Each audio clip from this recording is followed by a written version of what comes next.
sense of isolation in every other ethnic group that ventures to the city, clustered in self-contained, unilingual neighborhoods, both to shun and to defend themselves from shunning. They weren't cultural ghettos, they were outposts of the familiar, like pioneer forts in a hostile land, the land of the Inglese. Hmm. Is this why immigrants go to the same neighborhood? It's the hostel in Glaze. It was so much easier to find a job and find a place to stay and have a network already set up for you. Just, going through, people that you actually know who, tend to be from the same country as you because that's where you used to live, right? Like, is this not like very common all the time? Like, it's just the way that people sort of migrate. Yeah, and it's not just for cultural reasons, right? I mean, there are Yeah. economic, material reasons why you go someplace where you have connections, where you can talk to Mhm. people, and where you might be able to get a job. Also, immigrant neighborhoods, guess what? They're cheaper. That's why people go there.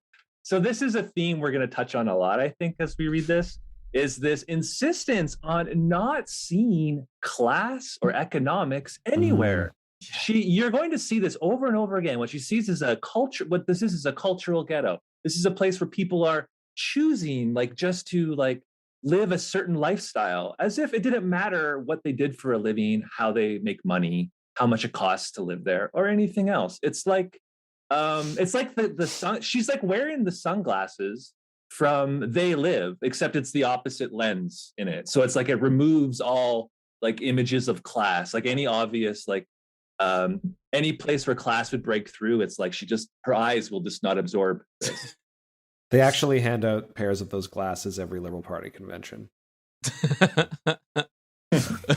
It's such a like good point that like Domano just has zero understanding of class in her interpretation of Canadianness. Right, like it doesn't even occur to her. No, it's wild. I feel like that's going to make this piece so much more fun to read.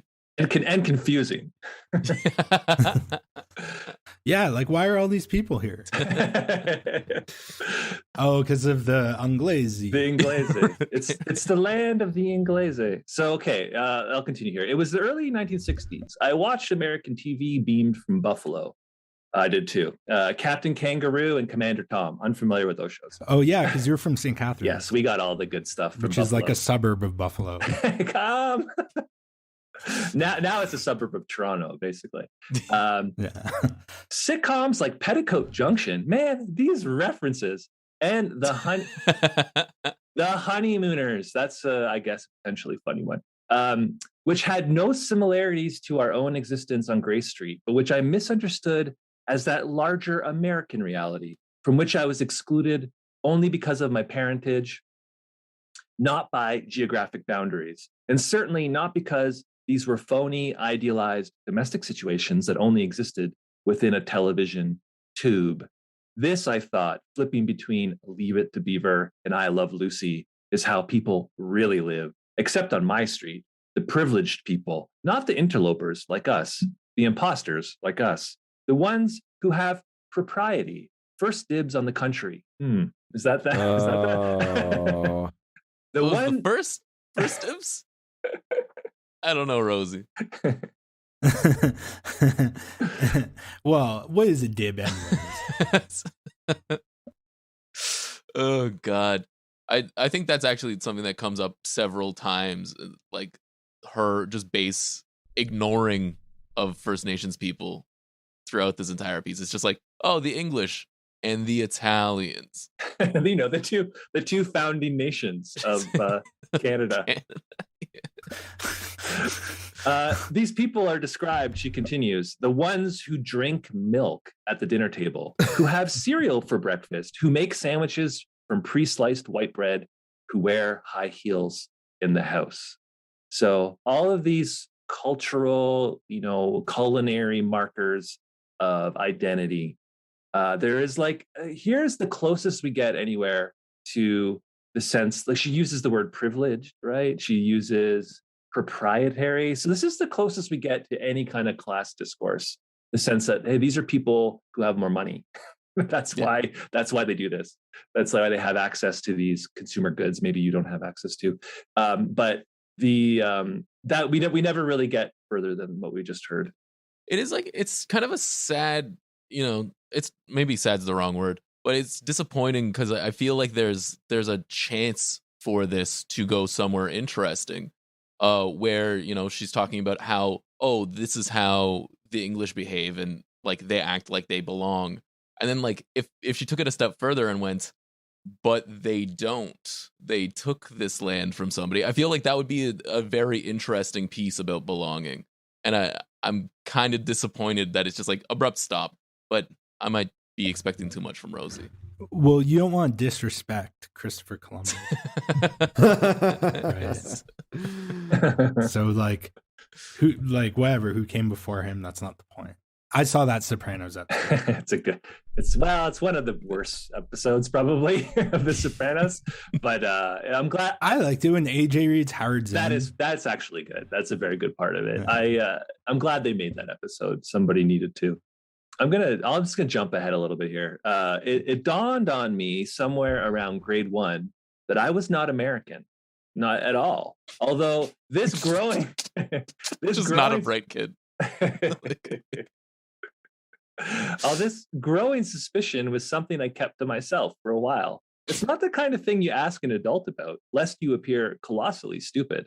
And I was not in the habit of asking my parents anything. They were probably more alien to me than the Ricardos of I Love Lucy. It's funny because around that age, I realized I didn't live in Toronto.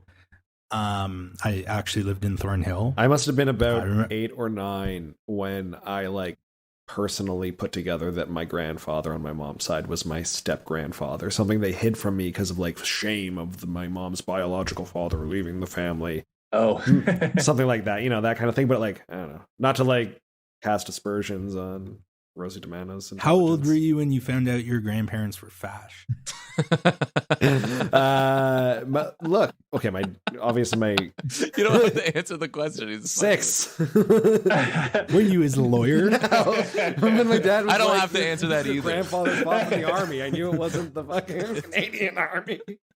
Okay, maybe I didn't when I was 6. Maybe a little bit. Yeah, anyway. You probably assumed. I wonder if there'll be a DiManno personal essay at some point that is when she finds out that she's not really Italian. Oh my God. She gets a 23andMe test, and it's she's 3/4 Irish. She's mostly Welsh. There's a King of the Hill episode where Hank Hill finds out he isn't born in Texas, and I feel like it would follow a very similar plot, very similar anxieties. There's a King of the Hill episode. Here she's remembering, she's learning that she's not American. When I was forced to accept this reality, it was with a sense of loss. Here I had been trying to visualize myself growing up, remembering she's bustling American lifestyle. This energetic and self-confident and sense of loss. But I was stuck with dreary old growing up, second-rate by ancestry, third-rate by an energetic and self-confident. So this is, but I was stuck with dreary Canadian nationalist, for a second-rate by ancestry, this whole thread of discourse. Canada. This is the United States. We don't have a sense of identity or of our own. These are the arguments that Canada had bolster the Canadian cultural industry, have a sense of subsidy or not that I don't agree that we should be doing that. It's just this kind of discourse of Canadian cultural industry, Canada subsidy, has to assert itself as a culture. Doing that. It's just and I do think it's something she struggles with through the rest of this piece as well, right? She's arguing for an essential Canadian. I do think it's something through the piece. I would maybe argue that piece as well, right? The idea of Canadianness. She's kind of meaningless. There is no definitive anything you can put. I would in that argue that it's literally that wrong. The idea that is our kind of meaningless. There is no and Rosie DiManno just discovered it. You can put. Interesting. You just learned about Canadian. That is our kind of. I mean, she was 6 years old. Yeah, and Rosie I just discovered it. Young Rosie. I could see. She probably wrote a great essay. I mean, she was 6 years old. Yeah, and Rosie DeManno just discovered it. Young Rosie. So I'm going to jump ahead to page 3 here. Well, I don't know if you guys are following along. It's page 3, line 17. She was 6 years old. Page 3, line 17. Okay, so back to the street.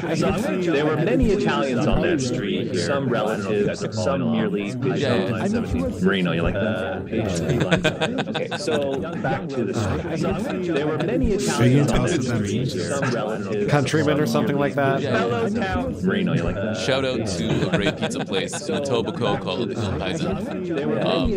Good pizza. That sounds like Countrymen or something like that.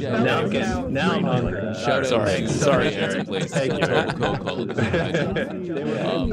So okay, some were merely Paisa. Some with no ancestral connection or part Shout out sorry that kept us separate from them. There were several Jewish families too. Hey, Jeremy, some with no ancestral connection. And I remember feeling a kinship with them because they were also aliens. Later on in my teens, we would move to a predominantly Jewish neighborhood in downtown. This resulted in one curious anomaly because my mother now speaks English with a Yiddish accent and is as likely to make a brisket for dinner as was in downtown. This resulted in That's actually nice. I like that. That's sweet. Yeah, that is heartwarming. It reminds me of my parents like Italian friends growing up. That's not cultural. That's actually nice. I like that. No, that is like legitimate. Again, it reminds me. How about the Yiddish accent?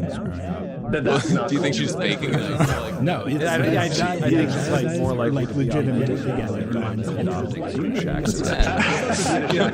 Good point. Do you think she's faking? I don't know. No, I think the idea of like Rosie DeManno's mom faking a Yiddish accent is very fun. We should at least consider the possibility. I don't know. Just doing it to fit in. I think the idea of like Rosie DeManno's mom faking a Yiddish accent is very fun. We should at least consider the possibility. Well, let's not take it there. No. Like if they start talking about Rosie DeManno's Jewish mom faking a Yiddish how we were accent. just like each other. Very fun. Right, yeah, exactly. Well, This is let's so not far. take It's like, nice. Like if they start talking about. All right. Well, here we go. I was mortified in those days by our Italian. Right. Yeah, exactly. I begged my mother to shave her legs, to which she finally acquiesced. Although she never did understand the fuss. I hated the tomatoes and the tangle of vegetables in our backyard. I begged my mother to shave the banality, to which she finally acquiesced. That sucks. Okay, she's fucking psycho. That sucks. Tomatoes. Like who doesn't want vegetables in their garden? Yeah, I love banality. I love backyard vegetables. Everybody loves that. Okay, she's fucking psycho. This like Who doesn't want vegetables in their garden? Yeah, I love banality. I love backyard milk at the dinner table and like chicken and vegetables and stuff like that. Like it is so weird to me because like no offense to like this version of me, okay, but I would say like it is so weird to me. But like I don't know, I just think of I had this teacher in grade 12, like this version of white cooking, but I was actually a white Canadian teacher, and he would always be like, yeah, back in the 40s. But like I don't know, I just think of I had this teacher potatoes, and it was like this boring monoculture, and multiculturalism 100%. And he so this is just silly to me. Yeah, well, again, it's like the cultural signifiers of white, basically white Canadianness is like what's just like hanging on to, right, as a way to belong. So this is like really the 60s point of view as well, right? I really want to illustrate the point that it is incredibly strange for a child to demand that their mother shaves their legs. And it is something that I would not ever illustrate the point that it is incredibly strange for a child to demand Well, I think maybe it was their as she mother got shaves older, their like legs. when she was a kid. No, she's 6 years old. I will not ever I think, mind your business, Rosie. Well, I think maybe it was as she got older, like In late spring, No, my she's 6 father, years old. a farmer and shepherd, would dump a load of manure on the front lawn because this is the world's best fertilizer. On those occasions, returning from school, I would walk right past my house, lest any classmates realize that I lived in such a monsters-like place. I guess we're on those occasions. What was that show? Yeah, the monsters. Are they Italian? More or less. I mean, no, like this is a weird cultural signifier because Are they manure on the lawn is not specifically less. Italian. Like we went to a gardening store, and bought like a bag of manure. Weird cultural signifier. I have to say, even among quirky specifically Italian, like we went to a gardening this pair does sound like and bought like a bag of manure.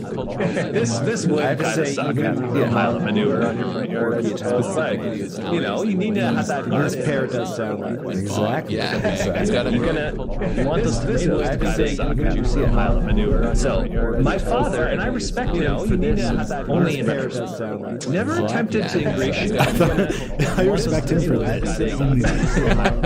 So my father, and I respect him, never attempted to ingratiate himself. Never attempted to ingratiate by being less Italian, by altering the rhythms of his life. Although he was impeccably hospitable and generous. He hunted not for sport, but for food. And I can see him now skinning jackrabbits over the cellar sink. In the fall, he would slaughter a pig. At Easter, a lamb. This sounds great. Yeah, that's quite badass. frankly. Yeah, this is badass. This is good. I mean, you're eating really well in the DeMano household. Yeah, I like the idea of a teenage Rosie at this point. Anytime her dad does anything, she's like, "Fuck you, Dad!" Like, why are you embarrassing me? He's like, "I'm literally trying not to starve to death. Can you please leave me alone?" My parents made sausages and strung them to dry inside a makeshift smokehouse. Oh, again, awesome. This is like what every hipster wants. Yeah, that's I can relate to great. that. I wish my Yeah. parents still had their gear for making sausage. Prosciutto would be salted and hung for a year in the wine cellar. My mother would spend weeks slicing fresh tomatoes and bottling them for sauce, sterilizing the bottles in a steel drum of boiling water in the backyard, stoking the fire underneath. She'd pickle cucumbers and artichokes, cauliflower, and olives. This all sounds amazing. And Rosie knows this too. I loved all these foods, so common now in Italian restaurants and grocery stores, but I was ashamed of them then. I would throw away my lunch at school and starve rather than expose these peculiar items to my Inglese friends. I pined for peanut butter sandwiches. Now, we just learned a lot about her father, right? What her father's pastimes were, how he liked to prepare food, all this delicious stuff. Guess what we never found out about her father, and we never do? What did he do for a living? What was his job? We don't know. We never hear. It's so odd that in a family memoir essay, we don't even know what her father does for a living. To me, this is Well, there could be good reason for that. He was in is all waste I'm gonna management. say. Yeah. Yeah, I like that she mentions what he used to do. yeah. And that she doesn't touch on the fact that what he probably does now is like less lucrative, more demeaning, and not in line with what he like was raised to do.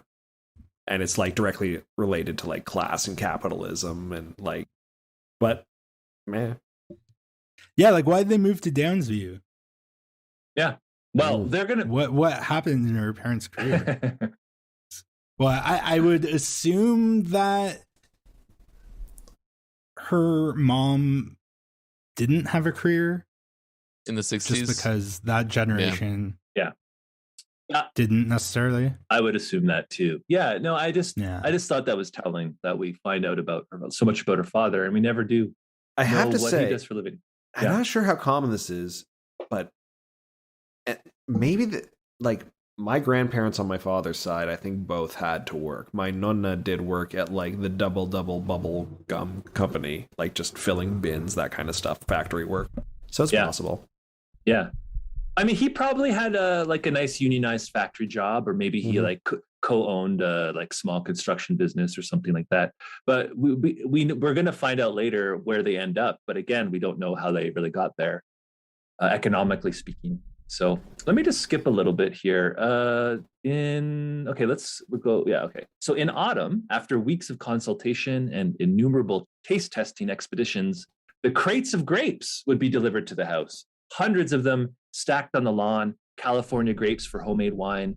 Families would help each other out in the complicated winemaking process, churning and pressing and sifting and decanting.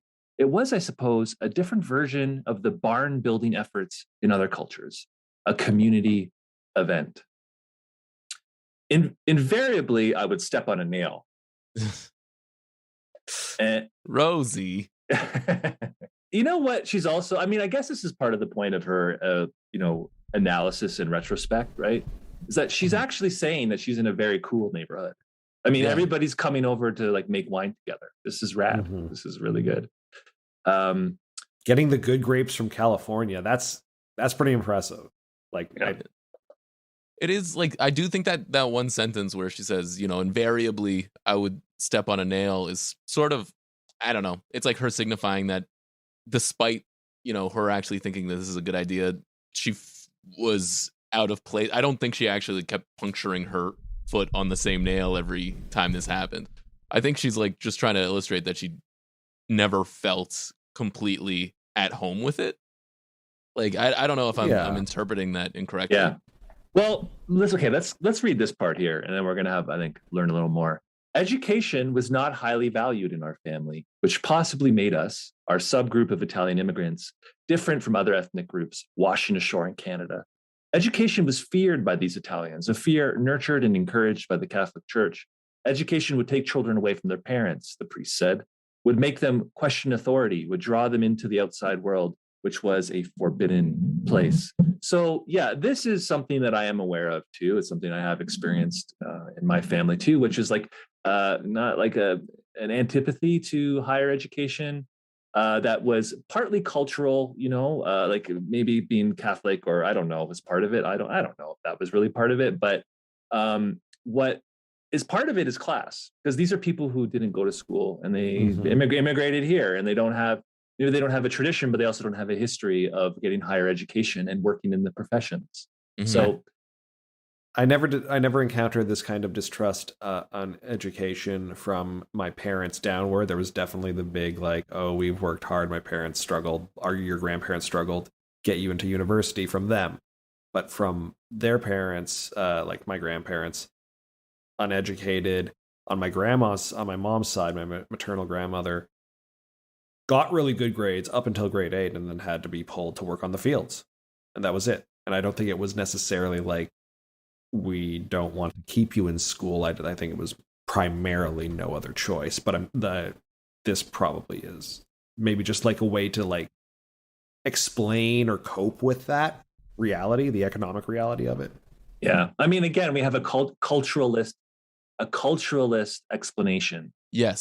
For what is a class, like a result of a certain class experience, right? Exactly. Okay, let's. This is a long essay, so I'm going to skip a whole bunch again, and we're gonna like, I guess, and wrap it up, sort of like where she and her parents end up. She points out that she left the neighborhood.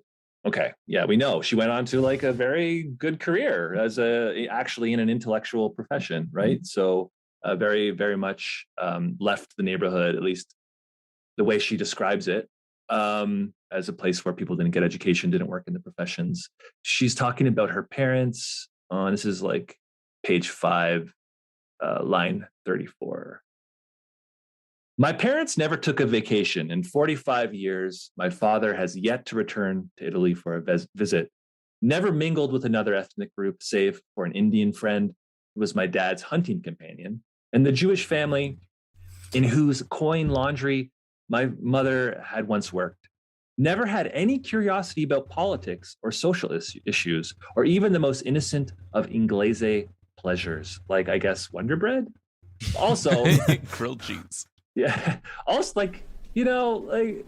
This guy sounds like kind of like a saint, quite frankly. He's like, he had no curiosity about politics or social issues. Like, what a nice life. What a vibe. Yeah. Do you think I would not? Absolutely. If I could instantly make this trade and my day was just like living in some like cabin in northern Italy where I hunt boar and make soup and like, that's it. That's my whole life. Yeah, I'd do that. You should do it for a year. Maybe. Maybe. Can you Twitch stream from this cabin? Yes. There we go. Now we're talking. Yeah, we're getting closer to the dream, I think. So my father has never been to a movie, never gone to a hockey game, never attended a parent night at school. When I'm being generous, I convince myself that he was merely shy, that he felt ignorant in this English culture. But I'm more inclined to believe that he lived completely within himself, and even his family was an intrusion. So her dad, she's just describing her dad having like a personality defect. Because like he doesn't know how to mix with middle class English people. Yeah, it kind of reminds me of Andrew Cuomo talking about how that he isn't a sex pest. He's just like an Italian person who's very touchy and it's not like a 1-for-1 comparison to that, but no, I know what you mean. Like where like something that it's just his person. No, I mean blaming his personality defects on being Italian. Yeah. Getting at 100%. I just wanted to make sure that nobody thought you were insinuating Rosie Tomato's dad was a sex pest. Oh no, I mean I was defending you. I'm the podcast lawyer today. It's like Charlie and It's Always Sunny in Philadelphia. How he's like the lawyer of the gang, even though he can't read. Yeah, that's me. Yeah. Perhaps I have inherited his discomfort, his diffidence, because I don't feel particularly connected to this country either. Although I have a genuine fondness for it. What, Rosie? Really? Too long an outsider, faking it, beseeching entry, relentlessly inglese in attitude and tastes, irredeemably Italian in my genes, but not hyphenated, never hyphenated, a clumsy hybrid, maybe. So she's trying to figure out who she is, how Canadian she is, how Italian she is. And this is where she ends up. Like she's making biological arguments. Yes. This is a real like question that, lies in genetics. We should fundraise to get Rosie DiMano a 23andMe test. Like if she like prove it you're Italian. Yeah, I mean she finishes up this way. I don't wave flags and I don't find the notion of Canada Day contrived. Excuse me. So sorry, I don't. Sorry, she says she does. I don't wave flags, and I find the notion of Canada Day contrived. Okay, that's great. No, hold on. Oh. If sweet, it is very confusing. It's just kind of like she really is like there's a lot of cognitive dissonance. But I have felt moments of intense patriotism. Like moments, little moments, like spotting a maple leaf on a teenager's backpack in Europe. Grand moments, like when a Canadian wins a gold medal at the Olympics. Aching moments, like when I visit the Canadian War Cemetery in Casino, just down the mountain from my parents' village. As children, they survived the Battle of Monte Cassino. And historical moments, like covering the referendum in Montreal in 1995. And feeling a sudden swell of anxiety as if we were letting something very precious slip away, though through carelessness and self-absorption. But like all of those things like described in sequence like that make me feel like she is an intensely patriotic person. Like, yes. I don't know, like I don't watch the Olympics. I don't. I'm not interested. Good luck to the athletes, but like I'd be more willing to cheer for them if it was like coming up next, Ned. Like, I don't need to know what country they're from. And so maybe she just thinks that the window for patriotism is different. Like, there's something more than this.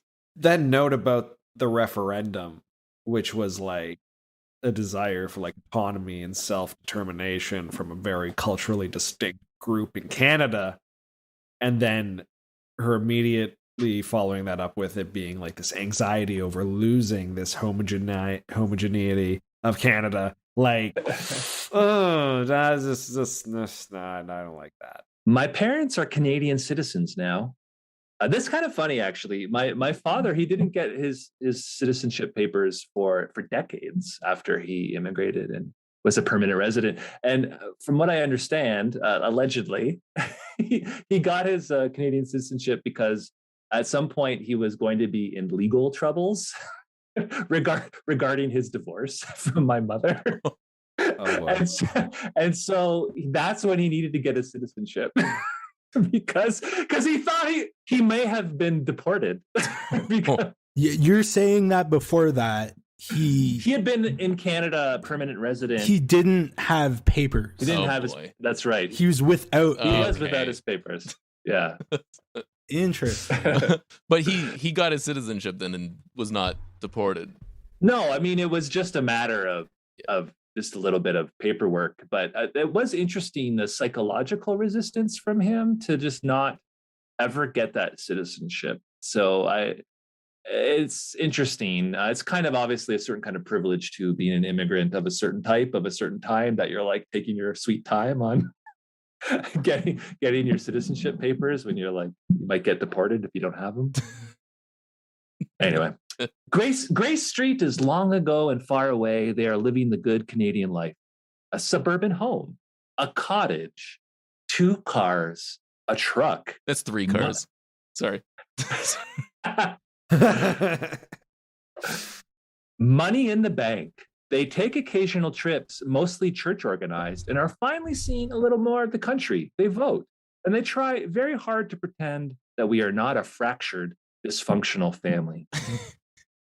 Real talk. Well, when your dad has a garden and your mom has hairy legs, I mean, it's hard not to, like, the neighbors know that you're a fractured, dysfunctional family. But it's interesting that she's taking like her own personal, familial issues and sort of transposing that onto the larger, like, Italian Canadian experience. What she just described is known as upward mobility.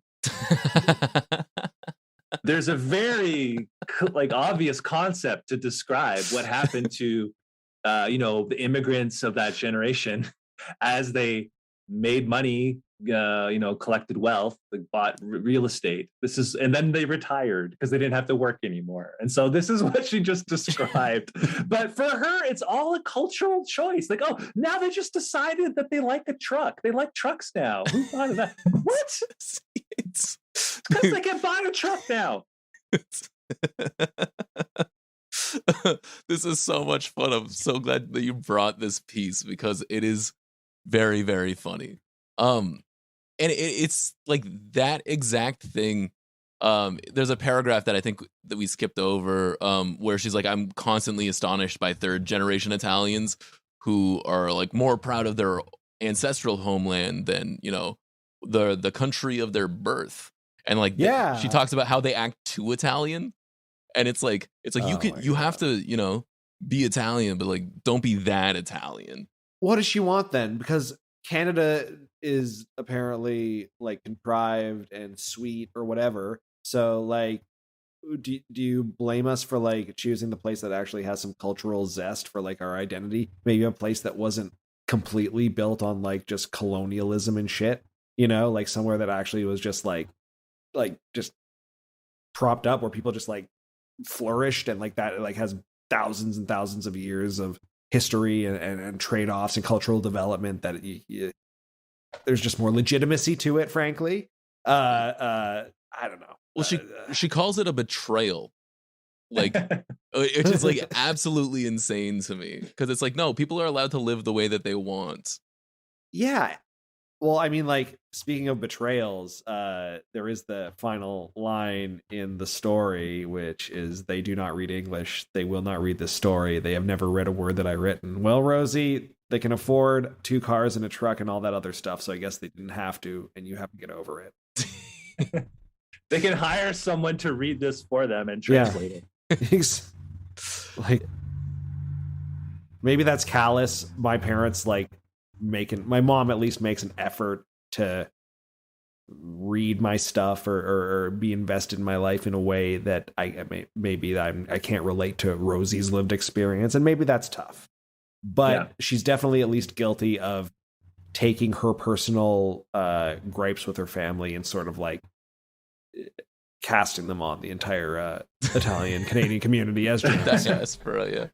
the point I was gonna make was just, agreeing with you even further. The fact that like the tiniest bit of class analysis like really solves a lot of mysteries for Rosie, but she never really gets there throughout the piece, which is kind of like sad because I feel like we have more insight into why her life was the way it was than she does, which is like a legitimately sad thing.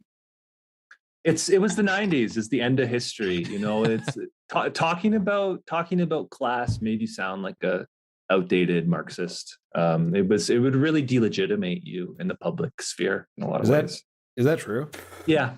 That's so frustrating because like I did not. Yeah, it was the 90s. It was the neoliberal golden age. I suppose that does make sense, and it's frustrating because I really did not develop class consciousness until I was well into university.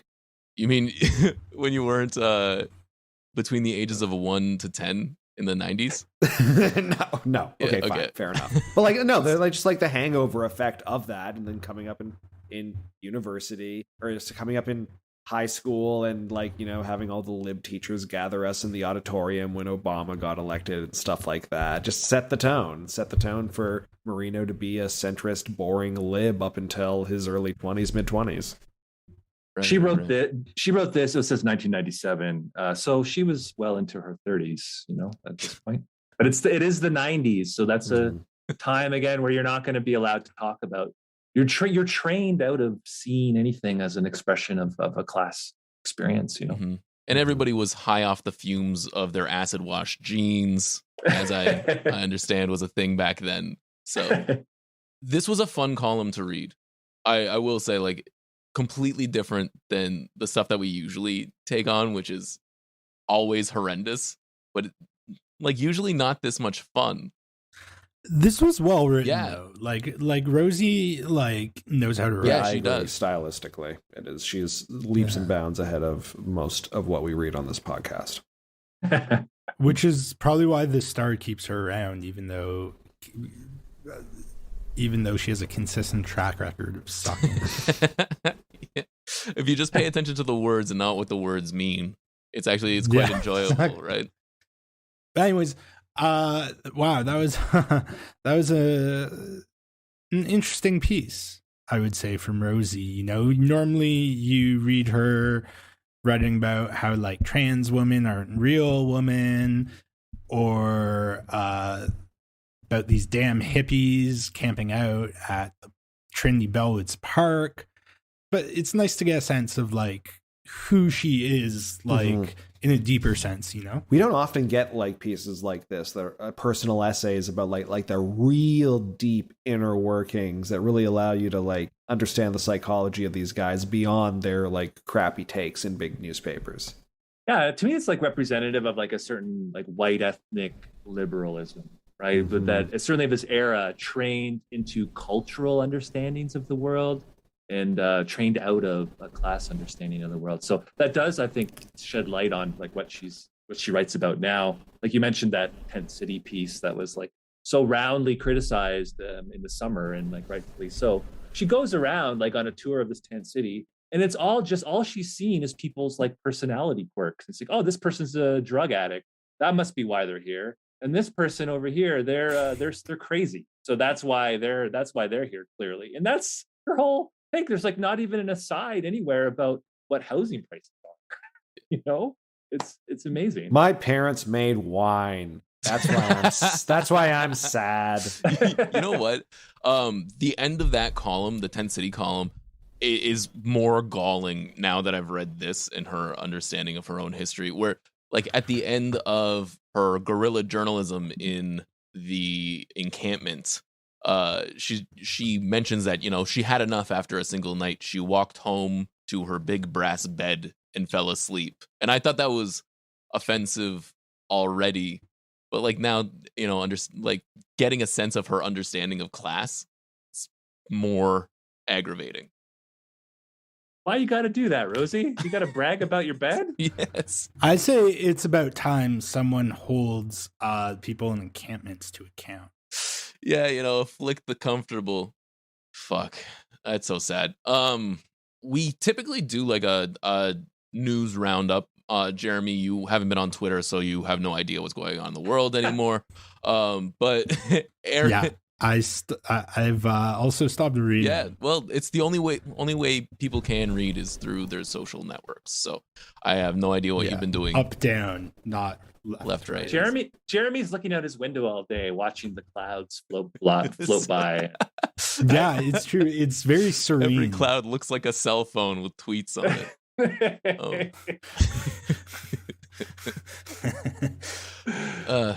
Yeah. So, I mean, the obvious thing that we should probably talk about is the Rittenhouse verdict that happened today. Who's that? Oh my God. For those who don't know, the folks at home that don't know, Kyle Rittenhouse was that asshole teenager in Wisconsin who shot and killed two protesters and dismembered another. Anyways, he was Wait, he dismembered one? Yeah. They lost their arm.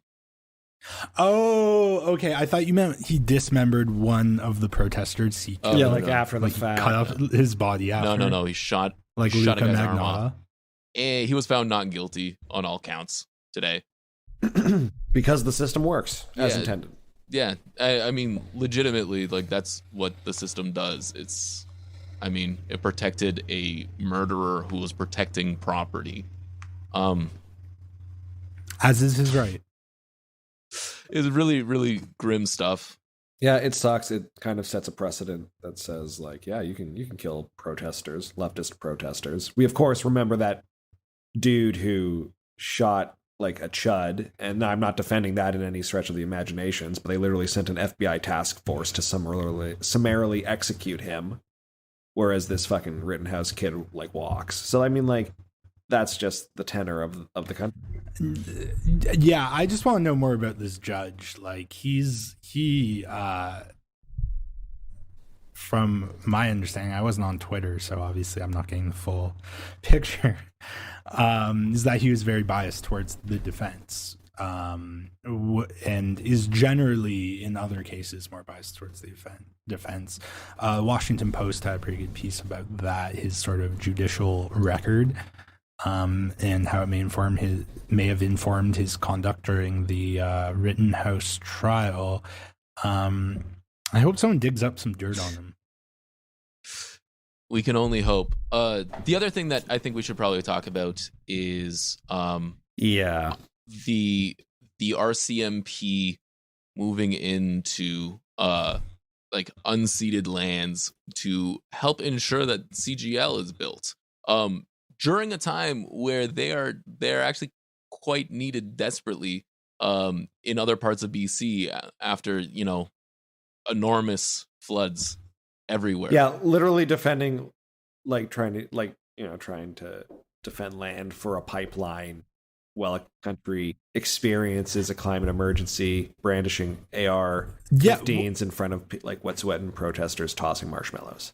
Well, and that province is having an emergency of its own that their public safety minister, I forget his name, Mike Farnworth, said is clearly the result of climate crisis.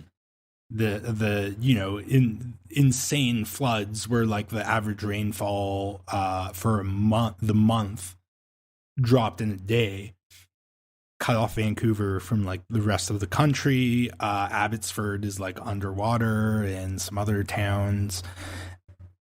And you have this rhetoric about how, wow, this means we have to do something about climate change. Meanwhile, you're sending cops in to force a pipeline through unceded Indigenous territory that if that pipeline leaks will be even worse for the environment than like drilling oil. Man, I am so tired of hearing, like, I'm just looking at the CBC front page right now, and they're calling them historic floods, and I kind of like don't like that kind of language. Like, this is different, but I was watching a YouTube video last night, and the dude was also like, "Oh, once in a century." Like, once don't make it. It just happens every 3 weeks. Yeah, once in a lifetime, and then like every year the province is lighting on fire. It's just like, dude, come on. Yeah. We all know at this point, like, stop being so credulous. All right. Well, anyways, we're going to wrap up now with my favorite part of the show, Plugs and Recs, where we plug anything we've been working on or produced, and we recommend something someone else has done as a little palate cleanser for what we just read. So I think our guest should go first. Aaron, do you got anything to plug or recommend? Well, I'll be damned if I'm not plugging my own work here. So I think it was last week, recently, The Breach, the leftist outlet out of Montreal, published a long essay, a very deep dive into Leonard Cohen that I wrote. It's called Leonard Cohen, Cold War Troubadour, and it essentially understands Leonard Cohen's his poetry and his music through the lens of the politics of his time. And I kind of try to fit his career arc into that long arc of Cold War liberalism. And I had a great time writing that. I got to read all this stuff about Leonard Cohen, got to listen to all the old CDs. It was just great. I don't have actually CDs. I was listening to it on Spotify. I'm not that old, but it was really fun. So if you're a Leonard Cohen fan and you're also like into politics, left politics, like basically this might be the only thing ever written about him in this lens. So that piece is for you. I don't know if you got. I've noticed a big generational difference in who likes Leonard Cohen, and so I'm a little bit older than the other folks on the stream. So, and also being a poet and like a poetry student, he was a figure that I gravitated to. But I don't know. Do you folks like Leonard Cohen's like work, whatever, like his music? Or I like Leonard Cohen. I like Bob Dylan more. It's a zero-sum game. But I yeah, you're either Bob Dylan or you're not, and he's not. No, but he's great. Yeah, and I think maybe growing up Jewish, there was also like an element of like being introduced to Leonard Cohen, where if I was in like a normal household, I may not necessarily have been, growing up in the 90s. But yeah, no, I mean, he's great. He's a great poet. His last album was crazy good. You Want Darker? Yeah. Like that was his like him and David Bowie both did like death albums. And you can really tell this is a guy who knows he's gonna die. Could have called it Ready to Die, but it's already taken. You could have called it I'm Dying, folks. Little on the nose though. Yeah, no, but I do like Leonard Cohen. I also do recommend Aaron's cultural criticism that you can find in The Breach, in Jacobin, and The Sprawl. You wrote that piece on Fubar for them. And yeah, so is this just an excuse for you to like binge watch shows and like listen to music? Why do you think I chose this career? Yeah. It's not for the money. Let me just tell you that. Well, that Trailer Park Boys piece you wrote in Jacobin, did you like binge watch Trailer Park Boys before that?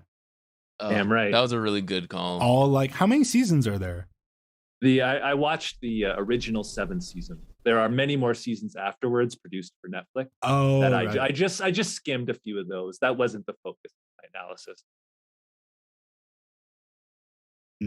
Right, like Netflix revived Trailer Park Boys, right? That's right. Mm-hmm. Yeah. Like, how many years was it off for?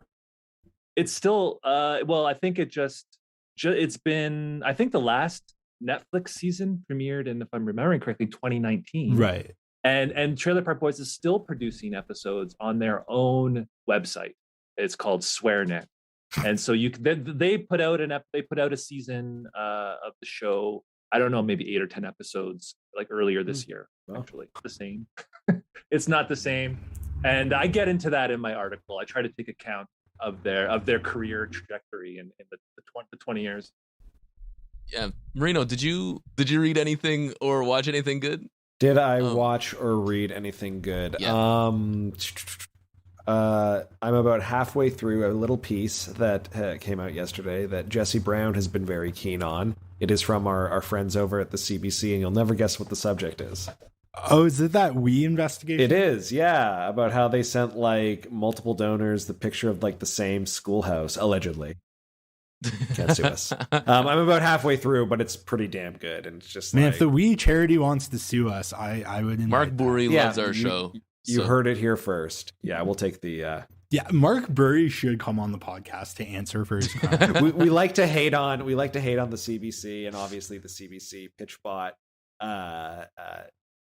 Frankly, never misses, and their editor and they still got it.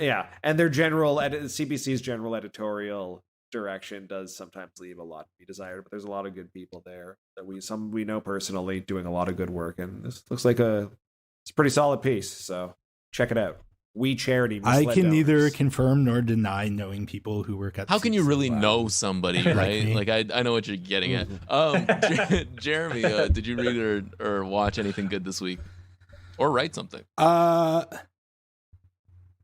Well, I will plug my newsletter, as always, The Orchard on Substack. I just dropped a piece as we came in to record about the situation on the Belarus-Poland border, which we've heard is all of Belarus's fault for flying in these migrants from the Middle East at the behest of Vladimir Putin.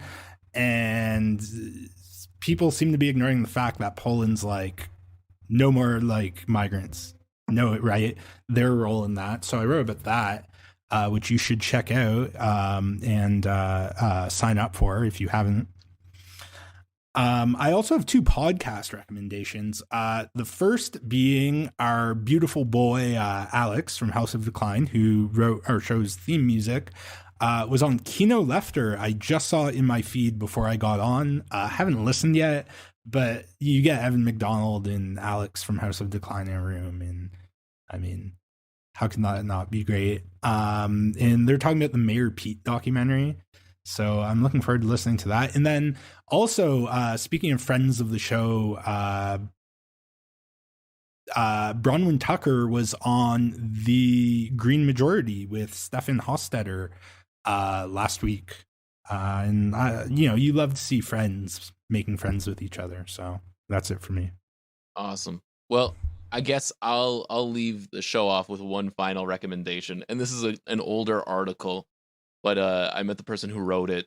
It is a Press Progress piece titled "Toronto Sun Retracts Joe Warmington Column on Gang Culture" that quoted fake Drake lyrics, and it's one of our favorite pieces ever. We covered it on the show one time with Stephen Maguziak from Press Progress, and our friend Alex, who Jeremy just mentioned, actually put the fake lyrics to music, and I think that's the way we're gonna fade out this. Yeah, show. we're gonna close the show with that. It's so good. Yeah. So, Aaron, thank you so much for joining us. Thank you for giving us a piece that was actually enjoyable to read. It was a nice respite from our usual, work in the trenches. Please come back sometime soon. Oh, anytime. Thank you for having me. It was a lot of fun. Awesome. Bye. Bye. Bye. Bye. Oh, you should maybe add something telling people to give us money before the warming. I forgot to do that. At the Okay. beginning. Yeah, and give us money on Patreon. Okay, bye. And watch You us on snakes. Twitch.tv. Everything's Big Shiny Takes. Go. Yeah. Bye. Big Shiny takes everything.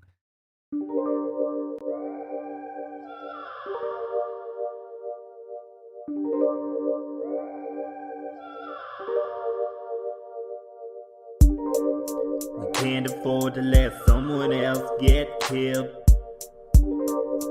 If they scared, we kill you by ourselves. If I'm scared, bodyguard Chubbs will shoot you by himself. Only need one person to shoot you. You only live once.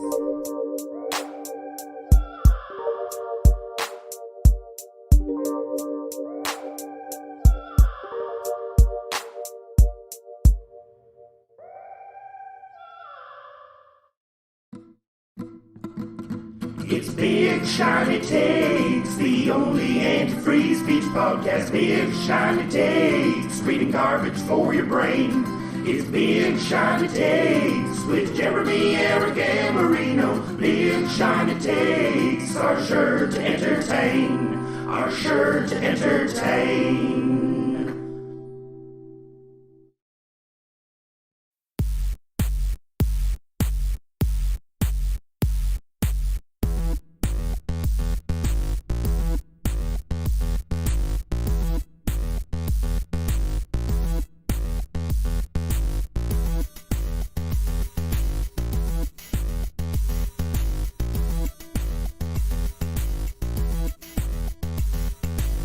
Okay, we can All start the right. show whenever, We're in or we can business. go over a little bit of ground rules, such as no swearing. No swearing. You guys don't swear? Nope, No, we don't it's a- swear. it's We're a clean no. now. No. I thought you did all the time. Yeah, we No, can no, it's our new sponsor. Yeah. It's our new sponsor is Harrison's. Harrison's. It's just a general concern that's anti-swearing. It's an anti-swearing NGO. They go Yeah. into countries and they I don't understand if this is serious or not. I'm trying to think if I heard you guys last week. I think I did. I think I Oh, did. yeah. What were you guys talking about last week? It was a good episode. We were talking about Lana Del Rey. Mm-hmm. Yeah. You would remember Alex doing Something else though. He was doing video games. He's like, I was doing Right. The fat Lana Del Rey. Fat thing. Lana Del Rey. Yeah, it's yeah, a very yeah. it's a fat phobic joke. Got it. We're afraid of fat people. Every Got it. time I see a fat person, I go, whoa, whoa. So no I- swearing. Is that real? Is that real? Yeah, it's a real thing. Okay. Well, Yeah, I guess Yeah, I'll it's a do real. my, We've been. I'll do it's- my absolute best, but I am not. Harrison's the no swearing NGO. It's got a lot of dark money. You know, it's George Soros is funding it. Okay. Really. Okay. yeah, man, you gotta play ball with the big wigs in the big league. All right. Let's do it. I just Yeah. don't know if I can express myself without using naughty. Oh, well, hey, we really want you to be able to express yourself. I can go back and bleep any swear words. Okay, Yeah, cool. so don't feel too hindered. I can bleep them. Okay. Yeah. Got it. Yeah, but I mean, Harrison's will fine us for each bleep. Right. Yeah. Who is Harrison's? Harrison's, it's the anti-swearing NGO. Yeah, did you not get that? It's the George Soros anti-swearing engine. They go into different countries and clean up all the swearing before they Yeah. install democracy. Wow. Nice. It's Doesn't it's exist. for greater peace. You know, Doesn't exist. Okay. swear words are harsh words. You know, they're anti-mindfulness. You know. Got it. Got it. Yeah, you can't really have a functional society with swearing. Yeah, Nice. that's what we've learned. That's what linguists have learned. You know, this all comes from Chomsky, right? Right. Well, it's really weird how like fuck is like two things. You know what I mean? How it's like Okay, something that's bad. a $500 fine from Harrison's right So there. it's like, you mean it's like the act of coitus as well and as... also like bad. Like fuck you over. Yeah. F you over. $1,000 kind of like- from Harrison's. Like the Yeah. word gay. It kind of means homosexual, but also it means bad. Yeah. Right. Stupid is what it means. Well, yeah, stupid and dumb. Yeah. Stupid in a dumb way. Yeah. In the pejorative meaning of gay, I always took it to mean a very specific type of stupid or annoying. I always took it to mean like more annoying or attention seeking. Like whenever someone would see that's so gay, it's sort of like desperate for attention is what colors like something being gay. Yeah, naturally. I don't know. It's a great word. It's too bad we left that one behind. We left that No, one on the playground. it's back. It's you can't stop it. The Zoomers love it because Nice. they're largely unoppressed. Right. Well, Like the when a- gays, like when the a certain street gays sign- and the Zoomers are largely unoppressed. Who knows? Like when a street sign, like a parking sign, is overly complicated, and you can't understand what the parking rules are. That's an example of a time when I might call that sign gay before I realized I shouldn't Yeah. say Yeah. that kind of thing. that yeah, sign that is sounds desperate pretty for gay. attention. Yeah, it sounds like a pretty gay, Yeah. gay sign. Well, what are we going to talk about today? What are we? What's the Oh, plan? we already started this show. This is it. We are It's having- happening. We clapped. This is We- once we you have- clap, you never go back. But you know? this, of course, we want to introduce on House of Decline our special guest, D Money, as he wishes to be called. That's right. Yeah. Happy to be here. So, D Money, we have one question for you, and that is, how is one in life happy? Like in general? Yeah, like how does one live a happy life? I guess just not letting things, kind of roll with the punches, because bad shit's gonna happen. You're not gonna be happy all the time. So just, rolling with those punches, man. So you're not going to be happy, and your answer to how to be happy, the answer is you're not going to be happy. So just deal with it. Correct. Yeah. Don't think about it. Just deal with it. That's pretty good. Yeah, man. That's what I figured out. Doesn't work though for me. Well, it's hard to. What are you trying to be like water? Are you trying to be like Bruce Lee? Are you trying to go with the flow? That's what people say. Oh yeah. Yeah, but my problems come from a staunch resistance. They come from going with the flow. Because when you're going with the flow, you're doing nothing, right? Yeah. And it's just easy to do nothing for a while. Sure. You can't go too much. You can't go with the flow too much. I think you got to resist the flow. Resist everything. You're too far Resist the downriver if flow. you go with the flow too much. Yeah. Then you're not good for spawning season. You can't get up there for spawning season. Naturally. And you can't sow your salmon eggs. Naturally not. Like, if you had the mind of a salmon, like, if you really thought what a salmon thought, just constantly struggling your whole life in order to do the thing that makes you feel the best and nut, to release your cloud of nut in the water, as we've all done in public pools and streams from time to time. We've all gotten high on ecstasy and gone in a riverbed and made a little divot in the rocks there and fucked that hole. I love that. Yeah. You guys were talking about the salmon the other day, how they get all messed up swimming upstream and dying, or was that something else? That might have been something else. I was just talking about the salmon right now. But how strange. I wonder what this memory is. What are your recollections of salmon? Someone describing how grotesque the process of them could have been going friend to of the their pod. spawn. Friend of the pod, Dan, might have been talking about that. Oh, maybe. Shout out to Dan. He's a big fisherman. He once told me that tuna was going to stop existing soon. Yeah. Which I don't think is right, though. I don't think. Well, they know how to make it in the factories now. Yeah. Okay. Nice. They can grow tunas now. They can grow them on a bush, I believe, underwater bush. Underwater bushes. It's got to be underwater. Yeah. Yeah. Underwater bush. Conveniently, also one of my favorite pornos. That's good. Nice. It's where they fuck underwater and they're wearing scuba masks. Yeah, never done that. Never done it in the water. Never fucked in the water. in the water. I did once. It is it even dries possible? everything out. Yeah, it's kind of. It was like a really sort of high stakes scenario for me, so I was able to perform. But it's Aren't you not, just chlorine water into the person? Yeah, and it was in a pool. So chlorine in your water. Chlorine in both of your That's not how you do it. urethras. You share it. I mean, hey, you know what? It worked out. I went insane, and it worked out.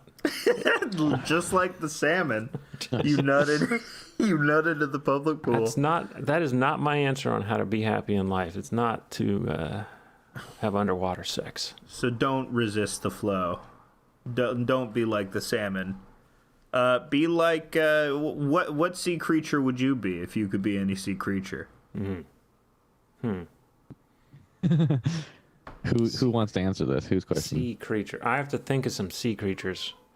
Well, if we're talking about going with the mermaid. flow. I guess I'd be a mermaid. Yeah, you'd be a mermaid. Yeah. You would beckon people. You would beckon men to their deaths. Yeah. I think it would be fun to be a copiapod. Remember those? Whoa. Do you remember those No, things? what's a copiapod? They're in the blue planet, planet Earth shit, and it was just a little weird looking guy. It's the craziest part of the whole show.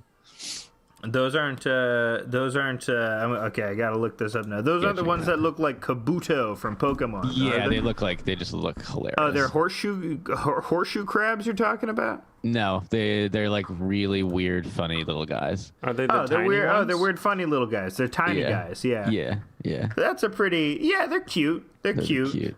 They're plankton ass bitches. I like those guys.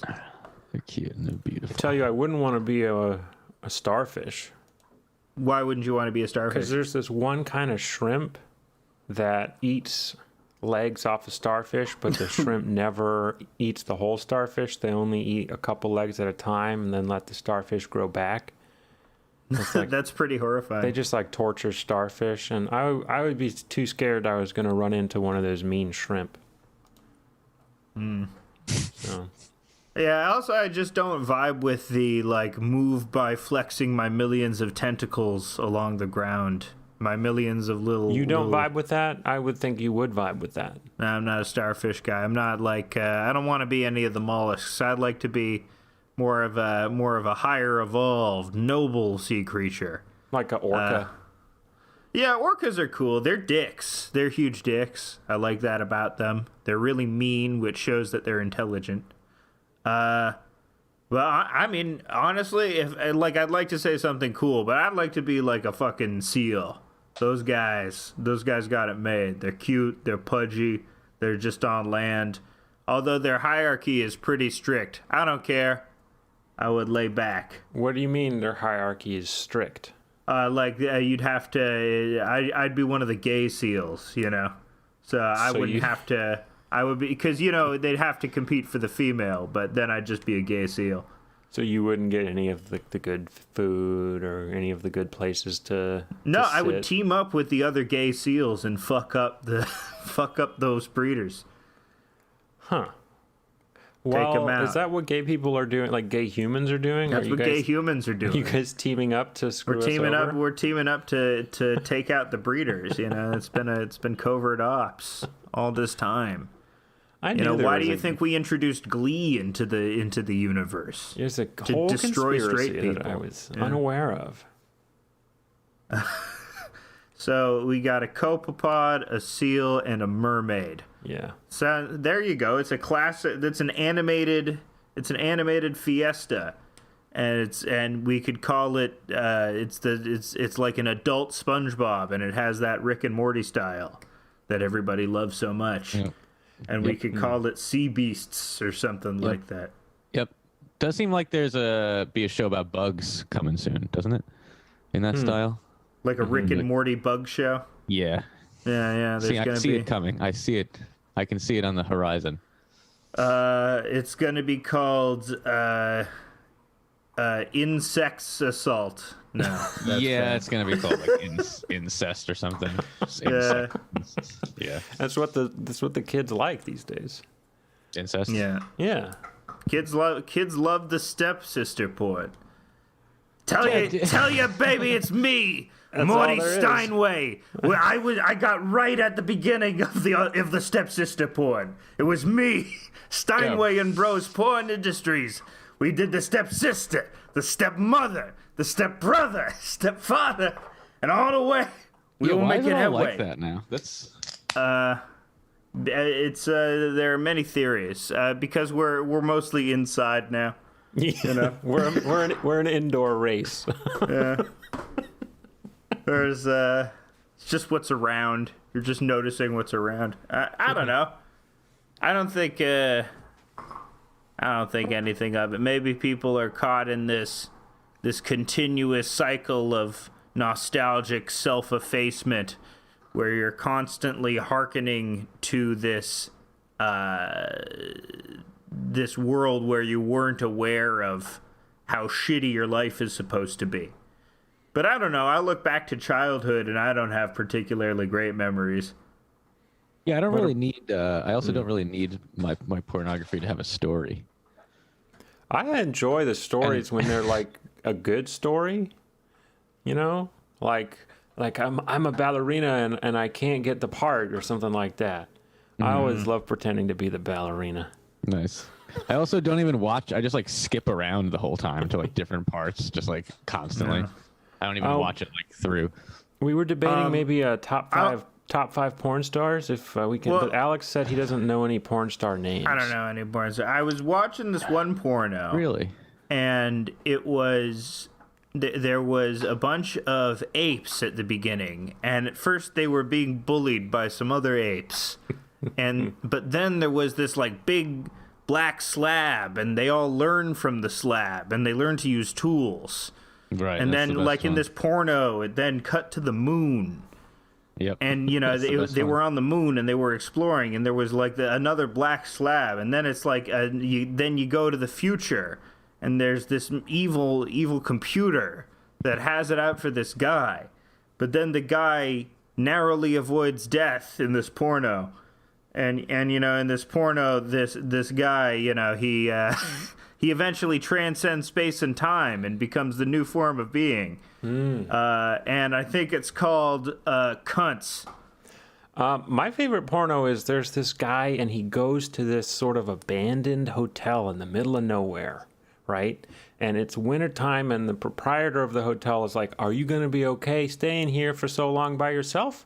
Yeah. Because you might go crazy and start jacking off uncontrollably." Yeah, that And one porno. His whole family is there, and there's like a groundsman there who is, I can't remember his name, but he's got his kid. He's typing away on the typewriter. Yeah. And then his stepsister gets stuck in the washing machine. And then the porno really takes off from there. He starts seeing like a guy in a bear suit giving a blowjob. There's a bunch of cool stuff that happens. I think it was directed by the same guy that did Cunts. Yeah, it was directed by I think that was Cunts too. Yeah, well, yeah. Same guy. D Money, you got any good ones you've seen? You got any good pornos? Got any good pornos? I don't know, man. You know, you're just describing Yeah, we're just describing movies and then calling them pornos. different Kubrick movies. Yeah.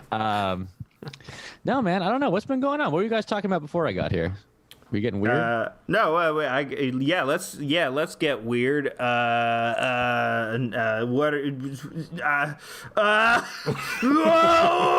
What? That's what we were doing. We were doing that. I wrote down disposable fuck tool in my notes for the show. Disposable fuck tool. I think we were describing like ourselves, maybe you. Yeah, all humans are good for disposable fuck tools. Run with that premise. Run with it. Run with that premise. You know, I don't know. There's more to life than sexuality. You know, It's so true. Like there's art and computers, There's sport. sport, Yeah. of course, literature. Yeah. Soft there's drinks. Medicine. Yeah. okay, yeah. Top 5 medicines. Top 5 medicines. that's good. Yeah. My number, I'm going to go start. Number 5, chemotherapy. Yes. Okay. Number 5 is chemotherapy. Why is chemotherapy your number 5 pick? It makes you go bald. It makes you die. I don't know if and- that's medicine. Oh, it's medicine. It's It's like a medicine. baby. treatment. Yeah, hey, that counts. That's the type of It's like a medicine. procedure. No, it's poison. They're poisoning you. It's medical poison. What is it actually? It is is- it radiation? No, it's an infusion of poison, and it kills the cancer cells as well as the normal cells, but it kills the cancer cells like more. Yeah. Does it inject you? Do you inject it? Do they inject You get with it like via Yeah. an infusion, but there's other ways of taking it now. I think you can take a pill now. But it is basically just a fancy kind of poison that's targeted at the cancer cells. Hell yeah. Top 5 medications. Number 5 for me is Ativan.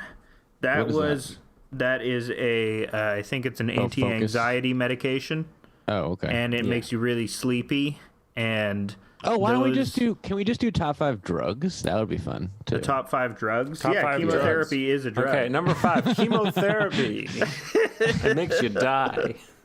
Yeah, top 5 drugs. Okay, number 5. We're doing recreational chemotherapy. Number 5 for you, D Money. five. D Money, your number 5 is Number ecstasy. 5. Yeah, baby. I mean, no. Number 5. It's so hard to choose. Number 5. I'm just going through that Queens of the Stone Age song right now where he lists all the drugs. Yeah. Maybe cigarettes. Number 5.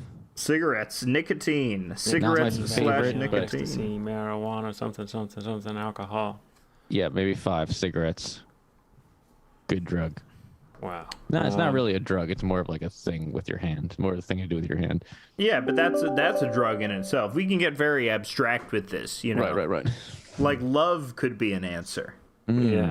Because love is the heartiest drug of them all. True. Yeah, man. I was thinking the other day, like, if you had to get rid of music or drugs, you like had to get rid of one. Music or drugs? Yeah, like only one can stay. I think I would choose drugs because that includes stuff like chemotherapy. It would stay though. You would keep it then, right? Yeah, and you know, it would just be funny if there were movies but there was no music at all.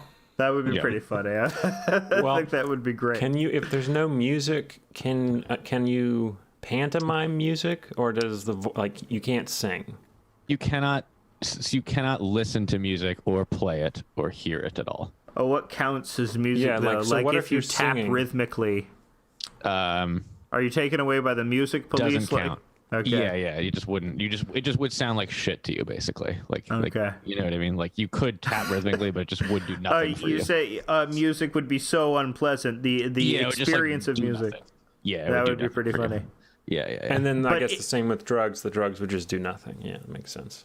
Yeah. Well, I actually unclear if this question is like the whole world experiences it this way or just you experience it this way. That would be an I like thinking of it as the whole world. Like take one away for the whole world. Yeah. And let's only take away recreational drugs. Let's not take away like chemotherapy. Okay, so only fun drugs. Fun drugs or but music. We're gonna put like coffee's in there and like cigarettes are in there. And maybe only rock music, or is it all music? All music. It's all music. I think I'd have to go with music in that case. You keeping it? Oh, you keep music. Okay. You're gonna keep it? I keep music over the fun drugs, you know. Really? Okay. Yeah. Very well. I don't. Yeah. I'm sorry. I pick drugs. I think I would have to agree. Because how could you even get up in the morning without a fucking cup of coffee, man? Oh, we're counting coffee? We're counting caffeine in this? Okay. I guess we're all just Mormons. I guess then the music will start tacking really Mormon, like Panic at the Disco. It's very Mormon music. Because they don't drink coffee? I know Brandon Urie has since renounced the Church of Latter-day Saints. I don't know if he's renounced it. I don't know if he's... But that music sounds like it was made by Mormons, you know? That's what I think of when music made by Mormons is Panic at the Disco. And you know they don't drink coffee, right? I bet he doesn't drink. I bet he doesn't drink. Mormons do not drink coffee. Period. They don't drink coffee. They're not supposed to, but I bet they do. No, they those don't. naughty Mormons. No, I stayed in a off. Mormon town in Idaho, and I went to like a Wendy's next to the hotel, and I was like, "Do you guys have coffee?" And they're like, "What?" And I was like, "Yeah, do you guys like have coffee?" He was like, "Well, none of us drink coffee." And I was like, "What are you talking about?" And it turns out it's just like a really like they don't do it. Like they don't even have it for guests. They did, but it took a really long time for them to like manifest it for me, like a surprisingly long time. They had to like unpack the coffee machine. It was all packed up. Figure it out. Yeah. Wow. Yeah, so they don't drink coffee. And then you guys will appreciate this. For some reason, I was talking yesterday about soaking. Have you guys heard of this? Yeah, soaking. Okay. Soaking. Oh yeah, we know what it is. That's like some of your shit. For the people who don't know, what is soaking? Well, the guy was telling me yesterday it's just like insertion without movement. That is true, yeah. And then there was like a similar related concept that was also brought up that had something to do with like somebody bouncing on a bed. Yeah, a third person comes in and bounces. Yeah, so like you're not technically doing the act of that, but somebody's doing it for you. I think that's all very funny. Yes, I made a joke about it the other day where it was Gold Star Mormons only do oral soaking. Which, just putting a penis in your mouth and not moving. When you say Gold Star, do you mean like veterans of a war? Have you not heard the term Gold Star and Silver Star gays? Have you never heard of that term? No, because Gold Star family is like a family that's like a had a war veteran. Yeah, which is why it's funny because Gold Star games means never touched a vagina. And platinum star gays. I never knew that. Platinum star gays are never touched a vagina. Plus, you were a C-section. So that's really funny. I was C, baby. I was a fucking C, baby. Hell yeah. That's why Alex, I have no soul. Were you C-sected? I was C-section, but unfortunately I've touched a vagina. Do either of you have allergies? I'm incapable of love. I have absolutely none whatsoever. Huh. Okay. Is that related? Well, I don't. As far as I know, they don't actually really know where allergies or why people get allergies. One theory is that babies who have C-section babies are more susceptible to allergies because there's something in the vagina. I think it's like basically if you're just like a huge bitch, you just are allergic to stuff because you're a loser. Yeah. So that was always the impression I was under. Yeah. Like a weak little bitch. It seemed like always the kids who were the huge bitches that had allergies. That's why you would throw. Kind of does though, doesn't it? There was a kid on my bus, and I'll just say his last name. His last name was Munger. Munger. And he was deathly allergic to milk and peanuts. Oh, peanuts, nice. And so one day my friend threw a Mr. Goodbar at him, but he called it. Was it unwrapped or was it wrapped? It was unwrapped. Unwrapped. That's so mean. He called it Munger Death Bar. Yeah. And it was like an assassination attempt, frankly. It was fucked up. One time I knew this person who put like poop in a candy bar. Like they like pooped in the woods and then like put it on a stick and then like put it on the candy bar and then like kind of rewrapped it and like gave it to someone. They like ate it. They ate it. They ate How it. could Apparently they ate it. No, that would be. How could they convincingly rewrap I it? think if you open it like in a way where you go, I guess the listeners won't be able to hear, but if you do it, if you open it in like the way you neatly open like a box of cereal, the bag where you like open it, you know what I mean? Like you don't rip it, you open it like that, and then you glue it back.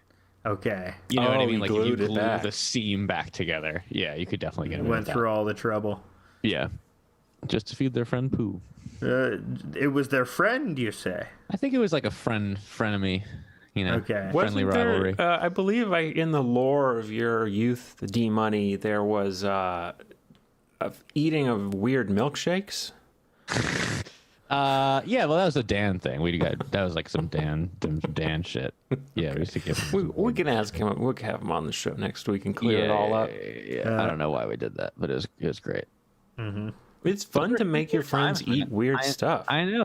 We were actually like exercising. What was in these weird milkshakes? Just like horse meat? Yeah, well, it was like always like milk and like some kind of citrus because it would like curdle a little bit. So like that was always kind of the base. It's not horrible. that bad though. Oh and my it was God. always heated. The last step was always like a microwave. Maybe some hot dogs, some cottage cheese, some pineapple It would never be juice. like, it would never be poison. It was never like, maybe like dish soap once or twice, but it was never like stuff that like you couldn't eat at all. There was a big rule like no poison. Okay. And, I never ate no like weird raw stuff. meat. Yeah. No raw meat. Oh, No that raw was the Yeah, it's no dish poison. It's like, I mean, dish soap can't be good for you. You should It can't, probably. but it also can't be bad for you. if it's food, it's You're fine. right. You know, you put it on all the stuff you eat with. You're right. Oh my God. I bet it'll clean out your insides. Have you seen this fad, sort of a fad, of these people who eat rotten meat? That's it. No, that's a They thing. claim they get high from it. Yeah. It's kind of cool. That brings me to my number 4 drug, rotten meat. Right. I never said my number 5 drug because we're only recreational. Why don't Your we just number do 5 three? Can we drug just was do top- chemotherapy. Can we just do top 3 so it's like way No, more easy? no, Nope. Request denied. no. I guess my top 5. I know my top 3. Gosh, I guess top 5 is my number 5, mushrooms. Mushrooms. I was thinking about that one. Mushrooms. Mine's that'd be a little higher for me though, maybe. Yeah, you'll see though. I have a fairly mild top 3. Yeah. I'm kind of ranking them in terms of what I would do the most, and like I wouldn't do the really strong ones the most. So mushrooms are pretty strong, and I don't do them very often, but I like them. Yeah. Naturally. So we're at number 4, and Ida has said rotten meat. I'm sticking to that one. Okay. You can get high from it. It's rotten meat / nutmeg. You ever do the nutmeg thing? Yeah, No, where I've you heard eat of a A lot lot. of nutmeg. You have to eat an astounding amount. Then you have like a horrible headache and you puke a lot. I've heard about it. You do it. Or the thing where you drink a gallon of milk and then you puke. I've heard about it. Not a drug though. That does not count. Or the cinnamon challenge. Everybody loves eating weird stuff. Yeah. Everybody loves putting strange things into their body. That's right. If you can put a cinnamon in your face all at once, why can't you take a dick? Are you trying to convert us to gaydom? No, I'm just saying that as like a general koan for the universe. Oh, you mean Koan, like a koan? Yeah. Oh wow, that's cool, man. What did we all say our number 4? I said rotten meat. What's I your don't think number 4 drug? Number 4. Because you said cigarettes is number 5. I know, and I'm rethinking that now, by the way. But Well, it's set in stone now. I could do mushrooms for 4. Ooh, okay. Mushrooms. Alex, number 3. Well, what was your number 4? Oh, acid. Acid. Yeah. LS Dizzle. That's my number 3. I think. LS Dizzle. When will we diverge? I Okay, can't 3. say cigarettes. They were probably the drug I did most, but I actually don't like nicotine as a drug. Oh. And Wait, that's how am I going to fit all of them? I'm not going to be able to fit all of mine. Well, you should have thought of that from the Yeah, beginning. shoot. Okay. You can change. You can bump cigarettes off if you want to revise 5.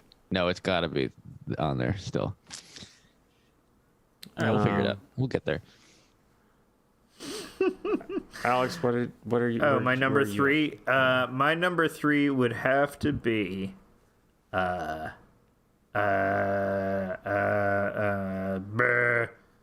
opium.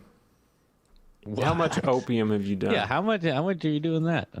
Only once, but I know I could only do it once because if I had a consistent access to opium, I would be in the supine position, just sucking it up from a long pipe, just all the livelong day.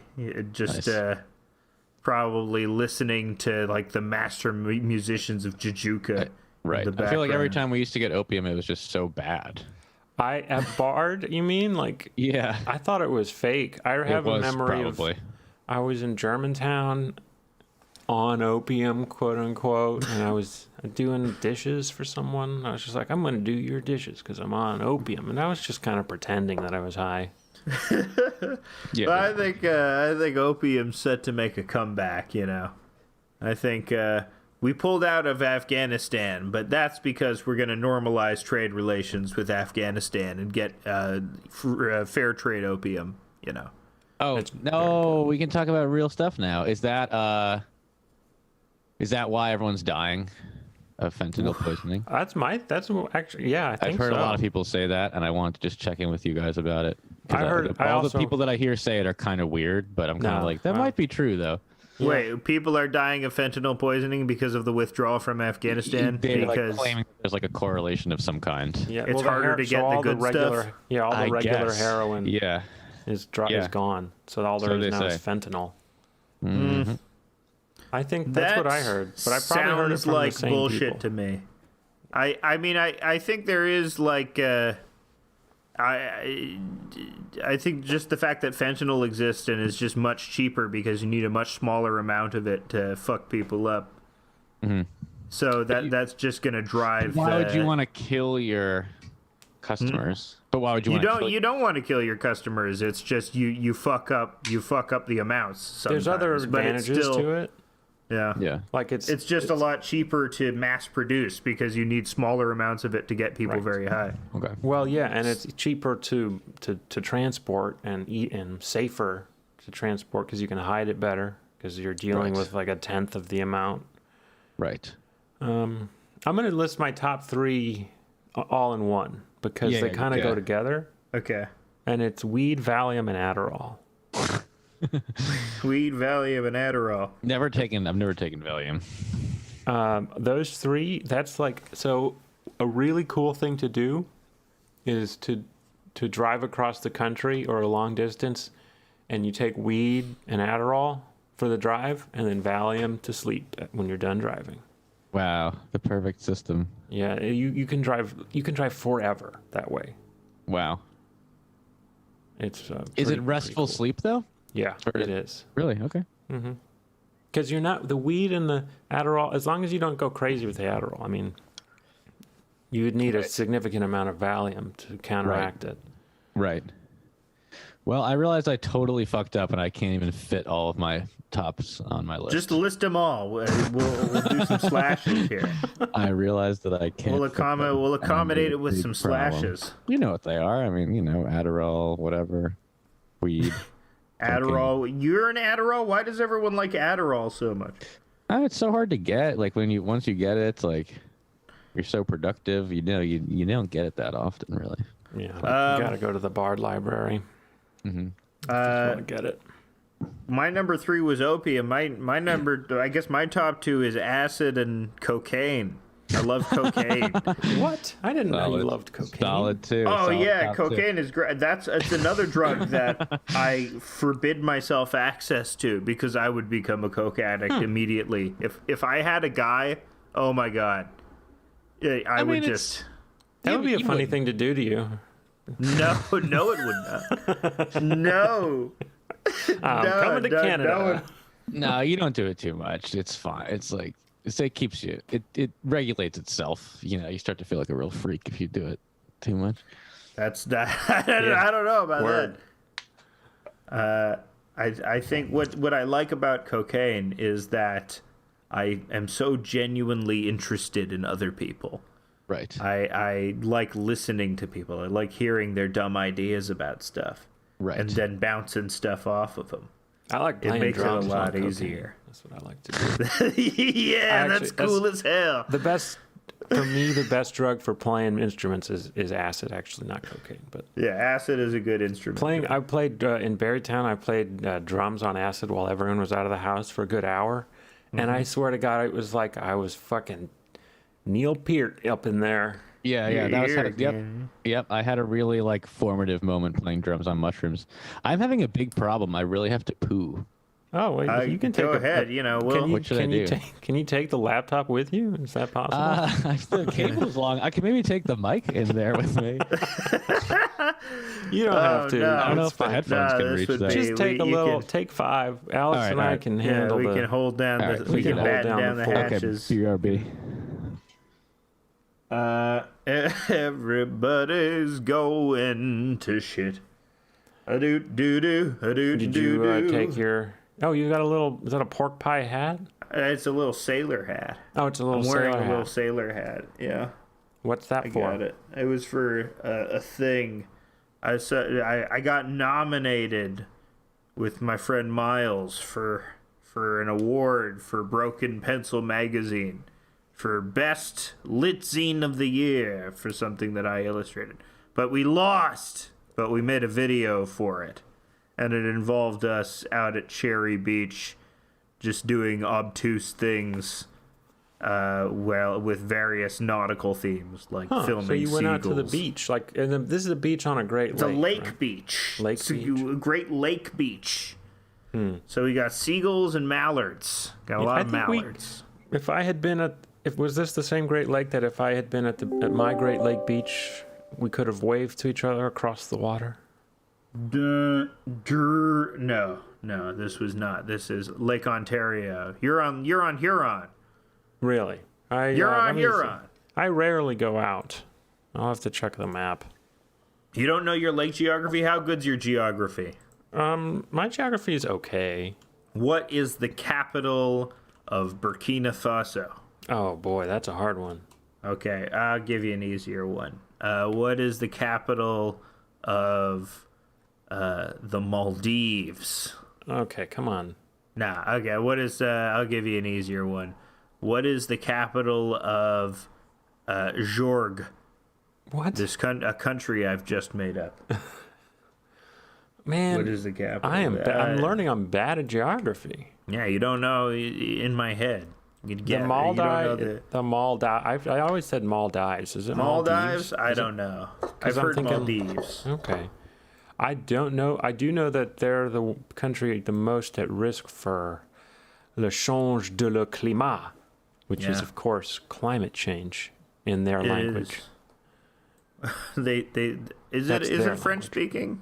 I don't know. I wasn't I don't speaking think they French. I was I don't think speaking they speak Maldivian. French. You're right. You were speaking Maldivian. They pronounce it. Yeah. I mean Maldives, they're beautiful. Have you ever zoomed in on the Maldives on Google Maps, and the islands are so dense and they're so rich with life? I envision myself sailing from island to island, and each island is slightly different. You know, one island has like a jungle theme, and one island has a circus theme, and I guess I'm just picturing One Piece. I guess I'm just like I'm just gonna read too much One Piece in a row and become Don Quixote and become like a pirate in the Maldives. There's a bunch of islands in them. I'm stopping you, world government. What? There's so many islands in them. Let's go Yeah, through it's got them a lot of all. islands. It's a nice archipelago. Let's go through here. I'm gonna start reading them all. Okay, Start reading them. Thurakunu, good one. Ulagan. Good island. Good island. Muhadu, Hell yeah. Horafushi, Boom. Ihavantu, You're getting all these pronunciations very good. Kela'a, That's the one. Didu, Smart. Filadu, Genius. Uthimu, These are all the islands in the Maldives. Kulhudufushi. That's a good one. That's a good island. That's a pretty big one. Kulhudufushi. I'm going to zoom in on that one. Wow. Zoom in on that. Zoom It's in on that. highly sucker. developed. It's a they're all ton. highly developed. It's a modern country, you racist. No, well, what I mean by highly developed is I'm speaking literally. Like I zoomed in on the island, and it is it's a grid. The whole island's a grid, so it is. Yeah. It is highly developed, and I am actually able to say this because Norway recently called the United States an undeveloped country. So for you as a Canadian from a developed country to make fun of me, an American from an undeveloped country, is perhaps crossing a line or a boundary that is we cannot go back from this I don't offense. care what a bunch of snooty Norwegians feel. I don't care Anyway, what they back say to about life. Kulhudufushi. It is what we think about life. It's the Norwegian way of the world, where we wax poetic about the winter and about the trees. It is my Norwegian boyhood getting in the way of my ability to have sex with my family. Stepsister porn. It's all back to stepsister porn. Well, let's welcome Dorian back to the show. A status report. Thank you. What's the status? How was it? Smelled bad. Great. Great. Was really dark color. What have you been drinking? Not more than usual, just a little bit, you know. And Are you eating more dark soups? No, and then even do you guys use bidets when you poo a little bit or No, I use the unfortunately. sink. go paper? Bidet thing is really cool because it's like fun.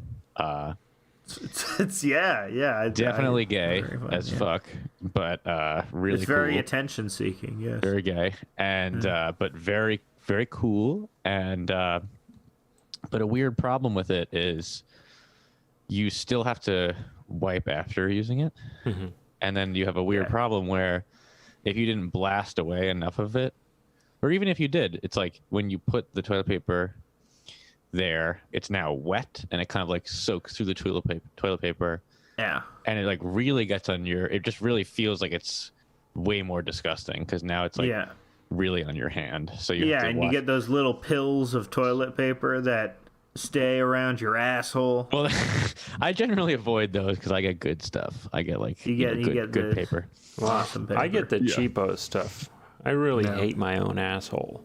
Yeah, let's not. No, you gotta get the good stuff, man. No, I not use if you, newsprint. not if you hate your own asshole. You gotta get the good stuff. We were just talking about the Maldives, but Alex says it's pronounced the Maldives. Do you have any input What? on that? I don't even know what that is. It's like a what? tiny country that's very at risk for climate change. It's off the coast of India. Yeah, it's an island chain. It's very beautiful. I've never even heard of it. Chain of islands, Maldives. yeah. Whoa. It's cool. We want to go there. We want to do Yeah. an episode from there. Yeah. That's the ultimate goal for the podcast. What to about get to the Pitcairn? Maldives. What about Ooh. Pitcairn? Yeah, Alex loves the Pitcairn. Well, yeah, but I bring that up every episode. I know. Did you learn about know. that from this show? Yes. Okay. We have to go. Let's go. We have to, Kate. We have to go back to the island. Well, and we'll it's get the to the bottom Pitcairn of this- Islands, and get to the Jack bottom is of just the- fucking a bunch of kids. Yeah, we'll get to the bottom of the stepsister porn thing. Yeah, there you go. That's where it all started. Is the Pitcairn Islands, and Yeah. it spread out from there like a virus. Yeah, for sure. Yeah.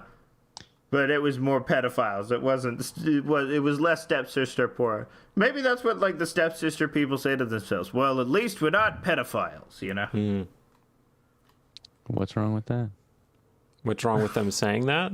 What's wrong, or what's wrong with pedophiles? Oh So- yeah, what's wrong with pedophiles? We should have the Twitch debate. We should have the one where it's like, if there was a non-offending pedophile, he is the bravest man in existence. Oh boy. Oh, That's what happens in Nymphomania. did we talk about this last time? The pedophilia in ancient Greece thing, which Pedophilia in ancient obviously Greece. we all know about it. Obviously, you guys know about it. Obviously, Yeah. everyone knows about it. But a weird thing about it that I don't know if I mentioned this last time I was with y'all, but Okay. apparently it was a lot of like, I don't remember what this process is called, but it wasn't Fucking not- in the ass. it wasn't that. It was Okay. like doing it In the like thighs? lubing it. Exactly. So did we talk about this already? No, but I know what you mean. I think it's called Yeah. Yeah. frauding. Frauding. No, that's something else, I think. Hot dog in it. Hot dog in the bun. Hot dogging. Frauding is something else, I think. Yeah, frauding is when you rub your penises up against each other. Yeah, that's different. Yeah, frauding is direct penis to penis contact. Yeah, Direct that's P2P different. contact. So that's different. This was like it was considered a little too demeaning for like the apprentice boy to just be like ass fucked by his like old weird mentor. So they would just like lube up his thighs and do it that way. Which is like I think I Sure. found it on I think very Wikipedia. funny. You did because that's where I saw it. So Intercrural sex. yeah, Intercurl. Intercrural. yeah. You think the Mormons Quite are on funny. this technology? Yeah, I feel know like about this? Let's hope so. Yeah. They're like, no, we have something way better. Yes. No, because the problem is the thrusting. The thrusting is the problem because it's the thrusting that's lewd because it generates pleasure. So I think it's with soaking you get around that. That's not true, though. You have to putting it in is pleasurable. Yeah. So you But- can't. They're sinning. They're doing wrong. Yeah, they know they're doing wrong, but it's a fun game, you know? It's a fun game to get around your religion, to have sex around your religion, you know? Yeah. It's like Dungeons and Dragons, except your reward is a stationary penis and a vagina. Does not sound fun to do that. Sounds like No. a torture. You never heard your the top drugs. No, I said it. No, you said Adderall and weed, and there was one more. I think you got one more. Yeah, I you think got a no, number you got one. 5. You had cigarettes, nicotine, mushrooms, acid, Adderall, and weed. Oh, You had 5, but you beer? can say more. You can say Alcohol. more if you want. Alcohol. Alcohol. That's good. yeah. Yeah, alcohol and weed are basically. I mean, they're number 1 if we're being serious for the whole country, right? For the 'Cause, world. Yeah. Yeah. If They're it's like- you're they're you're one or the opposites. other. If you're not both, Yeah, you're they're one like or you're opposites the of other. each other. Yeah.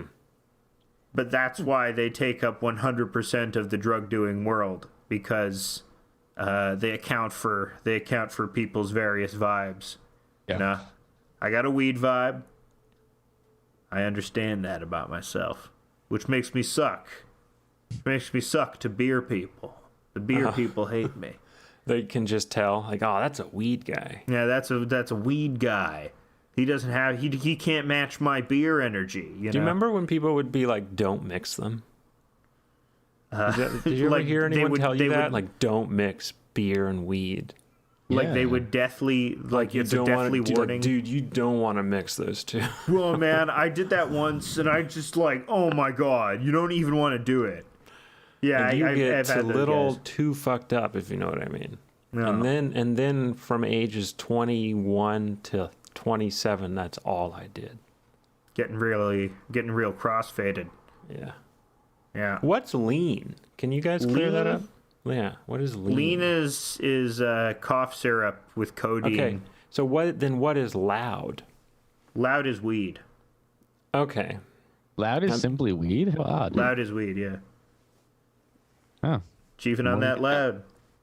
Yeah, how is it possible? good I name think for I'm it. out of touch. That's not even a good name for it. That doesn't. No, it's very describe it at is all. a good name. It's a very funny because it comes from like that weed smells so strong that it's loud, so it just became loud. And I think see. that's very funny. You can hear the smell of weed based on how strong. I think that's Okay, I think because it's pretty good. Just like, if anything, it makes me not talk when I do it.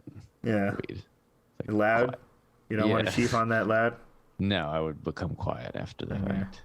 I don't know if people say it. I don't know if it's a thing that people say. Anymore. I heard it said. That's why I was like, that sounds like they're talking about weed, but I don't know for sure. What do you think, like, the coolest kid is? Like, what do you think, like, the coolest 15-year-old kid in the United States? Like, what do you think they're doing? Like, what do they like? What do they? Maybe an influencer Are on they? on Who is the Instagram or coolest TikTok. 15-year-old kid? Why would I Yeah. want to know what the coolest I'm just 15-year-old kid curious. is doing? Just I think curious they're on about- TikTok doing influencing. Yeah, they're probably doing influencer Okay. stuff. Okay, But like, cool by what metric? not that one. Yeah, that would be like not cool because that would be like mainstream. I feel the like tastemakers. That is Yeah, cool. That's Real what's cool now. tastemakers are underground. No, not anymore. I The think influencers of the influencers. You know. I think that the underground sort of thing, the not being mainstream thing, is out right now for the Zoomers. But I don't know. 15-year-olds, are they even Zoomers now? Aren't the Zoomers in their 20s? I couldn't tell you. they are. They're great If you're people, though. If you're 15, We that love means you them. were born in 2005, right? 2006. Do you guys like Zoomers a lot? It's very confusing how much Yeah. I unabashedly respect them generally. Well, because we're in the same boat, right? We were both shunned by the economy. Yeah. Whereas Gen X can relate to the Boomers to some degree because they weren't terribly shafted. Yeah, they had By the the whole- 90s. They had the glorious 90s, and we had the Great Recession, and the Zoomers had the COVID Yeah. recession. So we are united in filth. We are the youth of the nation. We are the youth of the nation. Yeah. We're all 30. Oh, That's shout the out new to young people. a friend of the pod, Dylan. Happy birthday! Hell Oh, yeah. yeah. True. Dylan, we love you. Come on the pod, True. man. Yeah, we're gonna have you on. Cool. Well, we had another top 5. Did we? Yeah, we could do video games or bassists. I could do video games. I was just playing some video games. What were you playing? Mario World for Super Nintendo. Wow. Yeah, that's a On good a game. on a actual Super Nintendo. Yeah. Wouldn't be my top 5 though. It's hard to say. Yeah. What will it be? Find out right now. Yeah. I think the Okay. best game I think is Mario 3 for Mario regular 3. Nintendo, original Nintendo. So you Number already gave away your Yeah, that's top number one. Going backwards. Okay. Number 1. Yeah, maybe- might be number easier. 2, That way. Zelda, I guess. Which Zelda? Are you Ocarina of going Time. like top video games like you think as objectively or top 5 personally? combo, like subtle combo? Okay. Yeah, both considered. Both things considered. Mm-hmm.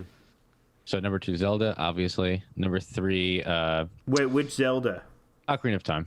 Zelda Ocarina, of course, Yeah. Ocarina. Number 3, Banjo-Kazooie. Number Going 4, skewing heavily on the N64. Yeah, number 4, Mario 64. Number 5, Silicon Valley. Silicon What? Valley. Just all 64. Yeah. What's Silicon I don't know Valley? that game. Oh, it's a great game, man. Check it out. It was like the best game like ever. For N64? Yeah. It was so sick. I'll check it out here. Yeah, it was so sick. So you have one NES game and 4 Super Nintendo games. No. For N64. 64. Four 64 games. Why do you love the N64 so much? Simply because it coincides with your childhood? Or? Yeah, that was just like the right age for me. Yeah. Yeah. Yeah, I also There you like the go. controller too. Yeah. Yeah, They're the pretty- three. they're They don't pretty have a sick thing. controller with the 3 things. Did it have 3 things? Yeah, they Yeah. have 3 prongs. They are marketing a 3-pronged controller now. They have it. They have a 3-pronged For controller what system? for Switch. You can get it for Switch now. Wow. Really? They released it alongside their very expensive emulation program, so that you can emulate old N64 games on your Switch. How Yeah. expensive are we talking? An extra $30 a year. It's an attachment to their online functionality, which $30 builds a your year or a month? So the original, I don't know what it doesn't matter. I heard don't it was care 80 about a the year. specifics. It's expensive. Nintendo Online is too expensive. It It's is the very. I don't general. pay for it anymore. Yeah. Yeah. And Alex, but I they got imagine you by you're- the balls. Your top 5 is going to be like pretty intense. Do you already have it all formulated? Because I'm having trouble like. My top remembering. 5. I'm just gonna go with personal. I'm not gonna go with of all time because I don't know. Yeah. I don't I'll want. probably I go can't. with personal, too. My number 1 game of all time, I gotta go with Shadow Hearts Covenant, Okay. which is Never heard of it. It's a JRPG. It's set in World War One, and you play this guy, and he has to fight Rasputin, and Wow. he's also trying to revive his dead girlfriend That is- using this Cthulhu arts. girl on the cover that has No, that's not his girlfriend. Turns Okay. out at the end of the game, it turns out that's his mom. And she travels back in time to have sex with his father. wow. It's a crazy game. It has a crazy plot, and it's very creative. And it also has, like, demons in it. It has, like, a whole Ars Goetia subplot. Yeah. Is PS2? Yeah, it's PS2. The greatest system of all time. Actually, I don't know about that. Number 2, Final Fantasy VII. Never Yeah. heard of it. I love Final Fantasy Well-worn VII so territory there. That's another game where I commented that games like that should be isometric. much. Yeah. Is that the first 3D Final Fantasy, or was 6 3D? No, I mean, no. It's 6 was still sprite-based 2D animation. Oh, really? Okay. Final Fantasy VII. I was way too confused by Final Fantasy, even for It's- the original Nintendo. It was just They're too, obtuse too plots. confusing. That's what I like about it. It's obtuse plots. But you know, if you're an angsty little boy, Yeah. you can relate to Cloud, who's also an angsty little boy, but he's got a Right. big sword, so he's cool. But then it turns out he's lame. Cloud just spends the whole time being sort of lame, but that's what I Yeah. like about him because he's a lame guy. Number 3 is Katamari Damacy, Oh, the ball one? the ball one where you're rolling up. Nice. I love the soundtrack. Yeah, What's Alex. with the weird sexuality of Oh, the first guy. one you said in Final Fantasy? How horny JRPGs are. Yeah. I mean that dovetails into how horny anime is in general. You Yeah. know, that's it's just a thing. You know, if you are an artist or an animator and you've given yourself the ability to render your darkest fantasies true, you capitalize on that. You know. Yeah.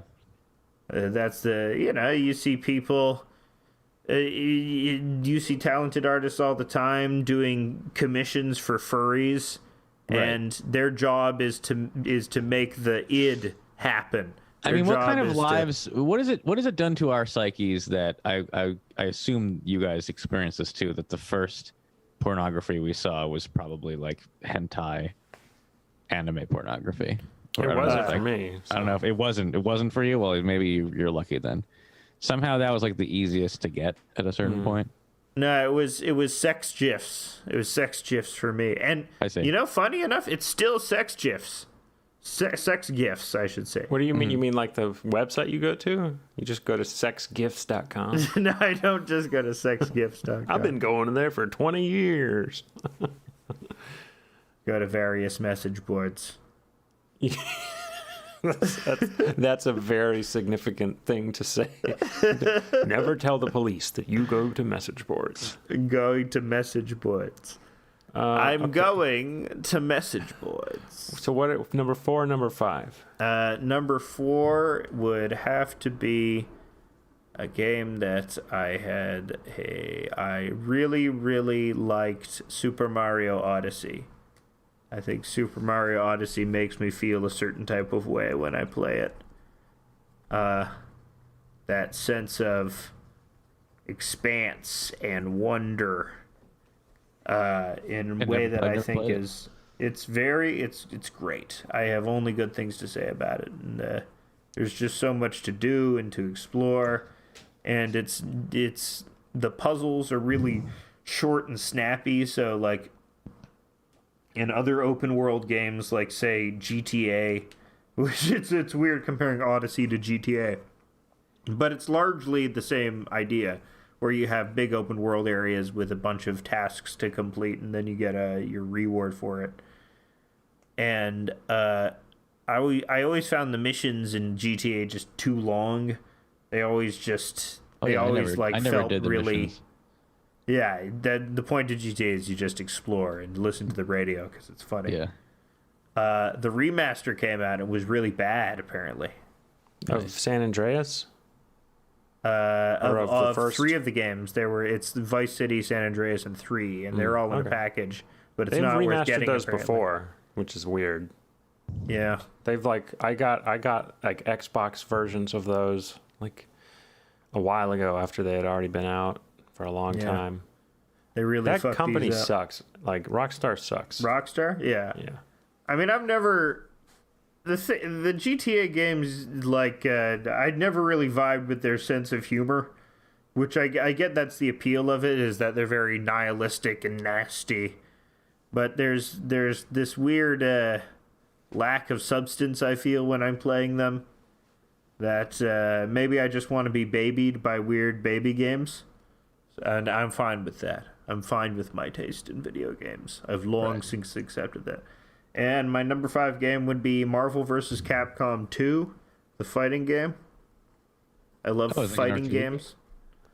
It was an arcade game, but it was released for PlayStation 2 and Dreamcast, and I think there was an Xbox version. Oh, wow. And I love sprite-based 2D fighters so much. Yeah. I love Street Fighter 3, and I love Last Blade series, and King of Fighters, and Guilty Gear, and all that. But to me, the funnest of them all, and where it peaked as a genre for me, was Marvel vs. Capcom 2. It had that frenetic style of fighting, and it just had so many characters, and it was just really fun to play. It really handled well, and had my favorite game feel out of any fighter. Okay, I'm gonna do my top 5 real quick.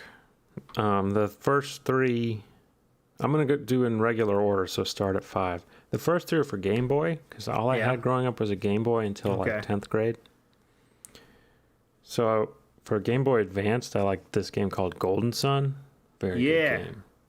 That's your number 1? That's my number 5. Oh, that's your number 5. You go around and it's kind of like Pokemon. You go around and collect little creatures that can do moves, turn-based. Next one for regular Game Boy Pocket, Link to the I think it's a Link to the Past. Link's Awakening? Link's Awakening. That's the right one. Link's Awakening. Yeah. The one where you wake up on a beach. It's a good game. That one Cool, occupied man. a lot of my time when I was like 10 years old because it was hard and I couldn't figure it out. And then the next one for Game Boy Pocket I had was Pokemon Red, one of their first Pokemon. Ooh, I forgot about those. Yep. Doing the cheat for the rare That candies. should have belonged on mine. That should have belonged on mine somewhere. You know that rare candy cheat? You know what I'm talking The about? Miss and Go cheat, where you go on Cinnabar Island and you That wrangle up some learning rare about that, in fact, like was really a big deal because I was like, Yep. that's so strange. There's like a concept of like a glitch in a game. There's a concept of like a mistake in a game. Like, how does it work? And just, you know what I mean? It's just like beginning to think about like, oh, somebody like wrote this. Like, this is like a programmed thing. You know, it's really early exposure to like kind of the architecture behind games like that. And kind of being See, like, I was prepared for weird. that because of Reboot. Reboot taught me about computers. Yeah, very taught me weird. all those lingos. It was interesting for me because like I had no idea anything like that could be possible. I wasn't even interested in computers, and the way that the knowledge spread to me was like on the playground. Somebody was like, "Hey, you have," like we all had Game Boys, and someone was like, "Hey, you have to do this." So I don't know how. This, Yeah, man. How did we even know about this? How did we know about it? It People just message boards. They just Some said people- there The wasn't same really message an boards internet, where you're though. getting sex gifs. There was an internet, but we weren't on it. So I think it initially maybe spread on the internet, but it was Yeah, something but someone's brother like is on the internet, and then they hear it from their brother. But and, it you did know. have to be transmitted organically after a certain point. It was transmitted organically or via an analog method to me. Anyway, next game I played a hell of a lot of was Team Fortress 2 on the computer. Computer game. Yeah. Never heard of Who it. did you main? Soldier. I'm lame. Why is that lame? Because he's the most straightforward character. Yeah, he's the most straightforward. And then my number one game is Witcher 3 because it's really fun. Hell yeah. And it's one of the only RPGs I can play and get into. Why can you get? Because it's like it's not gay like Japanese RPGs. Well, the combat system's very satisfying, and the RPG like character building elements are also satisfying and straightforward, and you don't have to do a lot of reading.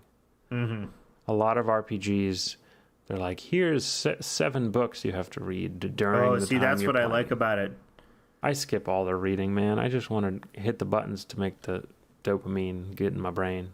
I love that's what I love about Shadow Hearts Covenant. You can collect all these little demons, and they have all this little bits of lore, all these demon crests, and you know all of your moves have significance behind them. And There is a you know, significant amount of reading in Witcher 3 if you want to, but they let if you you skip want it. to. Yeah. Okay. So that was my Let top me fives. hold you, Witcher man. Was that it? Was that number one? Yeah, Witcher 3 is number 1. Witcher Never 3's heard of number it. one. Have some, I'm on a some I'm on a recency. different path from y'all. I'm stuck in like the 90s, I guess. Well, my number one was from 2004, so I'm Oh, not really? like it's from a ways away. But Mm-hmm. if I were to say what the greatest video game of all time is, if I were just going straight objective, I would probably just say Tetris, right? It's got to be Tetris. What do you mean I mean, by greatest? Pokemon maybe is Yeah. the best. I forgot to. I forgot Pokemon about is that the one. best, like objectively the best be. video game. Might be, yeah. When I say the Red or best, blue? if I'm talking about what objectively the best means to me, it's about level of influence, level of recognizability, great design.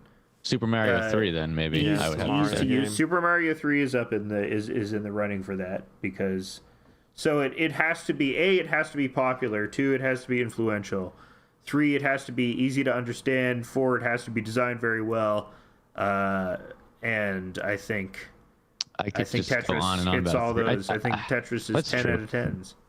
That's on true. all of But those. 3 is just like 3 is just so nice. It's so easy. It's not like so hard that you can't play it. It's not like so easy that it like is stupid.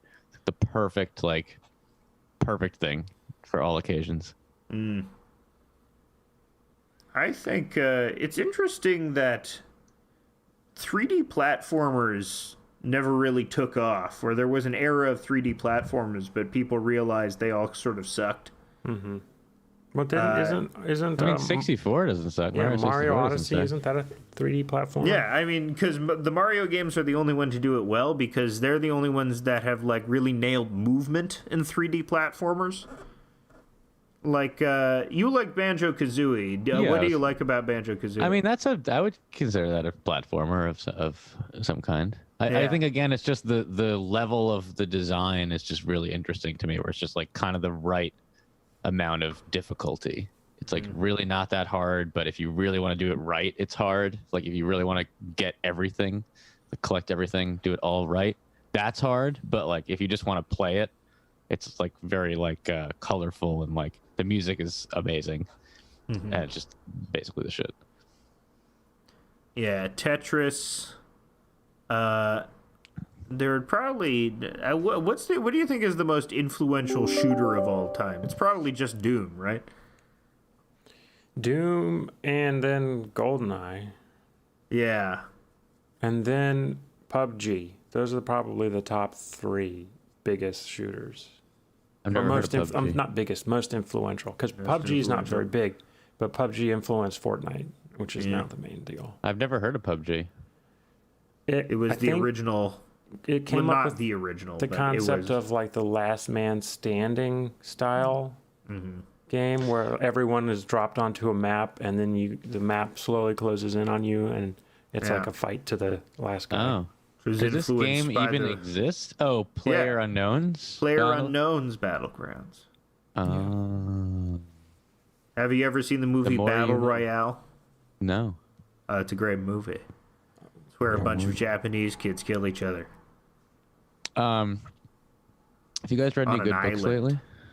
No, I don't I'm reading a book of short stories by a sci-fi author called Gene Wolfe. The collection of short stories is called Endangered Species. It's very good. Nice. What about you? Nice. I only read nonfiction. You know. What nonfiction are you reading a book right now? Well, I'm reading a book right now that somebody Dylan told me. He was like, "Oh, that's like some Red." He was like, "That's Red Scare." Podcast thing. I have no Why idea. did they Like, I don't know like it? what the fuck. Yeah. Who's Apparently, Red like, Scare? What Red Scare? What You did reading Red Scare tell you? to read? Christopher Lash? Yeah. Apparently, like they talk about. I had no idea. What you know, what's about it called? Culture of narcissism. I don't know what that is. Is it Christophe or Christopher? Christopher. Christopher Lash. Yeah. Yeah. Alex, you know him, I Lash. thought. It's chill. I don't know anything. It's chill. It's quite chill. Sure. Yeah.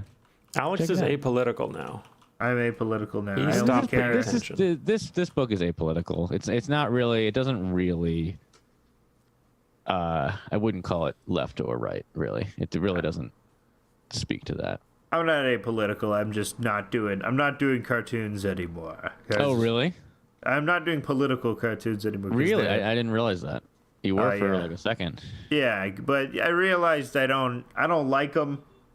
There's like I mean it's also like it's weird when you try and capitalize on them as well. Yeah, I mean, there's definitely something problematic about it, but Yeah, I'd rather capitalize on something, that isn't infused with my anti-capitalist beliefs, Okay. You did not capitalize. You refused to sign them. There's no capitalization going on. I'm very principled. There I'm is very no- principled. I'm You extremely never made a single cent. principled. We've been losing money. We've been losing capital. We lost capital on that project. I know. it's a pretty dark world to enter. But I kind of think political cartoons are like the coolest thing ever if they're good. If they're good, but I don't Yeah. think I was cranking out the hits because I need a more incisive world. I need to read the news. I need to read Financial Times and the Washington Post and learn what all the takes are, and then learn to be a harsh media critic. Like Perhaps. everybody wants to be a media critic, right? What do we criticize? All of media, Yeah, perhaps. everything. Is it a film? I'll criticize it. Is it a book? I'll criticize it. Yeah. There was like there's like a new Graeber book. A new Graeber. Oddly, Isn't he yeah, dead? Didn't he posthumous. die? Yeah. Posthumous. Exactly. Yeah. Which is really funny. And I haven't bought it because it's not at the library, and it's $22. They haven't released the soft cover yet.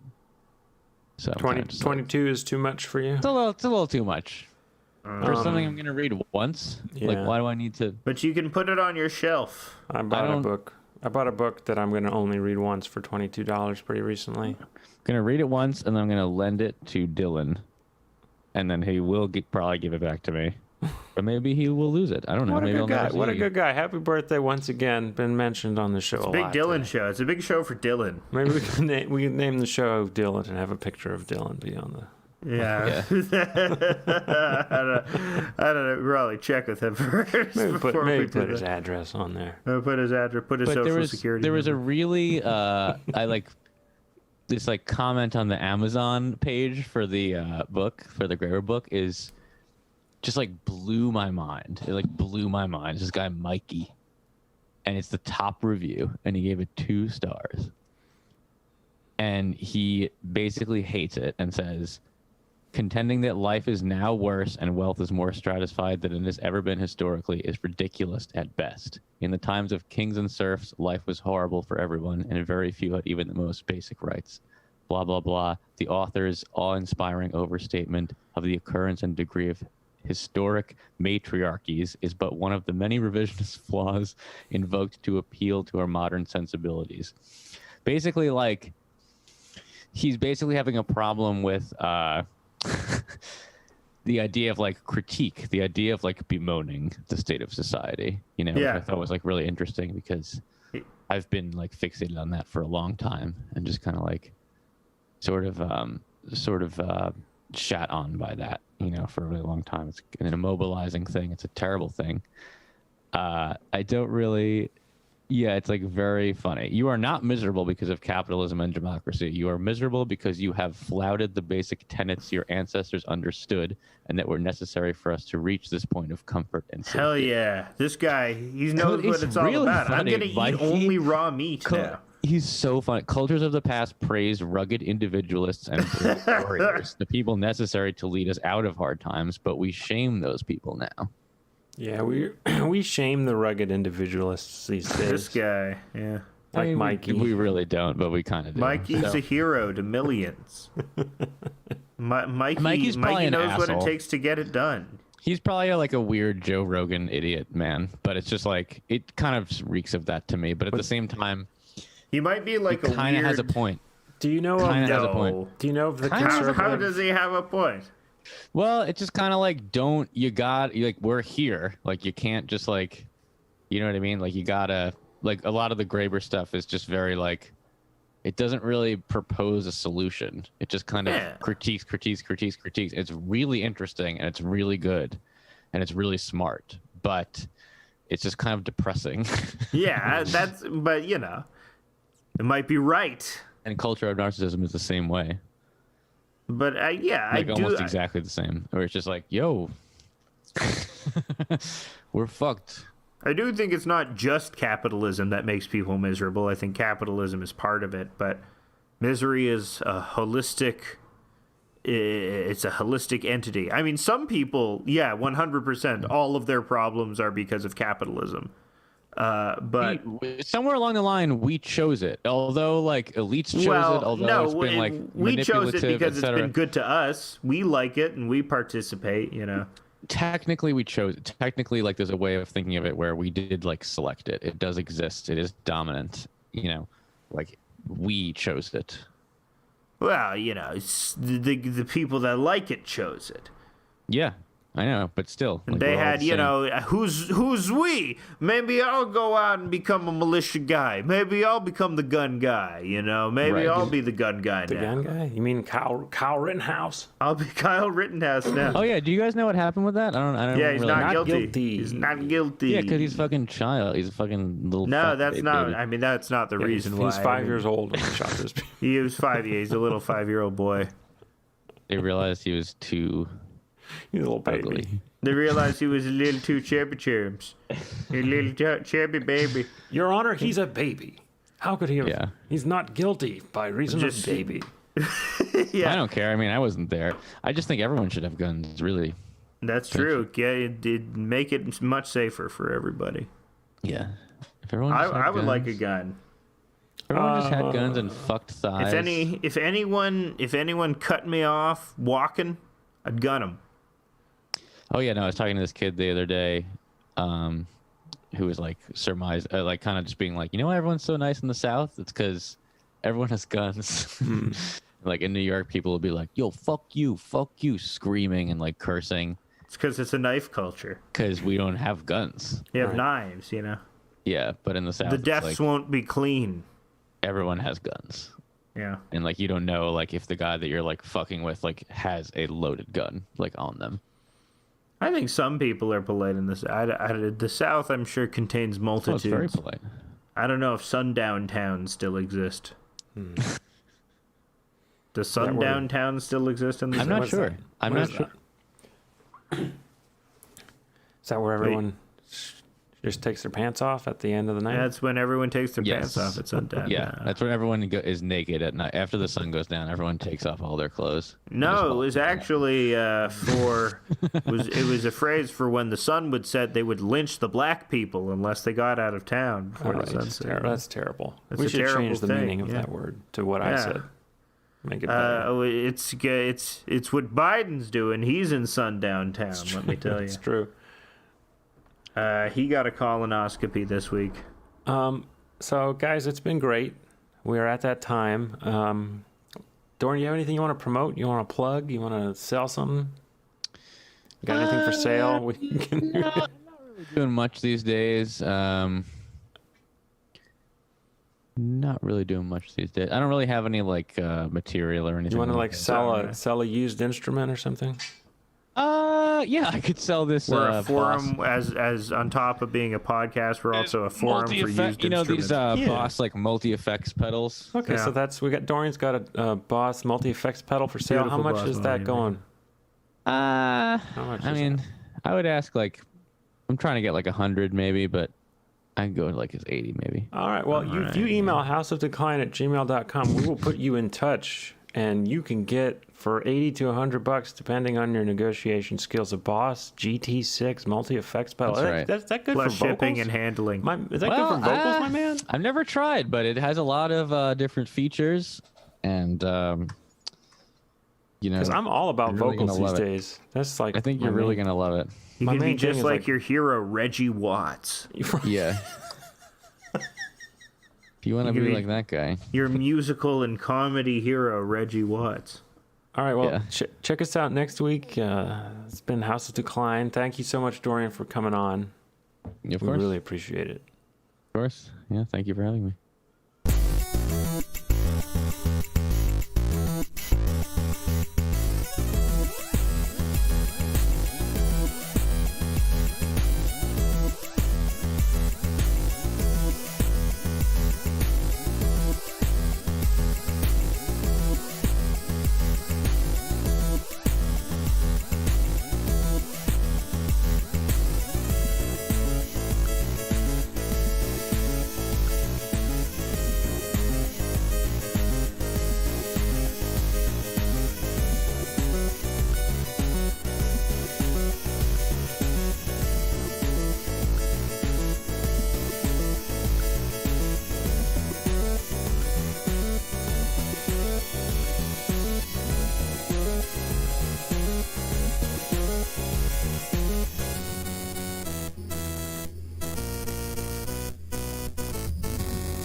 Fake, fake, fakeity fake. Hi, I'm Jody, And I'm Vienno. and welcome to Imperial News, where I spend my whole week listening to the far-right podcast Rebel News and talk about adverse reactions with my friend Vienno. Sure, why not?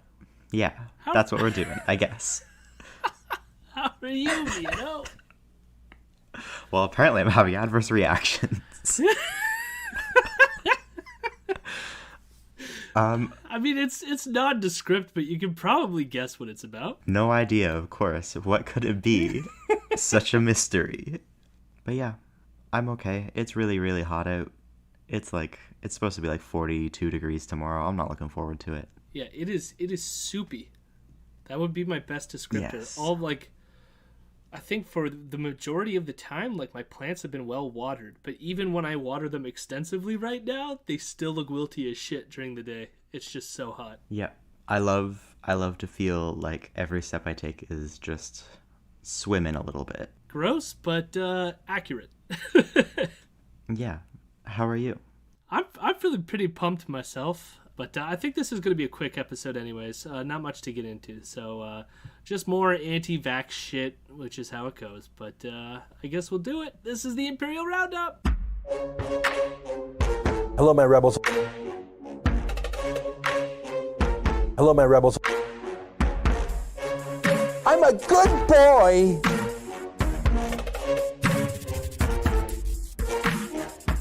I'm a weirdo. This is what happened on The Rebel from August 9th to August 13th.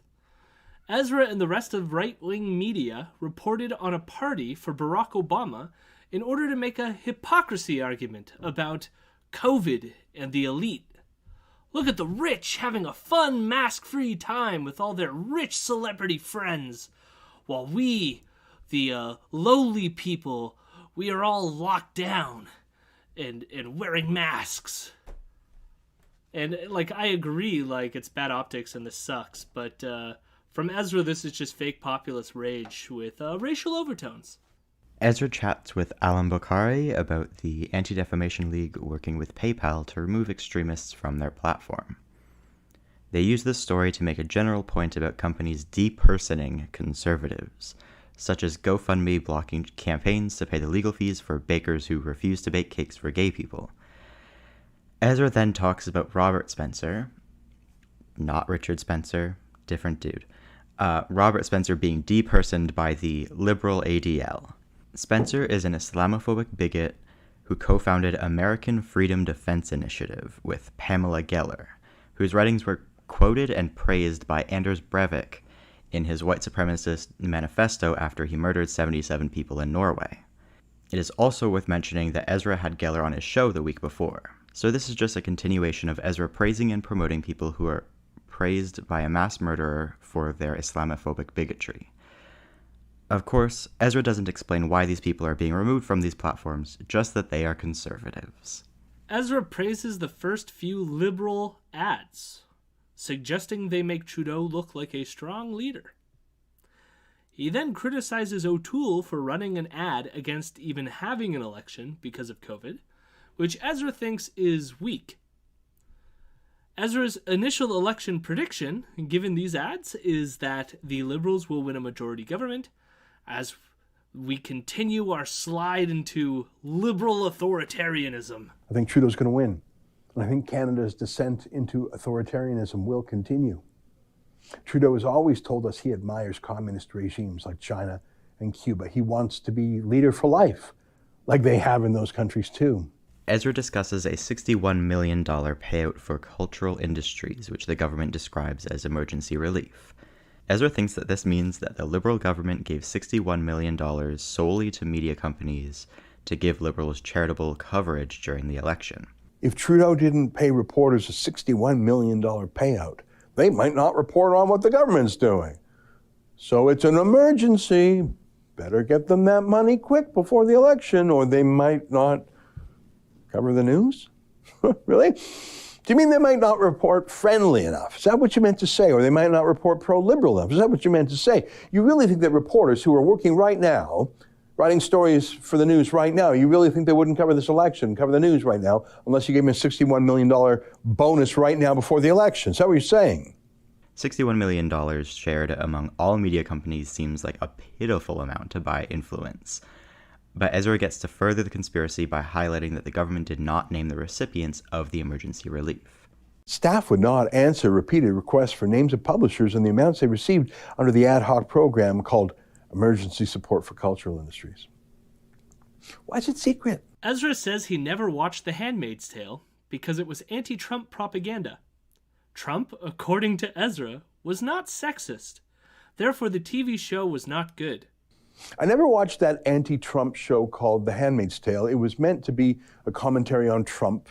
The show's creator said so, which is odd because there's a lot of misogyny that really is in the world, but I can't think of any that came from Trump.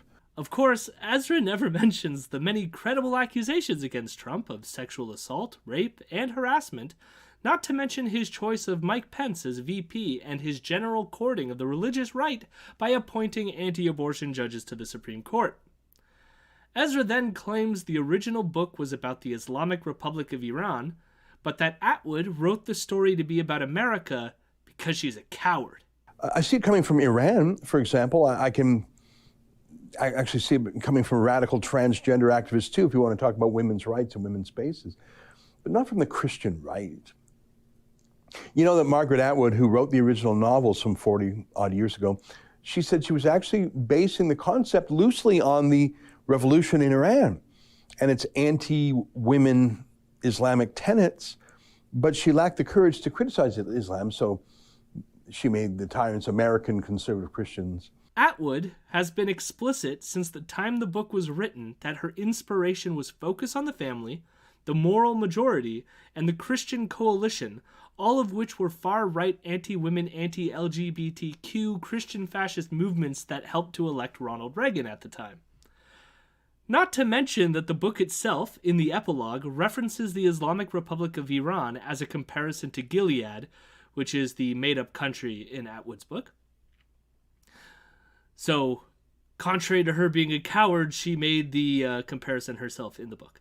He then says, instead of being the victims of an Islamic revolution, we are currently going through a hygiene revolution. I mention this because in our new tyranny, our new authoritarian world that happened so quickly, that happened without a battle, without a vote, without a choice, without a question, it just happened from within. But strangely, it happened from within everywhere at the same time. That's odd, isn't it? And it was just done. And at first people signed up for the hygiene revolution. They wore their masks and socially distanced and they followed the rules. But 2 weeks to flatten the curve, like my very short prison visit, you'll be done very soon, just stay with it. 2 weeks to flatten the curve, it's now almost 2 years. Andrew Lawton is on to talk about the election, and they discuss how the media is focused on Bill 21 in Quebec, but are seemingly cool with masks and vaccine mandates. One of the issues they've been obsessed with for years is, I think it's called Bill 21 in Quebec, which is the secular law that if you work in the public sector, you can't have an ostentatious or conspicuous religious accoutrement. So, for example, you can't wear a hijab. You can't wear a big cross, I imagine. You can't have a Jewish yarmulke, I guess. I don't know all the details of the rule. The Globe and Mail has been ferociously opposed to that for years, citing the Charter of Rights and Freedoms. And fine, I mean, I get the other side of that. Personally, I want a secular, nonpartisan public sector, but I can understand why people say you can have reasonable accommodation and allow a yarmulke or a Sikh turban or a hijab. I see both sides, frankly, and I can think about 100 issues I'd rather talk about than that in terms of importance. But the Globe and Mail has made it their signature issue, and because they care so much about the Charter of Rights for minorities. Okay, good, appreciate that. And then they come out saying, I don't care if you have a medical reason, I don't care if you have a religious reason, a conscientious reason, vaccine passports, or you're not even allowed in private sector establishments like restaurants and gyms and bars. I just don't know how these Toronto fancy pants can have in their same mind, we must allow hijabs, Sikh turbans, and yarmulkes in the public sector, but you're not even allowed to be a conscientious objector, religious objector, or medical objector in the private sector, and that's fine charter-wise. I just don't know how they're such acrobats to hold both of those irreconcilable positions at once. I just don't even know. What they don't consider is that whether or not someone wears a hijab, a yarmulke, a cross, or a turban, they're not being detrimental to public health, like those who refuse to get vaccinated. What about our freedom to not be infected with a deadly disease? Instead, Andrew suggests that those against Bill 21 and in favor of mask mandates don't care about freedom at all. They only care about multiculturalism and public safety. Well, if I may, I think it's because they're not actually reaching either of those positions through an assessment of freedom. Even the opposition of Bill C-21, they may cloak their concerns in charter language and constitutional liberties language, but their actual basis is diversity and multiculturalism. They're not using freedom as the foundation for that argument because they don't view these things through that lens at all. So when it comes to vaccine passports, the civil liberties aspect doesn't factor in at all. They're thinking of, we need to get to this COVID zero outcome, the consequences on individual choice be damned, and this is how we're going to do it. I guess what Andrew is saying is that he is in favor of people banning others from wearing religious symbols, but that he is against mandating food safety because it is anti-freedom. And that is the week.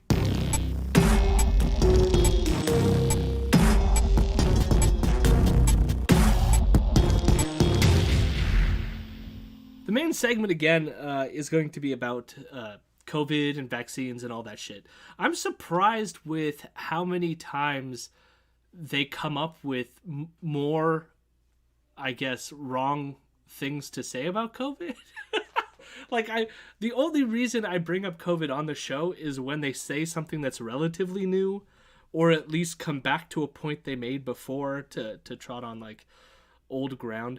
But, like, I try to avoid talking about it as much as possible because it gets to a point where it's like you think they would have said everything they need to say by now, you know? Yeah, they just keep coming up with new bullshit. Like, I mean, I guess that's what they do with everything, but they've been really on this whole COVID thing. It's just like, okay, we get it. You don't think there's a fucking pandemic. Like, go die about it already. And I will say, this episode is the week before the election was called.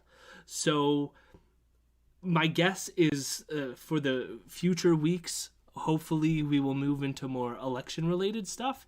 But for right now, we're still doing some COVID stuff. And it starts off strong. Ezra is out there promoting chickenpox parties.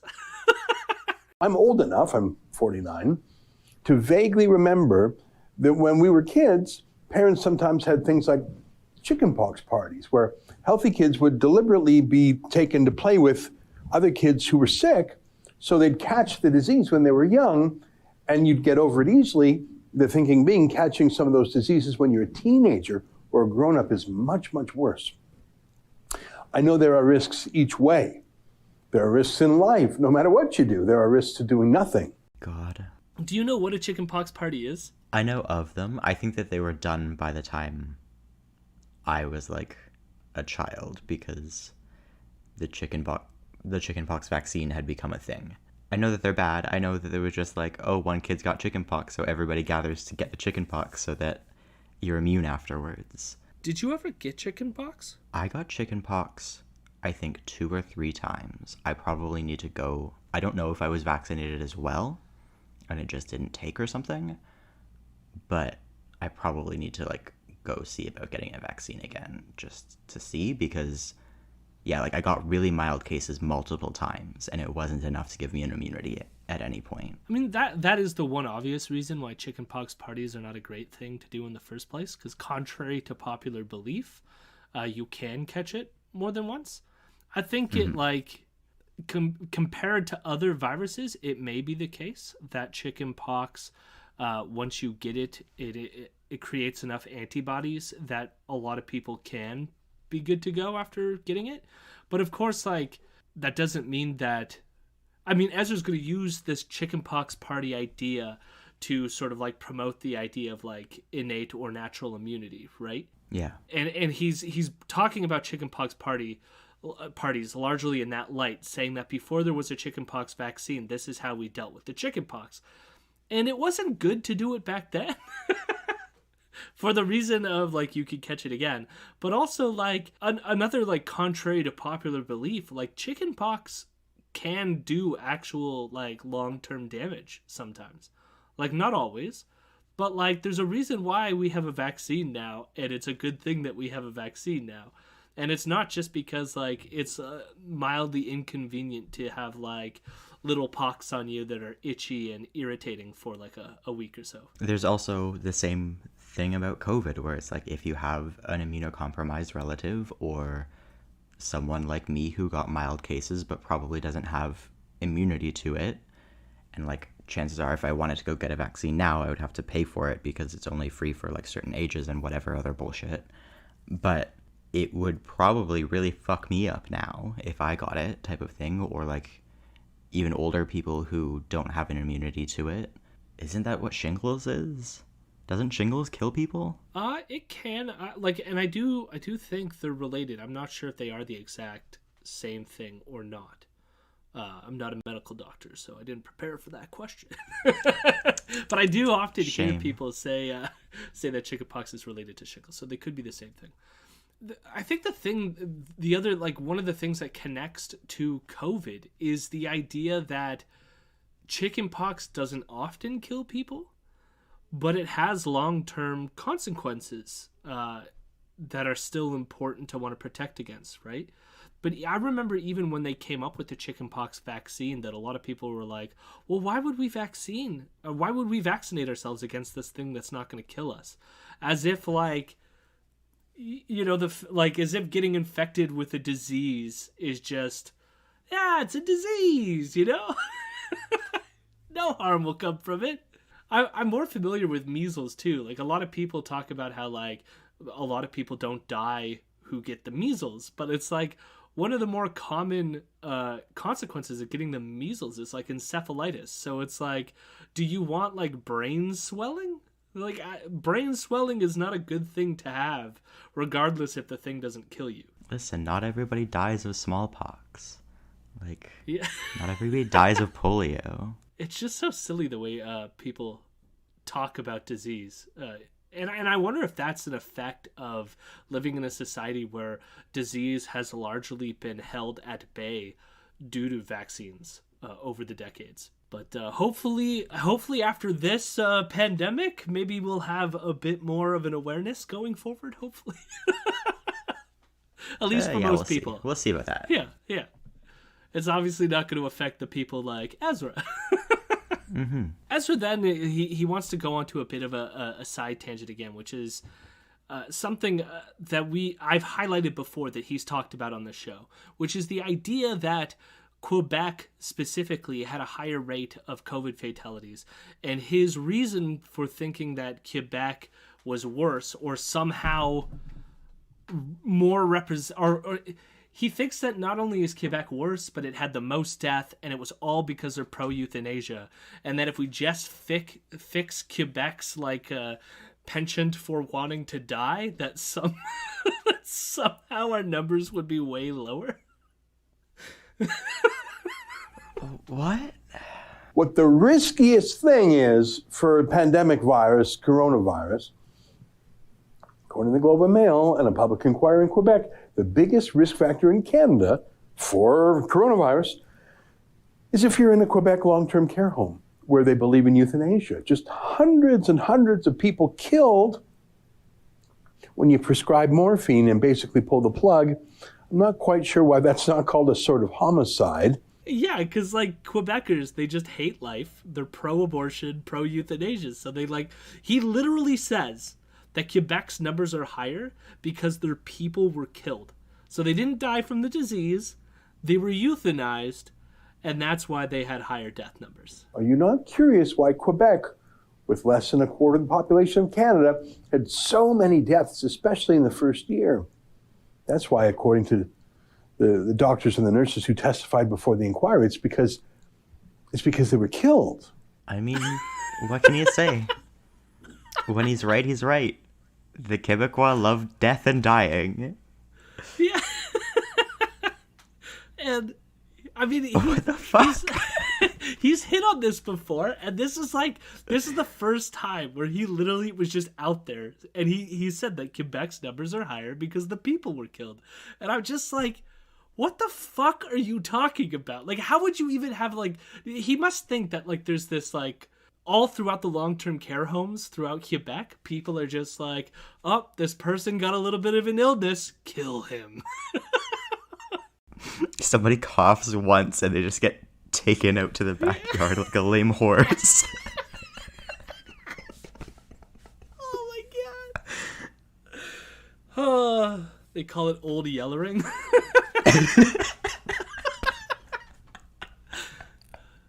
It's just such a weird fucking argument. Like, for one, I don't know, like, you would have to, I would say, like, point to other countries in Europe that have lower death numbers that have dealt with COVID better than we have, and yet are also, like, super pro euthanasia and are not concerned about it to the extent that the Christian right is in Canada, right? Like he's doing no sociological analysis here. It's merely Quebec's higher. Quebec is more pro euthanasia than the rest of Canada. Therefore, they're killing people rather than, I don't know, rather than letting them slowly die due to COVID. I don't know.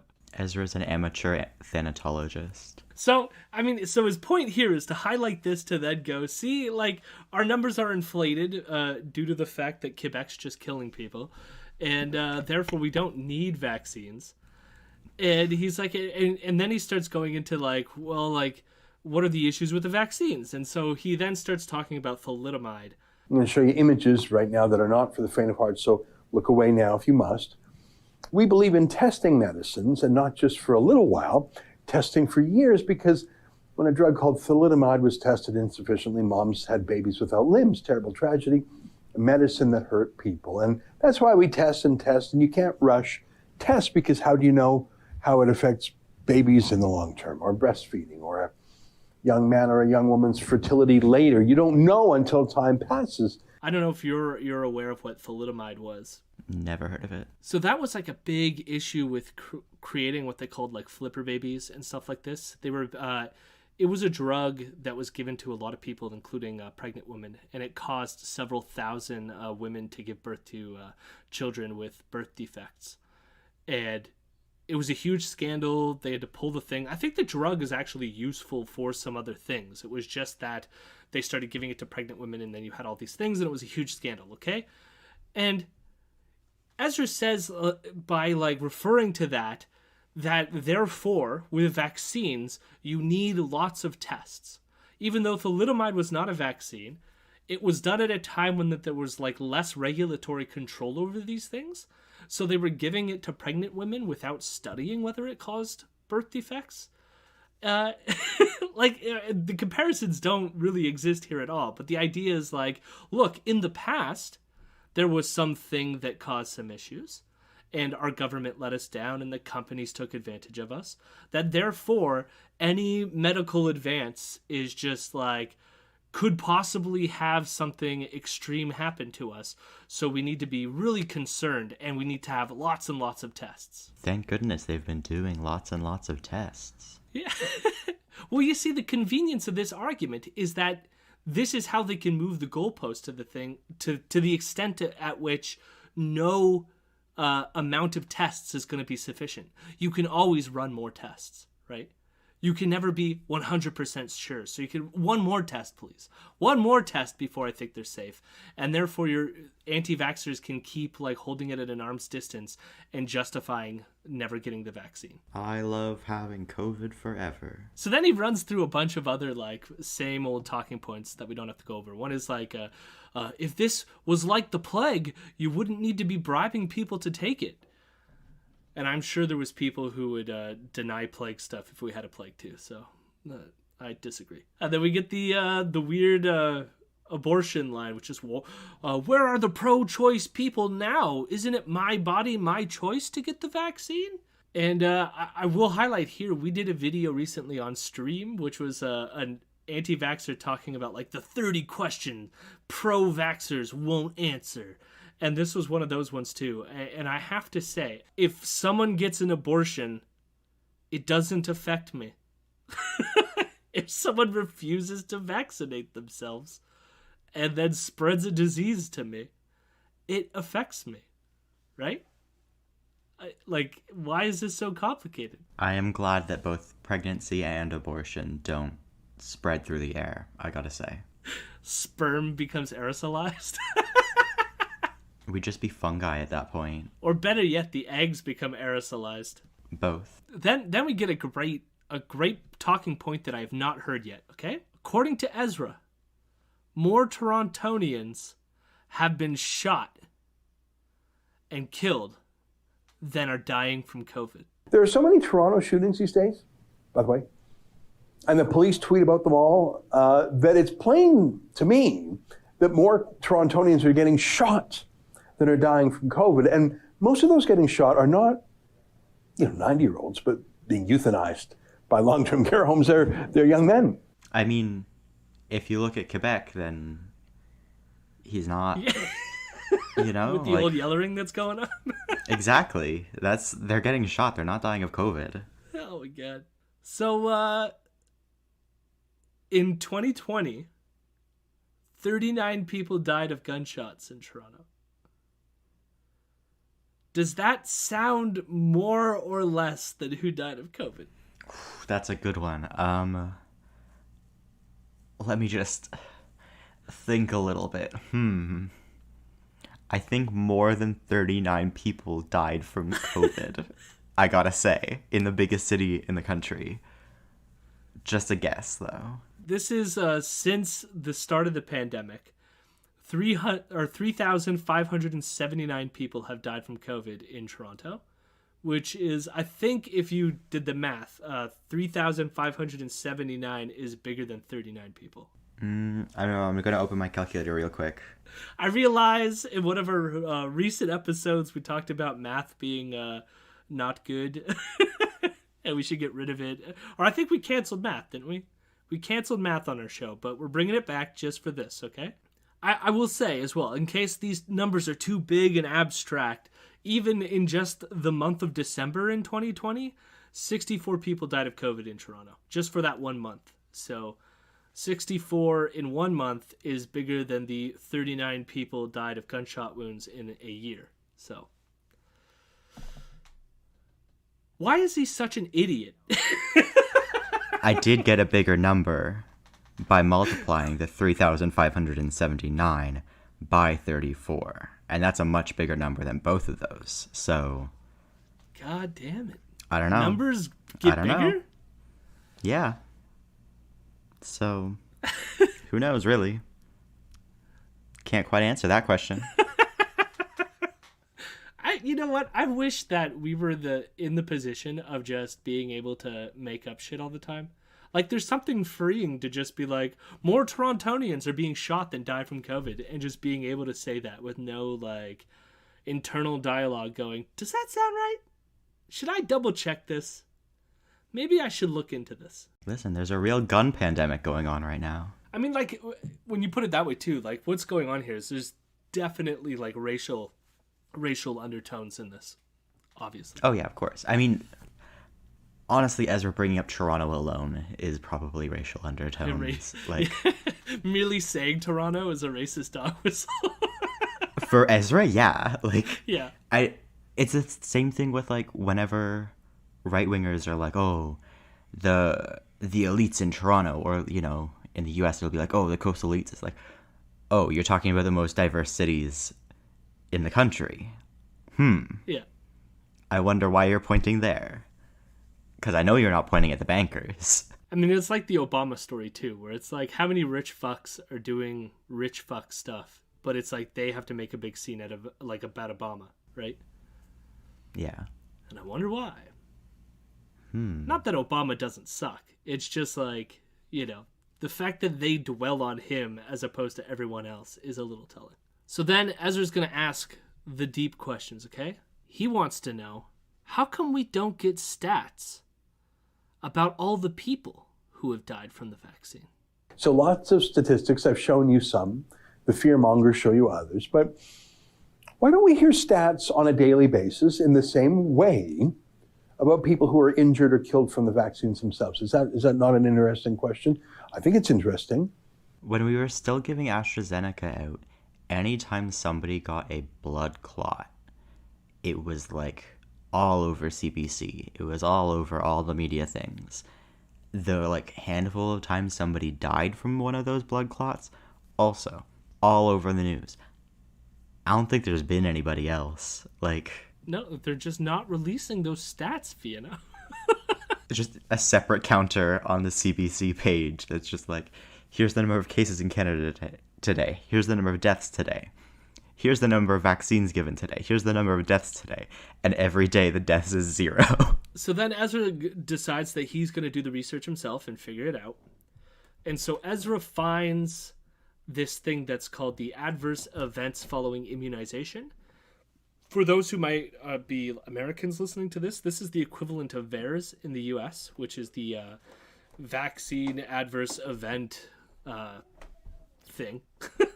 and basically the premise of these programs is that vaccine companies are aware, or even the government is aware, that when you institute something for a mass population, that things might appear in the data that you didn't get on the smaller numbers in your tests. And so the point of having these databases is for anyone who has some sort of reaction in an there's also no time limit. So this could be people who 3-4 weeks after getting the vaccine are calling into this database saying that something happened to them and then going, maybe it was because of the vaccine, right? And the point of doing this is just to see if there's a signal in the noise, and then start an investigation to see whether there's actually a causal relationship as to whether the vaccine caused a bunch of things. So it's just basically a way of going, look, anyone who gets a vaccine and then something happens, call this database, and if they get a bunch of calls all saying that a bunch of people have a certain type of symptom, then they might go, hey, maybe we should look into this, right? That's all that this is for. Ezra speculates that it's going to be taken down and scrubbed from the internet, although I don't know why the hell that would happen. I guess he's assuming that somehow the information for these adverse events is contrary to the line that the vaccines are safe or something, so they're going to scrub it, although it's always been around. Why would they do that, Ezra? Is it like a federally funded thing then? Yeah. It's done through the government, and it's supposed to decrease the liability of pharmaceutical companies who give out vaccines, especially when you take it on as a big public policy to get everyone immunized. And it makes sense because some of these things, for example, we're going to get to it, but the AstraZeneca, the such low numbers of these blood clots made it so that in the initial tests, it wasn't appearing in the data. And it wasn't until you started giving vaccines to millions of people that it started to show up, right? And that's the whole point you have a database like this, is to all of a sudden they're getting calls with people having these blood clots after the vaccines, and then they might go, hey, maybe we should look into this. Yeah. But Ezra's it's going to be scrapped. It's still not scrapped. It's up. I read the document that he read for this episode. Now, to Ezra's credit, he reads it, and he does read the warning in the document that states that this data is not causal. Now, what that means is that the government is trying to tell you that the data that's in the adverse event document does not indicate that. So say if it says that 200 people had this symptom after receiving a vaccine, what the document is trying to say is that it doesn't tell you that this thing that people got was caused by the vaccine, right? All it is saying is that people called the line and indicated that they had this thing for however many weeks after receiving a vaccine. So it's not causal, and if you conclude that it's causal, you're reading the information wrong, okay? And Ezra reads this. And then literally in the next sentence he goes, it is important to note that the adverse events described in this report are defined as any untoward medical occurrences that followed immunization and do not necessarily have a causal relationship with the vaccine. So they're saying just because these health problems happened right after someone took the vaccine doesn't mean the vaccine caused it. And that's technically true. Of course, that's theoretically true. But I think it's much more likely that if you have an adverse event right after a vaccine, it's much more likely to be true.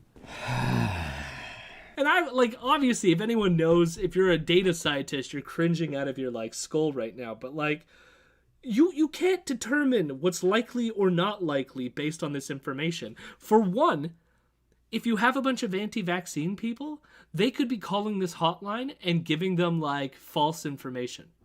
That's why there's nothing in this data that could tell you anything other than maybe we should look at this. That's all this system is for. If you get any conclusion about likelihood or causality from this, you are reading this data wrong.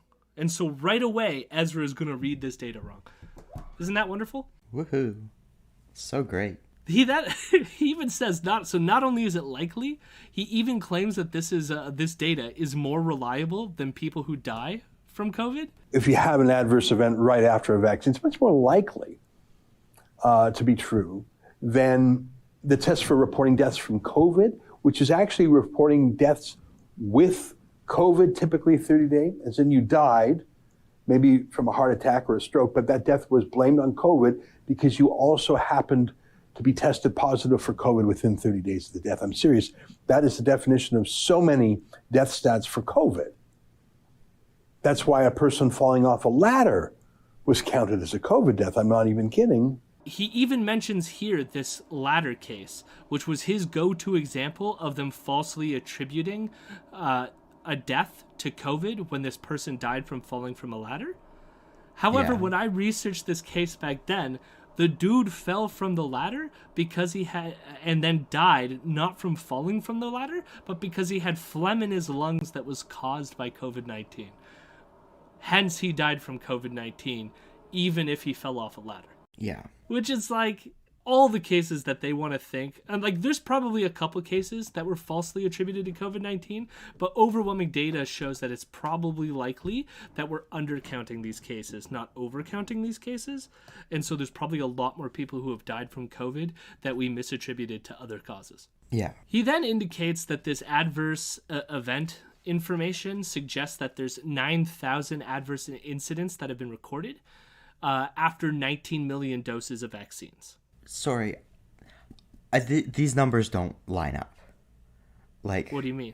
19 million doses, and granted, this is a couple weeks or whatever after that episode aired, but like, right now, like, I can't imagine that in that time period, 8 million more people have gotten their first dose, let alone the fact that most people needed to get 2 doses, so therefore, like, it should be at least doubled, I would assume. Because our current population that has received at least 1 dose is at 27 million. Yes, so this is an old, it's old data in that the document was released recently, but the data was from like earlier on. Because obviously they're not updating this document to the minute, if that makes sense. Right? Okay. I thought that he was claiming that 19 million doses had been given. I was like, that's so... No, so what the document is saying is that according to the adverse events data, 9,000 adverse events were recorded, and at the time that number was recorded, 19 million doses were given. So that's 9,000 adverse incidents were called into this hotline after 19 million doses were given. Okay? Okay. Now, obviously these numbers aren't... like, compare that. You got 9,000 to 19 million, okay? And I just wanted to highlight that currently we have 1.4 people had cases of COVID in Canada. That's 1.4 million. Yeah, okay. And 26,000 deaths. So that's significantly less people had COVID than got the vaccine, and a significantly higher number died than called into this hotline with an adverse event. And that's ignoring the fact that these adverse events could be caused by anything, right? Because this data does not tell you whether they're caused by the vaccine or not. So that could be somebody calling in being like, I got the vaccine and then I had an extreme diarrhea and therefore it was caused by the vaccine. And then they jot it down on their thing. But that doesn't tell you that they could have had diarrhea because they ate a spicy pepper, all right? Like, sure. Which is why you got to do further studies. That's how this works. Ezra then claims that the data showed that there was something bad for AstraZeneca. We already sort of talked about that. Then he makes some weird conspiracy theory that they panicked after this, and then they paused it before Trudeau forced them to release the vaccine again. Do you see what's happening? Ordinary Canadians were the guinea pigs in a giant experiment. It started going really bad, so they paused it. But then they unpaused it because Trudeau bought so much of that vax. Hey, no problem. Did you know that this was still an experiment? Maybe you did, but did they tell people that this wasn't fully tested yet? How do you feel about the fact that healthy people were promised protection by the government, and they in fact got ill at such a rate that the government panicked and paused things and then restarted things? I'm not sure which is worse. Yeah, I don't think that we brought AstraZeneca back at any point. Or is he just saying the vaccines in general? No, the AstraZeneca was used in a limited time as they were getting rid of, I think, what they had for the population where it was shown to be safe for a while. That did happen. Okay. Because again, the blood clots were only happening in younger women. So you could give it to older people and it would be just as effective and fine. And given that, I think the reasoning then was it would be better to be vaccinated than to get COVID. So take this AstraZeneca vaccine if it's available and you're older, was the reasoning. Okay, yeah, I vaguely remember that. That makes sense. He also then adds that the existence of adverse reactions like those from AstraZeneca means that the companies were not testing the vaccines. And then I'm like, but this is the point of having the adverse reaction data, right? It's to catch this stuff ahead of the time. I want to know, like, in his head, what you would think would happen here. Because the only way you would know that there was, like, a 1 in a million chance of getting an adverse reaction to a vaccine is if you test the vaccine on, like, 1 million people. And even if there's something like 1 in 100 million, you would need to test the vaccine on 100 million people before you get that one person to get it. And so it's like the only way to run a test like that is to start vaccinating the entire population. You know what I mean? So it's like you couldn't run a test for such like tiny effects. Which is why there's like some limit where they just go, well, if like 1 in a million people are fine, let's release this vaccine and see where it goes. You know? Because then you're getting into territory of just like random shit happening, you know? It just gets really like, it's amazing to me how much like they want to freak out about these like tiny effect sizes for possible adverse events when it's like COVID is actually killing people. So we started this trek down the adverse events data in order so that Ezra could answer the question, how many people have died from the vaccines? And according to the data that was given on this sheet, Ezra claims it says that only 6 people died from vaccines in Ontario. And this could be people with blood clots or other things like this that they attributed to the vaccine in some capacity. Yeah. However, Ezra then says, but then there's 167 deaths nationwide, and so this is a weird underreporting thing, and he's going on about it. But what the report says is that these deaths, the 167 that he's claiming also exist, are being investigated, and that there were other comorbidities that make determining the cause of death difficult. And what that means is, like, say you're someone who is obese and therefore have a high likelihood of something like dying from heart disease, and yet you get the vaccine and then you die of heart disease shortly after. Was that something that you were never inevitably going to die from the heart disease anyways, or was it exacerbated somehow by the vaccine? And some of these things, it just gets to the point where it's like, maybe it was the vaccine, maybe it wasn't. We don't know. Mm-hmm. 167, even if we accept 167 deaths nationwide, given the amount of vaccines that have been given out, is this a large number? It's not.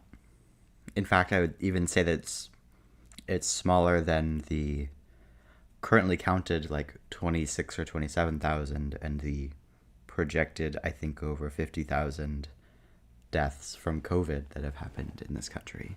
It's just amazing for him to like be fear-mongering over this when it's like so not impactful. Like these vaccines, and if anything, like the vaccines have lowered the incidence of death. We have tons of information on that. You can just look at how like low, like right now, our cases are starting to go up again, but deaths are remaining quite low. And that's because most people who get a breakthrough infection with the vaccine are not dying from the virus, which is good. So get vaccinated.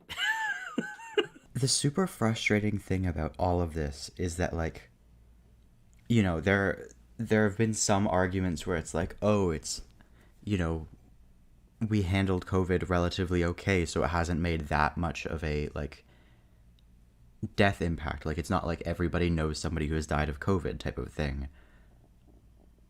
So, you know, because of the success, there are people who are, like, treating it like it wasn't actually that big of a crisis.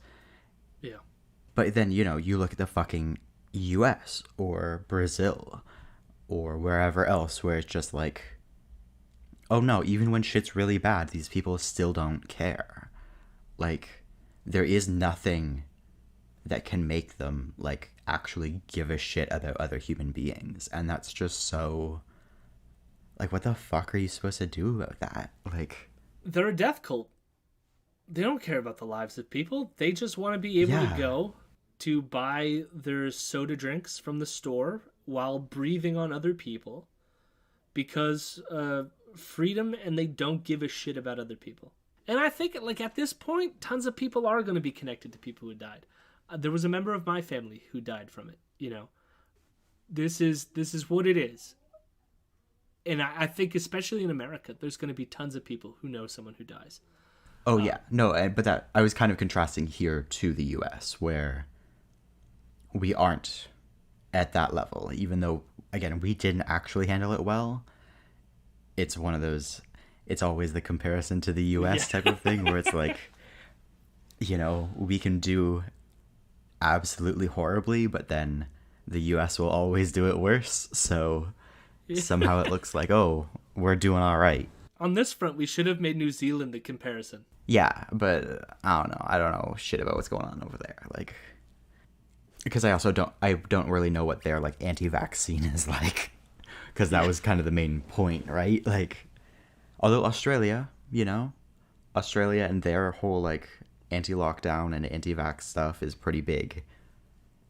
And I think they had, like, a couple hundred cases in the country earlier this week, and it was like the worst that things have ever gotten. And it's just like, then you contrast that with North America, and it's like, oh yeah, no, the right wing is the same everywhere. They just love dying for the market. He ends this segment, at least, by saying that the vaccines have also not been proved yet for or they're still only available for emergency use. They haven't been proven to be effective yet or safe yet. And again, we have the hindsight of it being approved yesterday.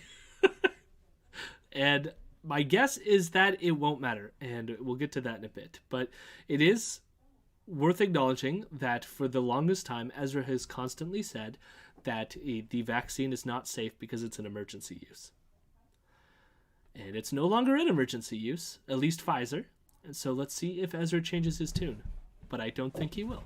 The next sort of like story he wants to get into is there was this German nurse who injected people with saline because she was skeptical of the vaccine. So she gave people a ineffective vaccine and, had consequences for doing that because that is unethical. Beyond unethical, it's fucking atrocious that this person did it. And Ezra begins by telling this story in part because he wants to point out that, look, even nurses who should know better, right? We've heard this one from him before, which is that the nurses should know better, and like, look, they're even skeptical of the vaccines. But at least Ezra condemns this person. So we got a firm commitment from Ezra that he is against injecting people with saline against their will. So small victories. Yeah. But then he says that the vaccine passport is the reverse of injecting people with saline. A vaccine skeptical nurse apparently gave thousands of doses of saline solution, just salt water, instead of vaccines because she was worried about people being poisoned by them. And so I guess she deceived them. She tricked them by giving them a placebo instead and telling them they were vaccinated. Now, that's obviously wrong to do, even if you are vaccine skeptical or vaccine hesitant, to trick someone into injecting something else, to switch their medical prescription on them because you think you know better than them, that violates their consent, that violates their personal and bodily integrity. And so surely any outrage against this woman for taking thousands of people's lives in her own hands, surely we should feel the same when it's the reverse. When it's someone forcing a vaccine on someone who doesn't want the vaccine, who doesn't want their privacy or bodily integrity violated under duress. If you want the vaccine, then take it. But it's not free and informed consent if you're forced at gunpoint to take it. I feel like he's trying to say that it's the equivalent of the government doing something wrong by being like too pro-vaccine or something. And he uses this. So this whole, the German nurse thing and all this and the vaccine passports is also, we can talk to Janine Eunice, super leftist, the most hardcore leftist known to all of us, who works for libertarian think tanks. I tried to do a little bit more research into Janine Eunice because she's now been on his show like almost every week for the past few weeks. And she like came out of nowhere. And that like interested me, right? Like I was like, who is this person? Where did they come from? What is going on here? And I tried to find anything on her and I can't. Like her Twitter account right now, it's called Lefty Lockdowns 1 or Lefty Against Lockdowns 1, something like this. I can't remember what the Twitter handle is. But like that tells you that the Twitter account was created after the lockdown. Like it even says it was created like September 2020, something like this, okay? I did find her Twitter account that was created back in 2017, but it's like secured off. Like it's got the lock in it. I can't see anything that she used to tweet or she tweets in her personal account. So she did create this public persona thing. She also like, the only other information I can find from her is that she studied religious studies at Cornell. Then she studied law at University of New York before becoming a lawyer who fights civil litigation. And then somehow got involved with the anti-lockdown people and all that, and is now working for all these conservative think tanks that hired her after she started posting as Lefty Against the Lockdowns. Now, she did a Reddit Ask Me Anything recently, and I looked into it, and there was one post where somebody asked the question, how does a lefty get to working for a pro-libertarian think tank? And her response to it was kind of like, let's just say politically inept. It was kind of like, we can all get along, and they're all just about freedom anyways, and we can all hold hands. And even though I'm still kind of a lefty, although she said I'm kind of a lefty, but then she goes, but I never really thought about things like climate change and all this, and now that I realize with this whole COVID thing, and I look into it, it's probably going to show me that, like, everyone was wrong about global, climate change too, so, like, I don't know. Maybe I won't be a lefty after I go through this deep self-evaluation or some shit like this, okay? Sure.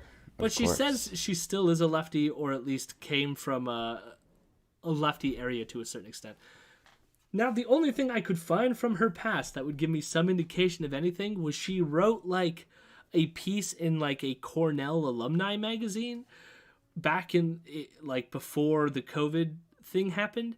And in it, she was talking about why people should go to Cornell to take religious studies. And it's a short little thing. It was easy to read. But at one point, she mentioned that she is interested in seeing other perspectives because she got her religious studies degree.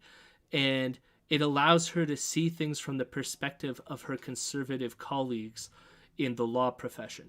So even back then, I guess she was distancing herself from the conservatives in some capacity, but reading, at least even back then, in her description of like doing her religious studies, she was talking about how like Christianity helped spawn like Western civilization and was a force for good.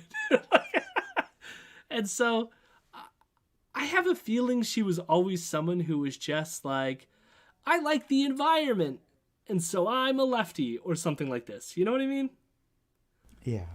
And like, because there was no political base there, she probably got mad at these lockdown things because she is an upper class person working out of a New York law firm. You know what I mean? And yeah, I guess she just really didn't like the lockdowns and is now going down a rabbit hole, which is sad to see that now she's now gonna be a libertarian, I guess. Hooray! Oh, I'm just like so curious about her, I gotta say. I did just find a Atlantic article that I guess she is part of. She says, before March 2020, I was a solid progressive Democrat. I am so disturbed by the Democrats' failure to recognize the importance of civil liberties. I'll vote for anyone who takes a strong stand for civil liberties and doesn't permit the erosion of our fundamental rights that we are seeing now. And that's, I think, all that she says. There was a tweet of hers standing in front of a picture of a painting of Barack Obama. And it was like, these ex-Democrats are now like pro-Ron DeSantis Republicans. And it's like herself and a bunch of other people. And I'm like, how can you stand for civil liberties and support the dude who passed a law making it somewhat vaguely legal to run over protesters with your car? Yeah. Which tells me this is either someone who found a financial reason for going the direction she's going, or someone who just never deeply analyzed any of her political opinions up until this point. But yes, Janine Younes is on, and she's defending a professor who's refusing to be vaccinated because they already had COVID. And this professor's name is Tom Zwicky, and he's from George Mason University, which is a huge right-wing economic university. Great. Him claiming that he has this natural immunity, she compares this to people showing they have been infected with chickenpox being able to avoid immunization from the chickenpox vaccine. Now, I don't know for a fact that you can get away with getting a chickenpox vaccine by saying you were previously infected by it, but even if that's the case, chickenpox is not COVID, so I don't know. All diseases are the same. It's all one. It's all miasma. All miasma? It's just whispery vapors? Yeah, it's all bad air. You get sick, it's bad air. Gotta get good air. Gotta make the air smell better. That's next time, you know, if I'm in a space where a lot of people aren't wearing masks, I'm gonna be like, shit, what's with all this miasma? See, and that's why masks are bad, is because you get caught up in your own breath. So if you already have the miasma, then you're just breathing in more miasma through the mask. Guess who got vaccinated? Janine got vaccinated? Janine got vaccinated. She said she wasn't going to get vaccinated. Yep. She said specifically on Ezra's show last week, or either 2 weeks ago, I can't remember what it was, that she wasn't going to get vaccinated because she already had COVID. Yep. But I found a podcast that is called Trish Wood is Critical, that Janine Younes is on, and it, in the description it says, and it came out August 20th, 2021, so 4 days prior to us recording now. Yeah. That the description reads, a talented lawyer dedicated to fighting vaccine coercion explains why she caved and got the jab. She'll continue her battle for others through the courts despite her own decision. So, Janine got vaccinated. I wonder if it's because she's in New York and she wanted to get into places before they institute some sort of passport or something. Interesting. Well, there you go. I'll send you the podcast and you can listen to it yourself, because I'm not doing that. I'm not subjecting myself to that. I don't want to do it either, but no, that's interesting. Janine, you hypocrite! Yeah. And she's defending this professor. Jesus Christ. Anyways, as the interview goes on, Ezra says this all goes against the Hippocratic Oath by forcing people to receive a vaccine, because doctors should never force you to take a medicine, especially a medicine you don't need and a medicine that can harm you. To prescribe a drug that someone does not need seems to be a violation of medical ethics, and to prescribe a drug that they don't need that has a risk of harm violates that essential Hippocratic Oath, do no harm. And I want to say that, like, this is not a medicine, it's a vaccine. It will help you, so therefore it's something that you possibly do need. And in fact, most of the public needs it. And also, it very, very, very, very likely will not cause harm to you. So, Ezra's full of shit. Who would have thought? What a surprise. He also makes the claim that the virus gives you a better immunity than the vaccine. And then the funny thing is, Janine admits that the university sent her like studies, peer-reviewed scientific studies, to show that vaccine immunity is way more robust than natural immunity. They are not going to compromise on the natural immunity. That was actually their response to me in the first place. Was we don't recognize this. They linked to a CDC webpage, which, says we can't be sure about natural immunity. This was a silly response in a number of ways. First of all, it was just sort of this general statement.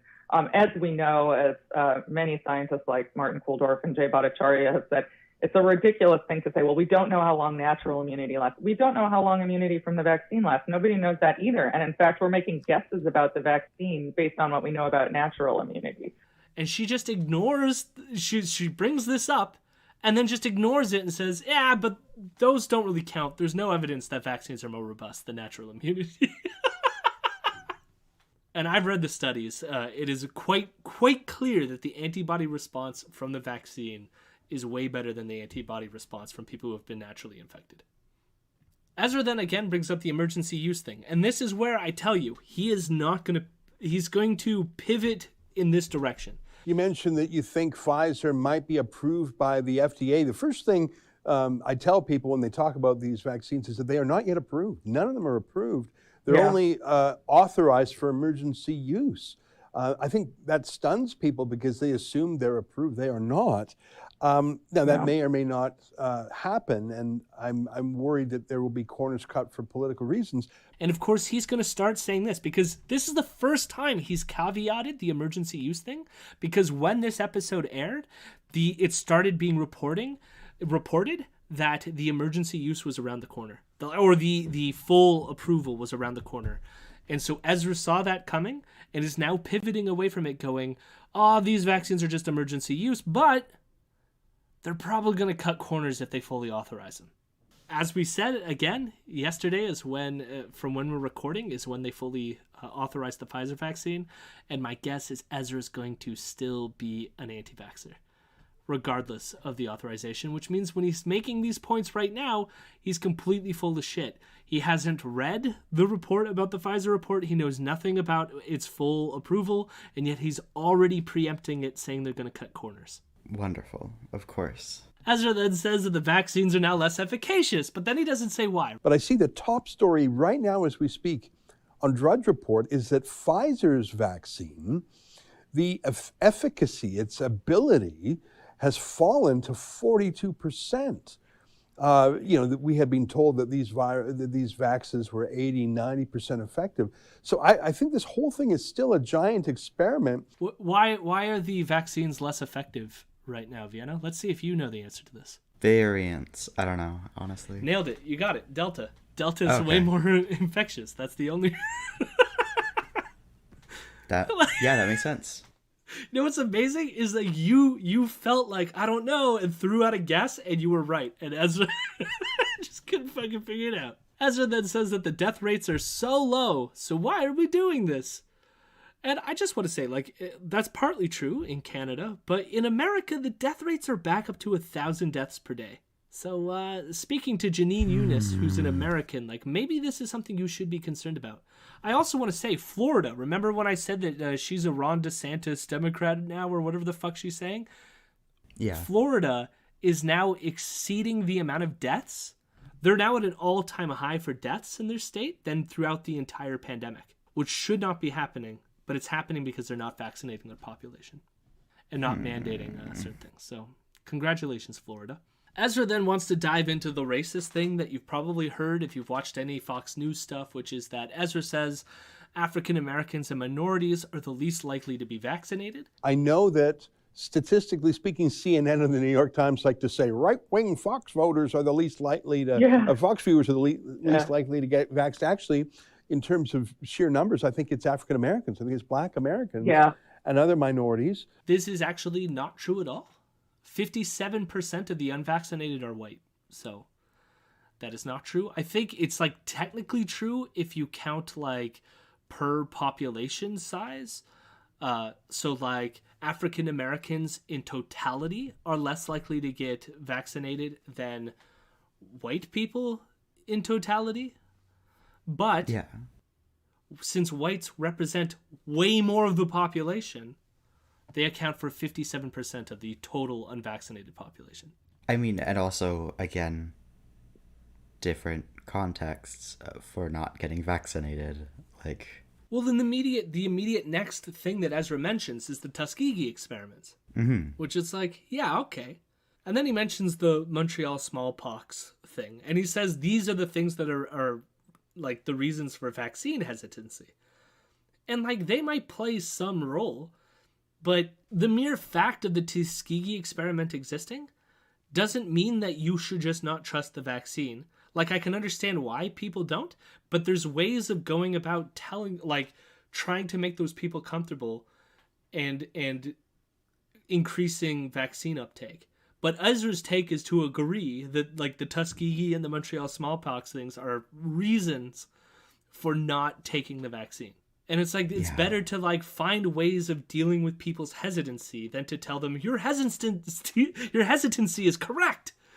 Don't get it, which is what Ezra's trying to do. It's very, like, it is pretty telling that like people are seeing like Indigenous people and Black people and like other minority groups being hesitant towards the vaccine, and instead of seeing that as like, oh wow, yet another case where the medical community fails like communities of color, or like, you know, talking about uneven distributions of health outcomes and like all of those other sorts of things, it's like, no, it's good that these people aren't getting vaccinated, because it's like, well, you know that more of them are gonna die now. Like, I mean, and largely because of those same disparities in health outcomes. Yeah, exactly. Like, it's very much just COVID has exacerbated all of society's existing issues, including unequal health outcomes for minorities. That's it. That's the whole thing. Like, more people of color, like, people of color are more likely to die of COVID as well because of unequal health outcomes and all of those other sorts of things. Like, it's just the same shit that has been happening for fucking centuries at this point. Like, fuck you, Ezra. And he ends this whole segment saying that he's happy with unions who are pushing back against vaccine mandates.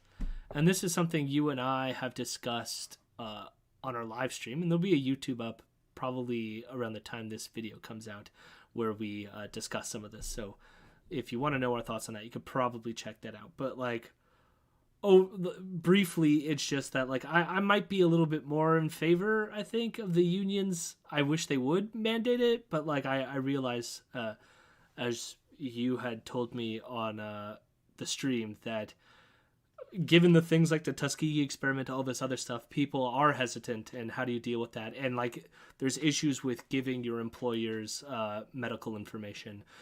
If you are immunocompromised and can refuse it, then now your employer has that information. And so it's, I think we left it at it being messy.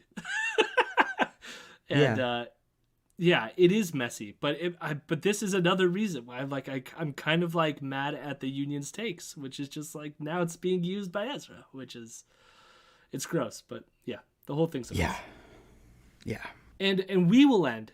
This is just something that was said at a mailbag segment, and it's vaguely related to COVID. I just thought that you would appreciate it, which he said, I mean, I'm not a Marxist, but I can't help but see there's a lockdown class. you know, I like, I'm even trying to think, like, how would this even work? Like, a Marxist analysis of lockdown class. I don't understand what the fuck Ezra's saying. It's like Ezra's just like, I'm using the word class to refer to people who want to lock things down, so therefore Marxist. Whatever.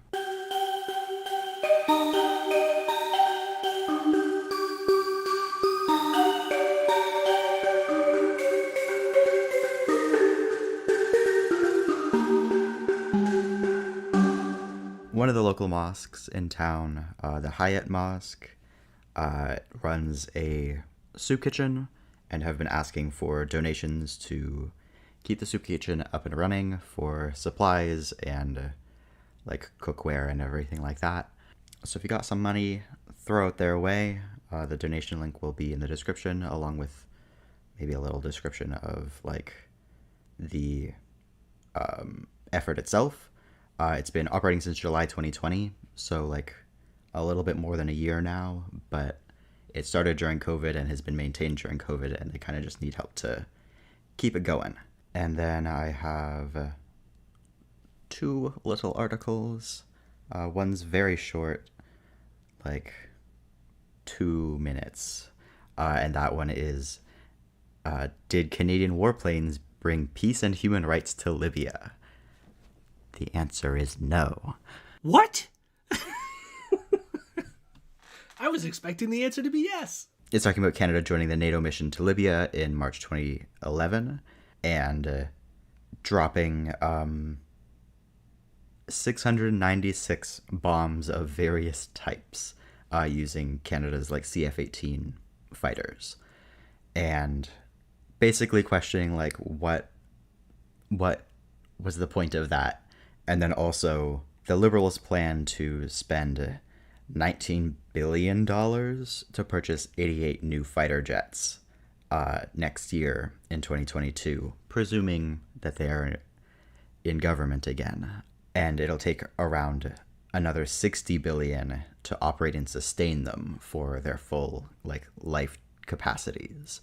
And that really hasn't been talked about at all in the news, in relation to the election, in just like anything. The expansion of the military budget and everything like that is just taken as kind of presumed ever since Canada's intervention in Afghanistan. And, you know, this is kind of just talking about the most recent time that Canadian warplanes have been used, and the fact that all they accomplished was contributing to death, destruction, and the continuation of the civil war in Libya. Yeah, quick, easy read. Annoying. Frustrating. I fucking hate Canada. The second article is longer, but it's a lot prettier at least. And it's called The Myth of a Wilderness Without Humans. And it kind of just, I don't know, it talks about the, like, presumptions that are made, especially in, like, modern conservation theory, and just like in the idea of conserving nature as somehow separate from humanity, generally at the expense of indigenous people who have resided there and taken care of the land for thousands and thousands of years. That sounds really interesting. It's a good article, and it kind of goes into how that was like founded at Yosemite Park in the US, and then just kind of like has since spread around the world, basically. And it started off with a dude named Ansel Adams taking pictures of the of like the natural environment in the Yosemite Valley, and him having to like change his camera angles and everything like that to cut out the indigenous people that were watching him take the photos, so that it could appear as a pristine wilderness and a, you know, New Eden and all of those other sorts of things that is like unspoiled and untouched, and all of these other sorts of things that kind of just feed into like the colonial idea that man is separate from the natural environment. Yeah, it's a really good article. It's still not like super long, but it is, you know, more than like 5 paragraphs, which the other one is. But it goes into like different international examples of indigenous groups in North America, Latin America, a little bit of Africa, I believe, and I'm not sure if anywhere else. And then also even like talks about like the linguistic presumptions that are made by basing like conservation language in English, because a lot of languages just don't have or require words for concepts like wilderness or, you know, anything that kind of draws a delineation between man and the world, humanity and the world that we exist in. Because that is an artifice. That's a clear artifice. Yeah. No, like it, and it gets into that in like a really good way while also going through the history of the conservation aspect. It's really good. I had back in the days when I was like doing my philosophy work, I had this inspiration to write a book eventually. And who knows, maybe I would write it one day, but I was going to call it Against Nature, because like all the uses and abuses of how we conceptualize and even talk about nature, either essentializing it or by distancing ourselves from it as it being something separate than what we are and stuff like this.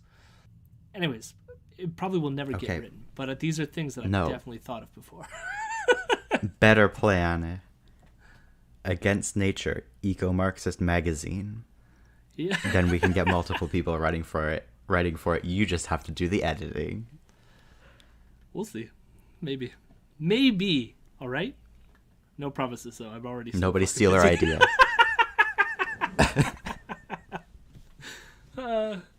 Or fucking steal it. We're not against sharing. You know, just don't make something shitty. You know. Yeah, make it cool at least. You know. Yeah, if you're gonna steal it, make it cool. Yeah, exactly. And if you support and enjoy what you've heard so far, please consider giving us a few bucks over on patreon.com/Imperial News. Especially if you're going to steal our last idea, then like definitely like throw us a few bucks, all right? And if if you want to stay informed about what we're doing, you can also find us on Twitter at Imperial News with a Z. We have a private Facebook group called Imperial News. We also have a Discord set up, and we will be doing Twitch streams every Monday, Wednesday, and Friday at 8 p.m. Eastern Standard Time. You can find all the links to our social media stuff in the show notes. Lastly, you can email us any questions at imperial.fake.news@gmail.com. Special thanks to my friend Mason Tickle for the transition beats. You can find his work at striatum.bandcamp.com. Thank you for listening, and chickenpox parties, you canceled. Albumbia, Albumbia, how lovely are your wheat fields. Hello, and welcome to a very special in-person recording of Big Shiny Takes, the world's only anti-free speech podcast. We are a proud member of the Harbinger Media Network. If you like our show, you should check out some of their other shows, such as The Forgotten Corner and Alberta Advantage. If you support the work we do, feel free to give us some money on Patreon. It would be greatly appreciated, and you will unlock twice the amount of episodes with an extra episode each week. My name is Jeremy. This is weird recording in person. I am one of your co-hosts. Joining me as per usual are Marino. Hello, Jeremy. Welcome back to Toronto. Yeah, great to be here. And Eric. Yeah. Hey, Jeremy. Welcome back to the city that is the geographic equivalent of LinkedIn. Oh, no. Well, it does feel good to be back in the center of the universe. That you can really feel it in the air. Yeah. Yeah. It's great that nothing happens outside of the city. It's crazy. And so today we've got a bit of a climate justice spectacular, if we will. We've got two heavy hitters, I would say, from the climate justice movement. Joining us is a researcher with the price of oil, and a Toronto-based organizer with Climate Justice Edmonton, Bronwyn Tucker. How's it going, Bronwyn? Yeah, pretty good. Newly Toronto-based. I moved a week ago, so still in transition, but missing Edmonton, but excited to be here. We've also got joining us the host, or one of the co-hosts, of the Green Majority podcast, show I've appeared on a couple times, but don't hold that against them. Stefan Hofstetter. Stefan. Yes. How are you? I'm doing pretty well. Finally returning the favor. It's good to be here. Yeah. Great to have you. So, it is like, it's weird to say great to have you when we're like in your space and we're also using like half your equipment, and also Bronwyn got us snacks. So like, we're the guests here. Actually. We are being treated so nicely by our guests, and we have done nothing for you guys. So I apologize. No, it's great to be here. Yeah. I was already here, so I didn't have to go anywhere. Oh, fair enough. And I got snacks. Eric, you're mischaracterizing our efforts. We're going to reward these two fine people by getting them to read some like real primo thought crimes. Yeah. No, we've got some good takes coming up, but first let's set the scene a little, shall we? Mm-hmm. By the time you're listening, the climate talks in Copenhagen. Important misconception which I shared many years ago. COP is Conference of Parties. But the one you would have remembered was in Copenhagen, which I think led to this confusion. This one is in Glasgow. Right, okay. But it's called but as we'll see, it may be appropriate to call them COPE 21. Because a lot of columnists be coping, right? Yeah. But no, and so you've got these climate talks coming. We got a newly elected Liberal government, fresh out of a very important election, very needed, very important, and the results were very different from what we had going into it. And there's a sense of optimism in the streets. People are all excited about what radical environmentalist Justin Trudeau is going to do for this country, right? Everybody feeling good? Yeah, I mean, I can't make jokes anymore. But I feel like, I don't know. He just got elected when it was COP 21 in Paris, so like 6 years ago, and like that was when he came back and was like, Canada's back. He was a media darling, and it's like just so sad and so not funny to be that we're here, and then like people are like, oh wow, like Trudeau's going to lead on climate, and he's had 6 years. But remember Canada's, Remember when he took the subway though? I don't remember that. No, like the day after he won, he took the subway, like the TTC and Montreal. Oh, the Metro. Yeah. That pipeline he bought is like it's like one of the clean pipelines, right? Yeah, it has solar panels. Well, if you think about it, subways are pipelines for people. Very, very true. To be fair, we've built fewer subways than we have pipelines in the last 6 years. Yeah. But hold on. Jurisdiction. You got to remember the jurisdiction, really. That's the. But yeah, so climate talks happened 2015 in Paris. How have we done on our targets that we agreed to there? Because I remember hearing that, Canada had an amazing climate plan, and we'll get to its even more amazing climate plan in a second. But yeah, so, I mean, surely we've made some progress on meeting those targets we agreed to, right? Yeah, no. It's all really bad, and I don't know, like, I feel like doing, like, climate organizing, I feel like it's like hard to not be in a bubble, but I feel like there was like polling at some point this year that was like either like 76 or 81, something gross and high % of people were like, oh yeah, like Trudeau has strong climate leadership. And I feel like that number like haunts me because I'm like, oh yeah, like everyone knows that he's an asshole and he's not doing anything, and like clearly not. So yeah, I don't know. I feel like that number like keeps me up at night, and because it's like across every metric, like we're the worst, and our Yeah, I don't know. I guess I said I've like not really been like super deep in the like Canadian media space the last few weeks, and I've been working on a bunch of reports in like other contexts, and I think that's just me. Like I'm just like so mad all the time when I come back and like look at Canada stuff where it's like we have so much money, compared to like looking at COP, just like the countries that are like people who are gonna die because we're doing this. Yeah. Sorry to be really grim. Yeah. No, I think. Well, I mean, the subject requires it. But... Yeah. Oh, I was going to say, yeah, like what's amazing is there should only be one graph that anyone should ever show, and it's just our emissions over the last 6 years. Like Canada's one of the only G7 nations that have increased emissions during this Trudeau's time. You only need one graph. It doesn't matter for all of the other conversation. Show the one graph, and it's like, here you go.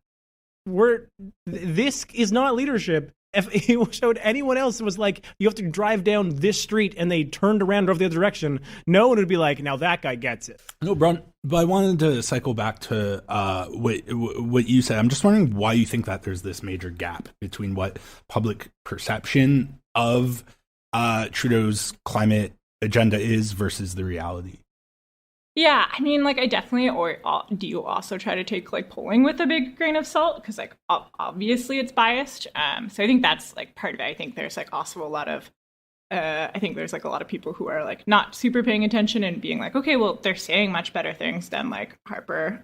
They are great at rhetoric. So I think that's really behind it. But I think there's also a lot of people who are just, like, really checked out and like just like so disillusioned that like I don't know, maybe they don't pick up their phones. I think those are really important parts of it, and I think also the media doesn't do enough of a job of being like a mediator or just like providing context for like these things that politicians say or their plans, or holding it up against the graph, holding it up against the numbers and being like, oh, this doesn't add up, or the media itself being beholden to corporate interests. And then you have situations, and this is kind of related, where like last week I'm talking to a friend of mine and he's like, yeah, I think John Tory's doing a good job, and my entire perception of Tory from just being on Twitter is like evicting homeless people from parks, and then now like providing like double dipping, doing consultation for Rogers. So it's like, great, yeah. Well, from my understanding, he is doing a great job mediating the family dispute between Rogers. And the city thanks him for it. Yeah. But yeah, definitely a disconnect between the media and like the people in power, and it's definitely playing out with like climate issues in a big way.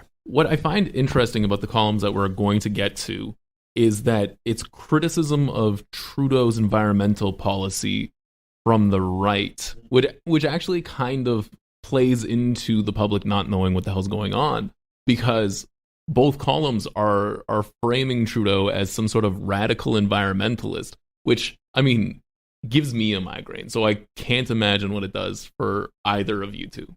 I mean, the National Post and the Toronto Sun, I think, do the most heavy lifting convincing people Trudeau's doing something. Like, if they ran piece after piece being like, Trudeau, love his policies, totally not going anywhere, this is great for us. I think that if their goal is to tank Trudeau, they should start running pro-Trudeau headlines because the anti-Trudeau stuff does more good for him, I'm sure, than any of the hit pieces they can run. Well, definitely in the GTA, right? Where for some reason, like the city of Toronto just votes Trudeau overwhelmingly, even though I would imagine the political culture down, I mean, you know, I've been away for a while, but is probably quite a deal to the left of Trudeau. It's, I mean, in downtown Toronto, not obviously in like Brampton. Well, like this area is split between the Spadina Fort York and then University Rosedale, which, I mean, Kensington Market and Chinatown are in the same riding as the richest neighborhood in the country, right? Like, and so it's like there are a lot of really like left people in Toronto, but they also have to share their riding with some of the wealthiest, most socially conservative people as well. So it's like, it's frustrating because Chrystia Freeland is my MP now. That's amazing. I mean, that's so badass. Yeah, you have a winning, girl boss. Yeah, yeah. That's what. Like, can't we just make her the prime minister already? Just think, Eric. You get to tread on the same grounds that those feet have tread. Yeah, it's true. It's so true. So sorry. I do think that when they split up the 3 ridings, I think it was 2 terms ago, that totally killed any chance of progressive in the downtown core. Like, they split all 3 universities into different ridings. And so there's no longer any riding that has even 2 universities in it. And so, like, that just means that, like, anyone south end up dealing with the condos downtown.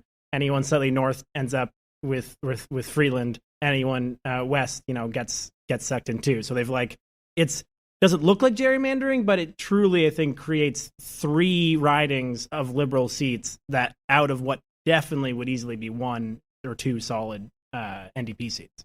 First, I want to talk about the new cabinet because it's been making a lot of conservatives really mad, which I always like to see. So we got, obviously, Chrystia Freeland, girl boss, Banderite, scumbag, as, like, finance minister and deputy prime minister. But one I want to hone in on is a fellow by the name of Stephen Guilbeault. Is that how you pronounce it? Because this, and we'll get to a piece shortly that really takes issue with his appointment, and there have been a lot of those in the right wing post media ecosphere recently. But so this guy used to be an activist with Greenpeace.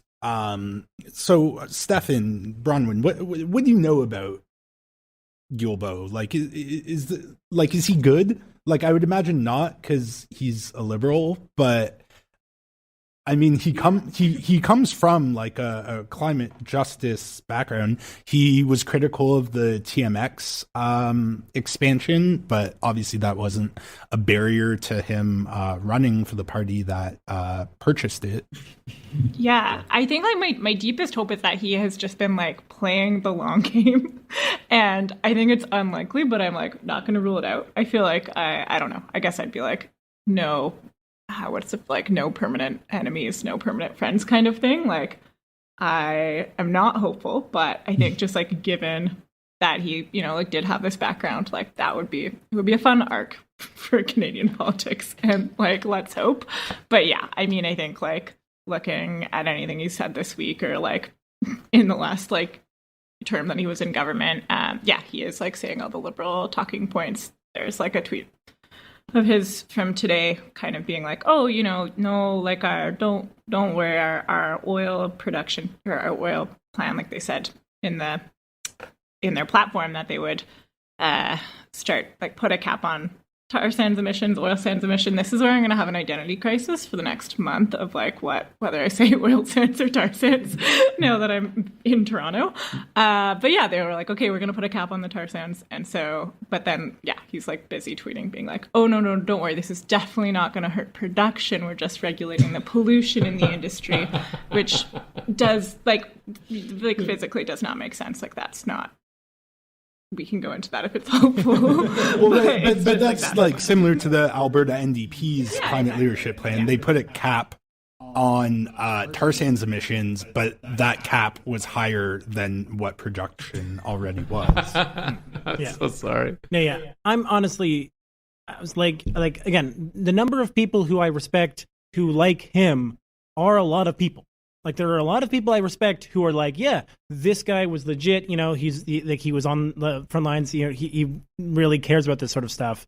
But what I can't figure out is, if I was going to take really decisive climate action and I'm Justin Trudeau, I would make a milquetoast person do it so you don't get all of these hit pieces. Why would you send the activist in to convince everyone that you're going to do a centrist policy? To me, it only makes sense the reverse. It only makes sense to use his credibility with these people to push weaker policies. And again, I think it's probably useful to have someone who cares. So, and Wilkinson did literally nothing. So I don't know. I'm not, low bar, but that's my confusion. It's like, if you're going to take, if he doesn't come out and be like, I'm going to take this super, super seriously, like, retcon Mark Carney into your cabinet and make him tell Alberta that they can only produce X amount of actual oil, right? Like, I don't care. Take some real action. But now, if they make him do it, it's going to get they will be panned in a dramatically more way. So I just don't get it. Yeah, it's super interesting because I do think the Liberal Party is the most optic-focused political party in this entire country. And so I do think there's like a little bit of like reverse consent manufacturing going on where they're playing the long con, where they're putting someone in that looks like he might do something, which is scaring the people that run the newspapers to then run columns that we will be reading later that will convince the public that he has now done something, and now we should be. And he can do nothing, right? And I mean, probably won't. I like this idea that he's like battling the deep state. Like I'm gonna become a Q guy, but for Stephen Guilbeault. Yeah. No, I'm saying like Trudeau is like he's virtue signaling with this appointment. No, I think arrest warrants are being prepared. Oh yeah. I mean, for one great Guilbeault state, it'd be amazing. Like one good, like let him up on like the biggest stage and let him just go completely off script for one moment, and let him go down. He'll be like, "Thank you," and we'll walk off into his being fired. Like I think that'd be great.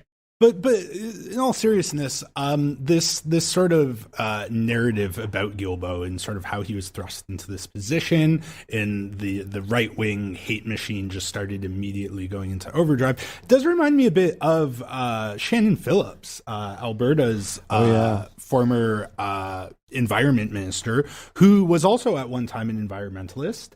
She wrote the introduction to Mike Hudima's book. Called I think like An Action a Day. Yeah, An Action a Day Keeps Global Capitalism Away. She wrote the intro, edited it, and was attacked for that, claimed, I had no idea what was in the book. I just edited it. And actually I'm not going to say this on pod, but I would like to, because I know her, from when I was in Medicine Hat, and she was riding next door. And I'd like to get a copy of that book and ask her to sign it.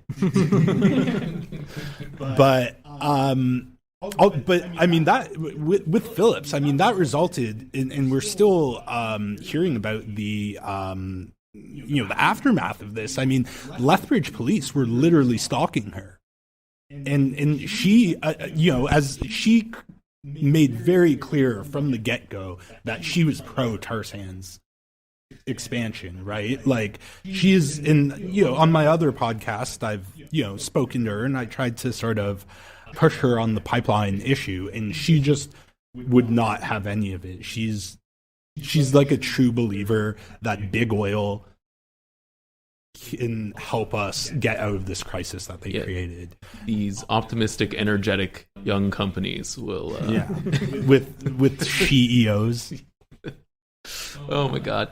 I mean, like, people always like to trash, the Liberal Party and the Alberta NDP for, abandoning their principles as soon as they get into office. But I mean, we never give them credit for how well they do that. They really do give up on everything they believe in, like, really fast. Yeah, it makes you wonder if they actually believe in anything. Well, I mean, not having principles is a principle in and of itself. And you gotta appreciate that, right? Shout out to Jenica Atwin. I was thinking about her. Yeah. Do we want to dive into these columns? Just one more thing before we dive into these columns, because I think this is important. This Liberals' climate plan, right, that they ran in this election campaign on, after 6 years of doing jack shit on the climate file, now we're told that Liberals, they have the most credible plan. Right, a fellow by the name of I believe it's pronounced Mark Jagoff had these rankings of the party's different climate plans, and the Liberals was like what, an A minus. Yeah, I think we can pull it up, but A minus, and then everyone. And then the Conservatives were in second, right? Mm-hmm. Yeah, so he leaned really hard on like believability. I forget the exact word he used, but it's like I feel like it's like the dream of someone teaching like modeling in like an environmental like undergrad class, where like the first thing you learn is like all models are wrong, but some are useful kind of thing of just like he just like used models that no one understands, that you literally like you can't look up the assumptions, they're not published anywhere. I had a friend who was trying to look into it and like the company didn't answer his question, so like there's literally like we do not know what went into his numbers, and he was just like, oh yeah, like are is this achievable, and does it use a carbon tax? How high is your carbon tax, like, is as far as I can tell. Yeah, like I don't doesn't look like they looked really seriously at like oil and gas and what fossil fuels are doing. And yeah, I don't know. I feel like the whole thing was just like they at the Liberals like kind of like found a few validators. This is the one that like really took off. And I think it's just like a big like there's not enough like public intellectuals or academics who are on the left who are like ready to talk about something like this, and so it just like the media was allowed to like absolutely run with it, and it was very wild to see. Yeah, like what is this place? Is it some sort of think tank, a private think tank? He's a prof, like he's I think at SFU. He actually literally was someone who I used to really look up to. Like he had written really great stuff about carbon pricing, being like carbon pricing's not working. We need more regulations. Like people need to stop saying that it's going to do everything. And I feel like he's kind of shifted on that and then gone like, this is the worst thing I've seen from him. So I feel like I actually kind of remember I emailed him about something like near the beginning of the Liberals being in power, to be like, oh, would you like sign on to this thing? Because we were trying to get academics to like speak up about a thing. And he was like, oh, no, like now is not the time to be yelling at the Liberals. And I feel like that was the first time where I was like, okay, yeah, maybe this is not a useful guy. Well, it's funny how it's never time to criticize the Liberals. Because when they're not in power, we want to get them into power. And then once they're in power, we don't want them to lose power. Well, it's just like, when is the time and what is credible? Because that's the word that I keep fucking zeroing. So this is the thing. This is, to my mind, that is the worst part of the whole article. Is that the question was not, will this plan stop us from dying? It was, will this plan do what they say they want it to do?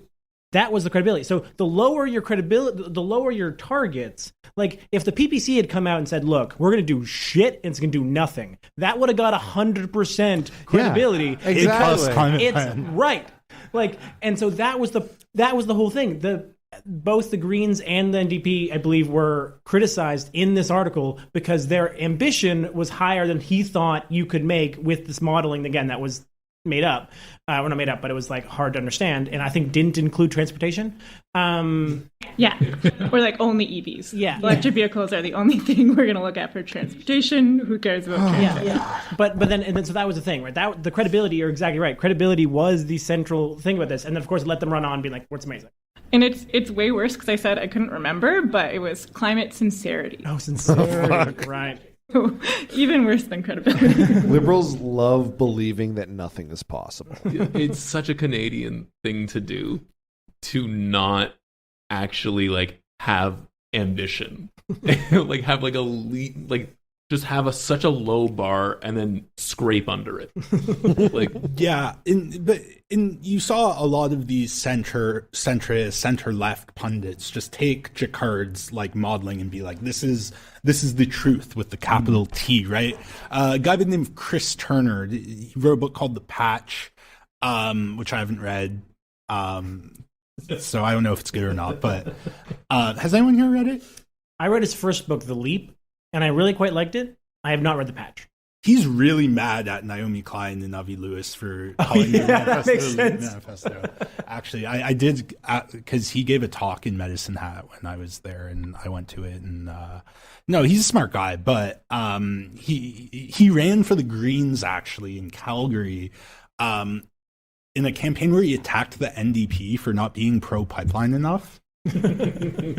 Yeah, only in the Alberta Green Party. yeah. In like, from my understanding, his platform was just like, we need more bike lanes, which is great. I think that's true, but There's other stuff. Yeah, there are a few other things too. But I remember a tweet from him that kind of really rubbed me the wrong way, where he was like, if you think Mark Jacquard's like analysis is partisan, like you're the one who's partisan.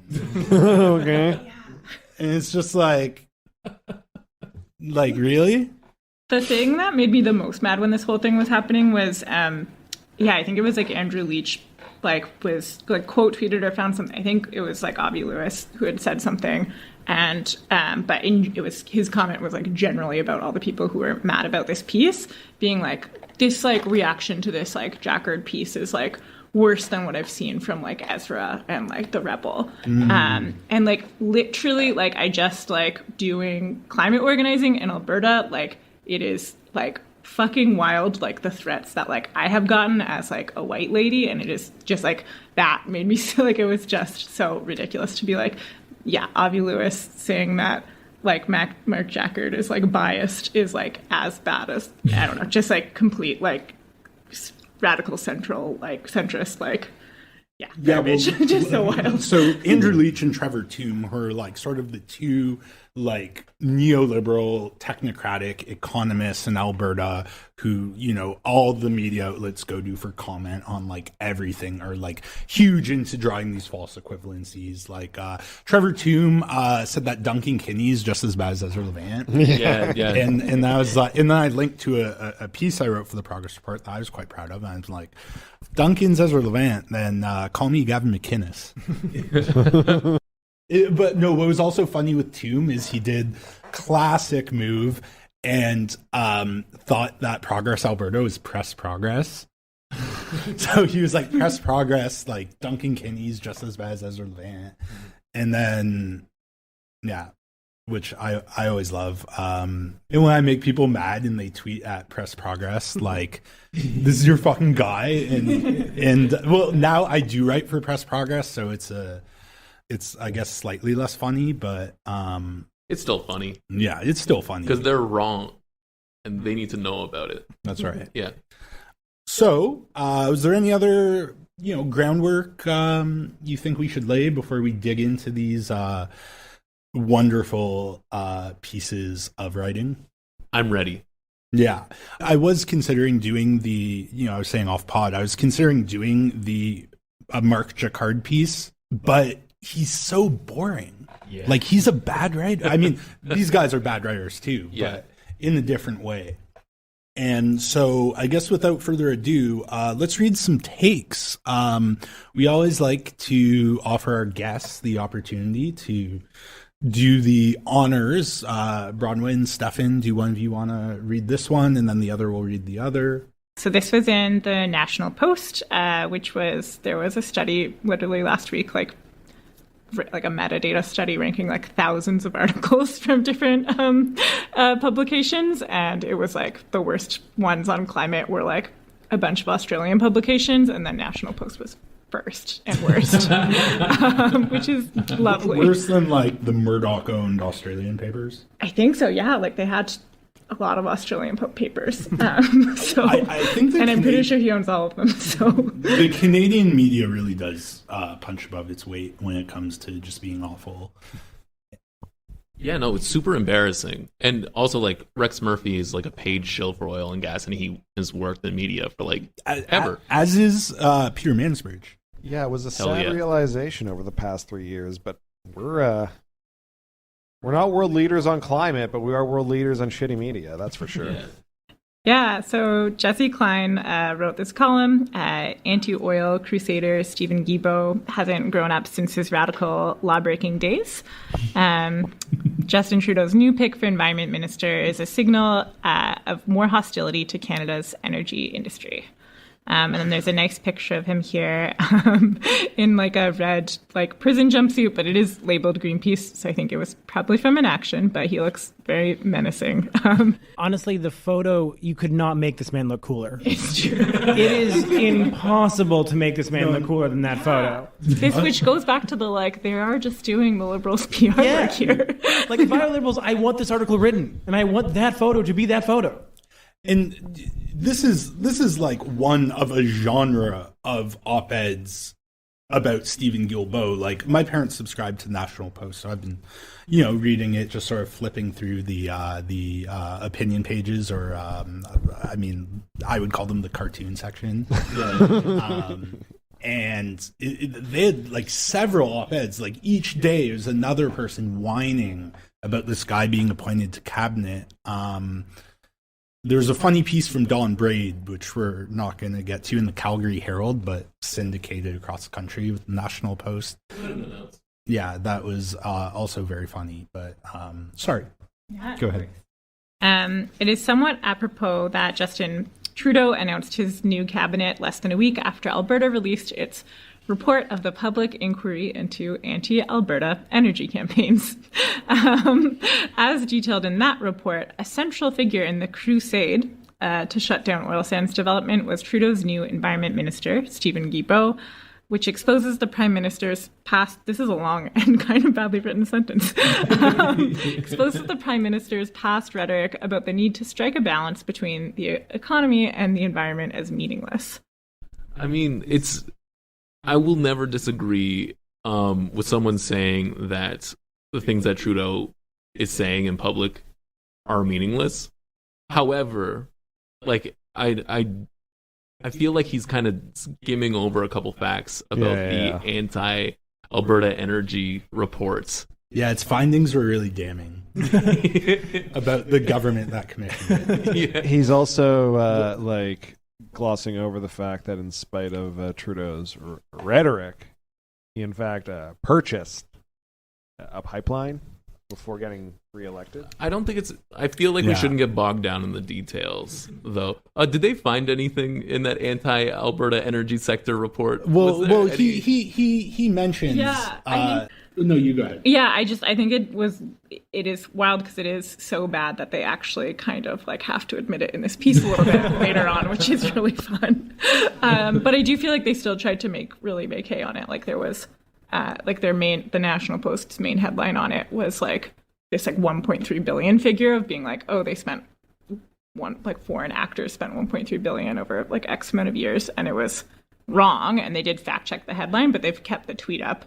And there's just like hundreds and hundreds of like replies to it of people like on the right being like, fuck this. And so like they already did their damage by like lying about it. But I guess maybe something happened to Jesse here where he was like, we have to be slightly honest because there's really nothing there.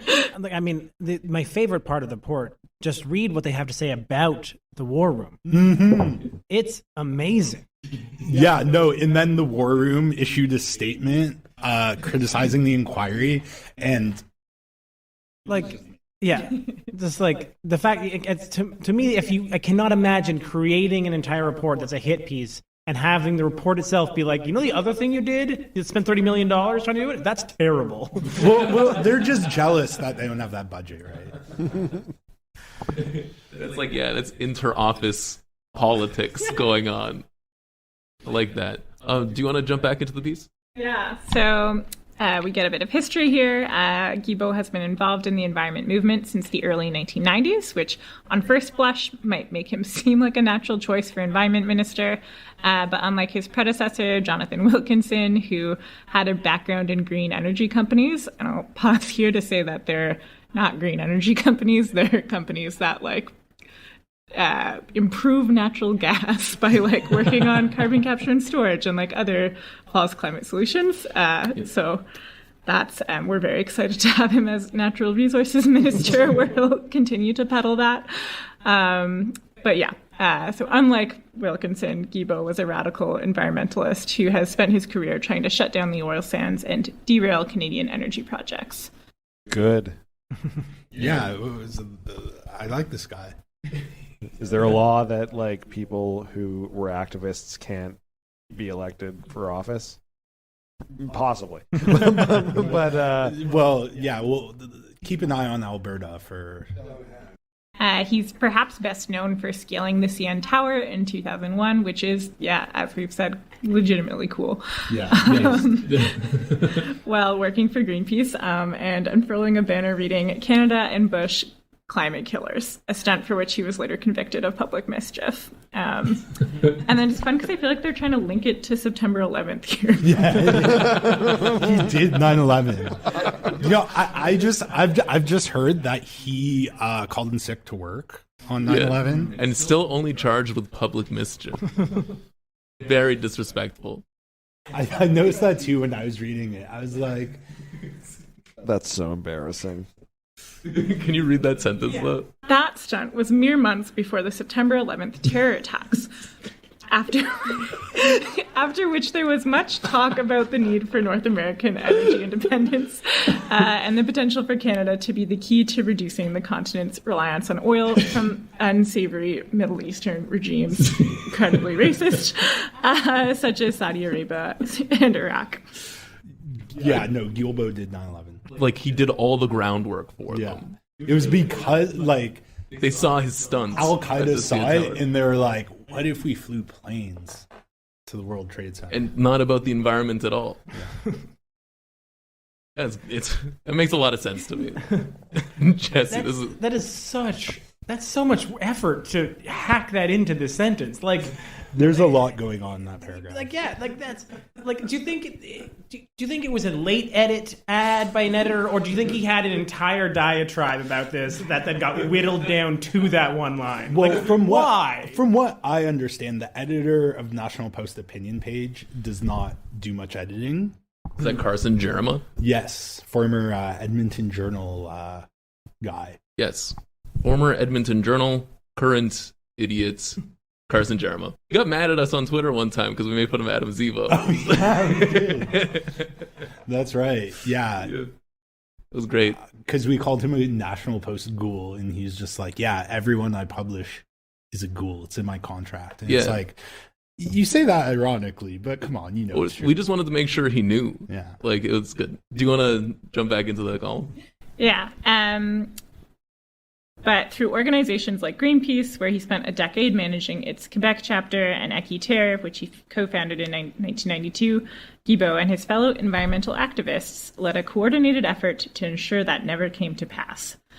While accountant Stephen Allen's report on anti-Alberta energy campaigns failed to uncover a deluge of nefarious foreign funds flowing to the anti-energy campaigns, it did show that Guilbeault was on the steering committee of the Tar Sands Solution Network, which you go ahead. Which worked to unite global environmental and indigenous groups in opposition to oil sands development. So this report that found that these groups did nothing wrong, found that Guilbeault was part of these groups that did nothing wrong. Damning.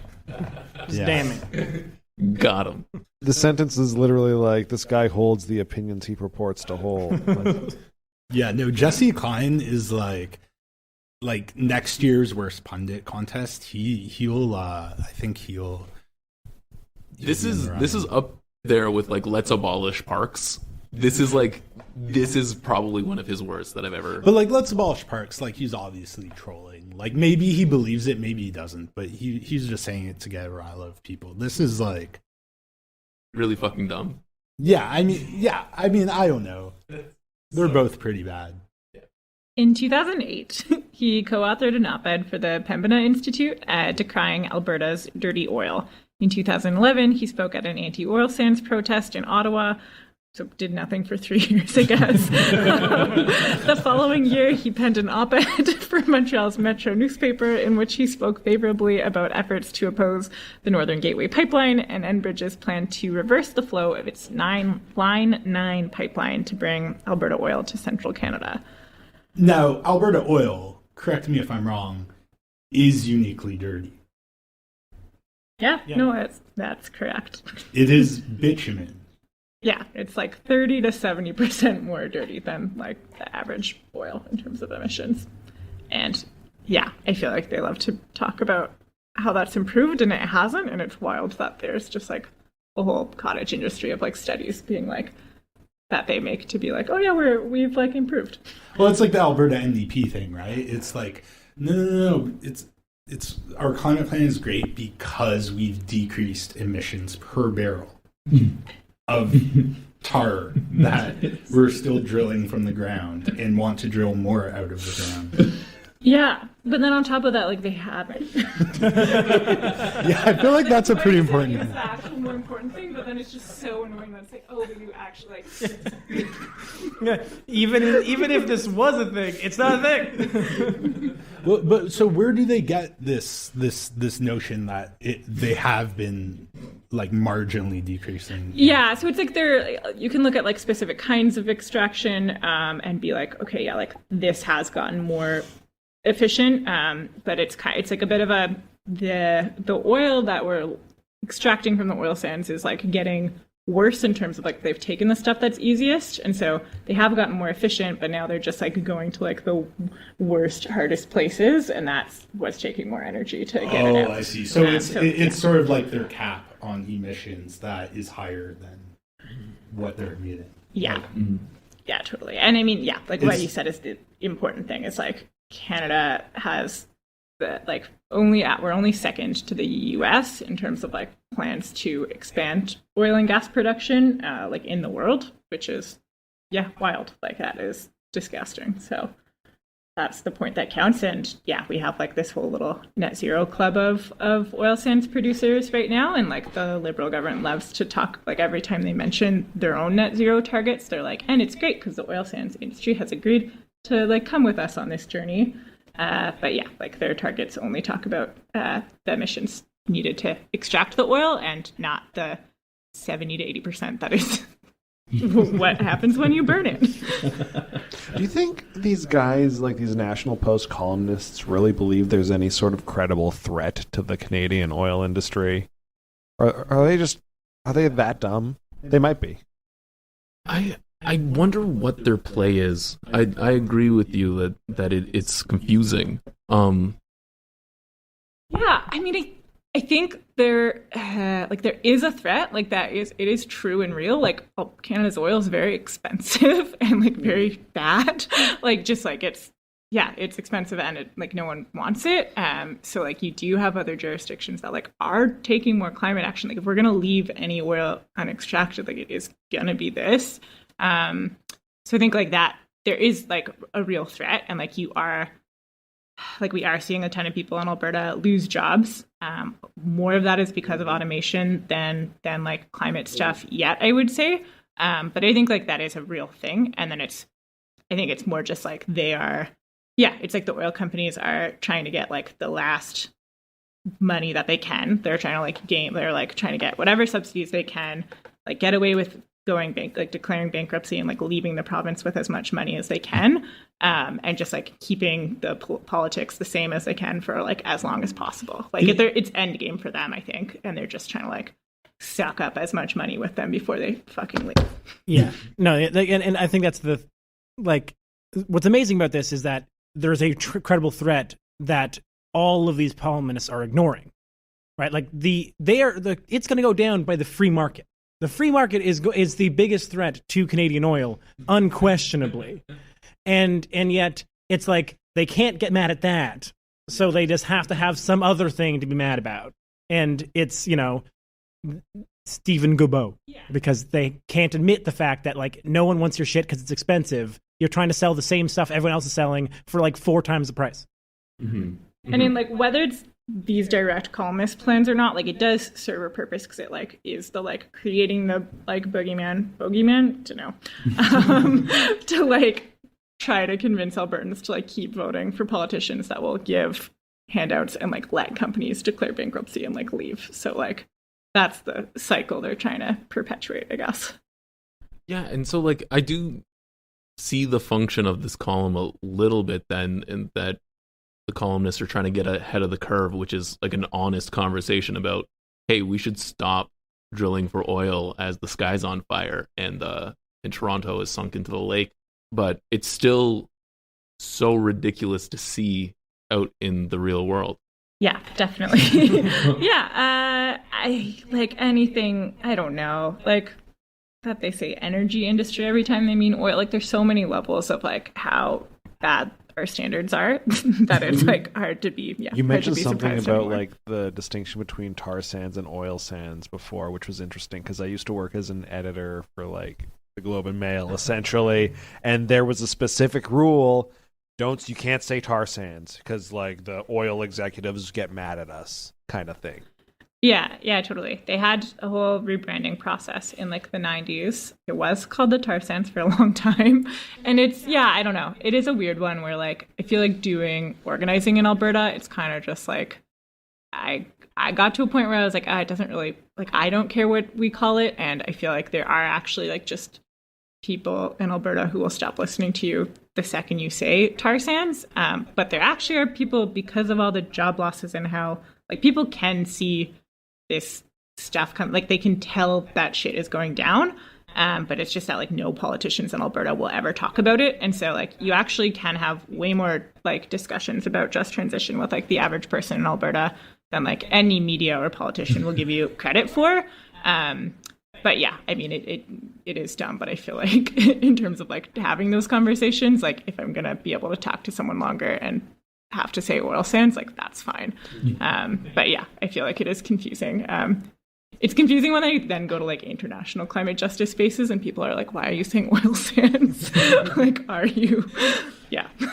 I love the effort the oil companies will go through to effectively rebrand, but like not actually do anything to make their product less toxic to the world or, do anything ethical. Like it's wild to see where their efforts are going to. Yeah, definitely. I don't want to get it's the whole thing, but like I feel like any of the net zero stuff with like carbon capture and storage or like blue hydrogen is like a very fun scam to look into if you have not. But yeah, really just like creating whole subsectors that like make no economic sense. The technologies do not exist, but like if they have at least talking points to say that they can, have their product and it will magically be like emissions free, like they will do it. Oh, things are so bad. I'm so sorry. Yeah, a lot of climate organizing is staring into an abyss. I do feel for you too, because it's like obviously the most urgent issue that society is facing right now, other than I don't know, maybe COVID, but that's kind of a surprise thing. And I mean, good on you for like keeping up the fight in the face of just the entire like apparatus of power being against you. Meanwhile, his organization, Equiterre, which Guilbeault returned to after leaving Greenpeace in 2008, this column is just a CV for Stephen Guilbeault. And a pretty good one. Yeah. Had been steadfastly opposing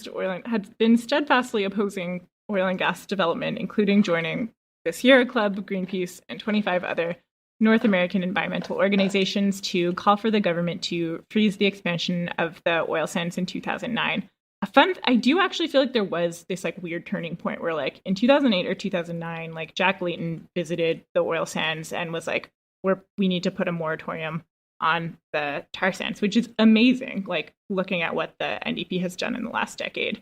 And it's, really sad to go back to something like this and be like, oh yeah, that was a thing. And we are exactly there still. We are maybe behind there. But yeah, it played a key role in fomenting opposition to TransCanada's proposed Energy East pipeline in Quebec, and it spearheaded campaigns to try to get the federal government to shut down the Trans Mountain pipeline, and then to prevent it from purchasing the line. Thanks in no small part to these efforts, we now find ourselves in a situation having recently commemorated the 20th anniversary of 9/11. It brings it back. I didn't even know about this one. Fittingly on the 20th anniversary. He is saying Stephen Guilbeault did 9/11. He did do 9/11 though. I'm pretty sure that's what happened.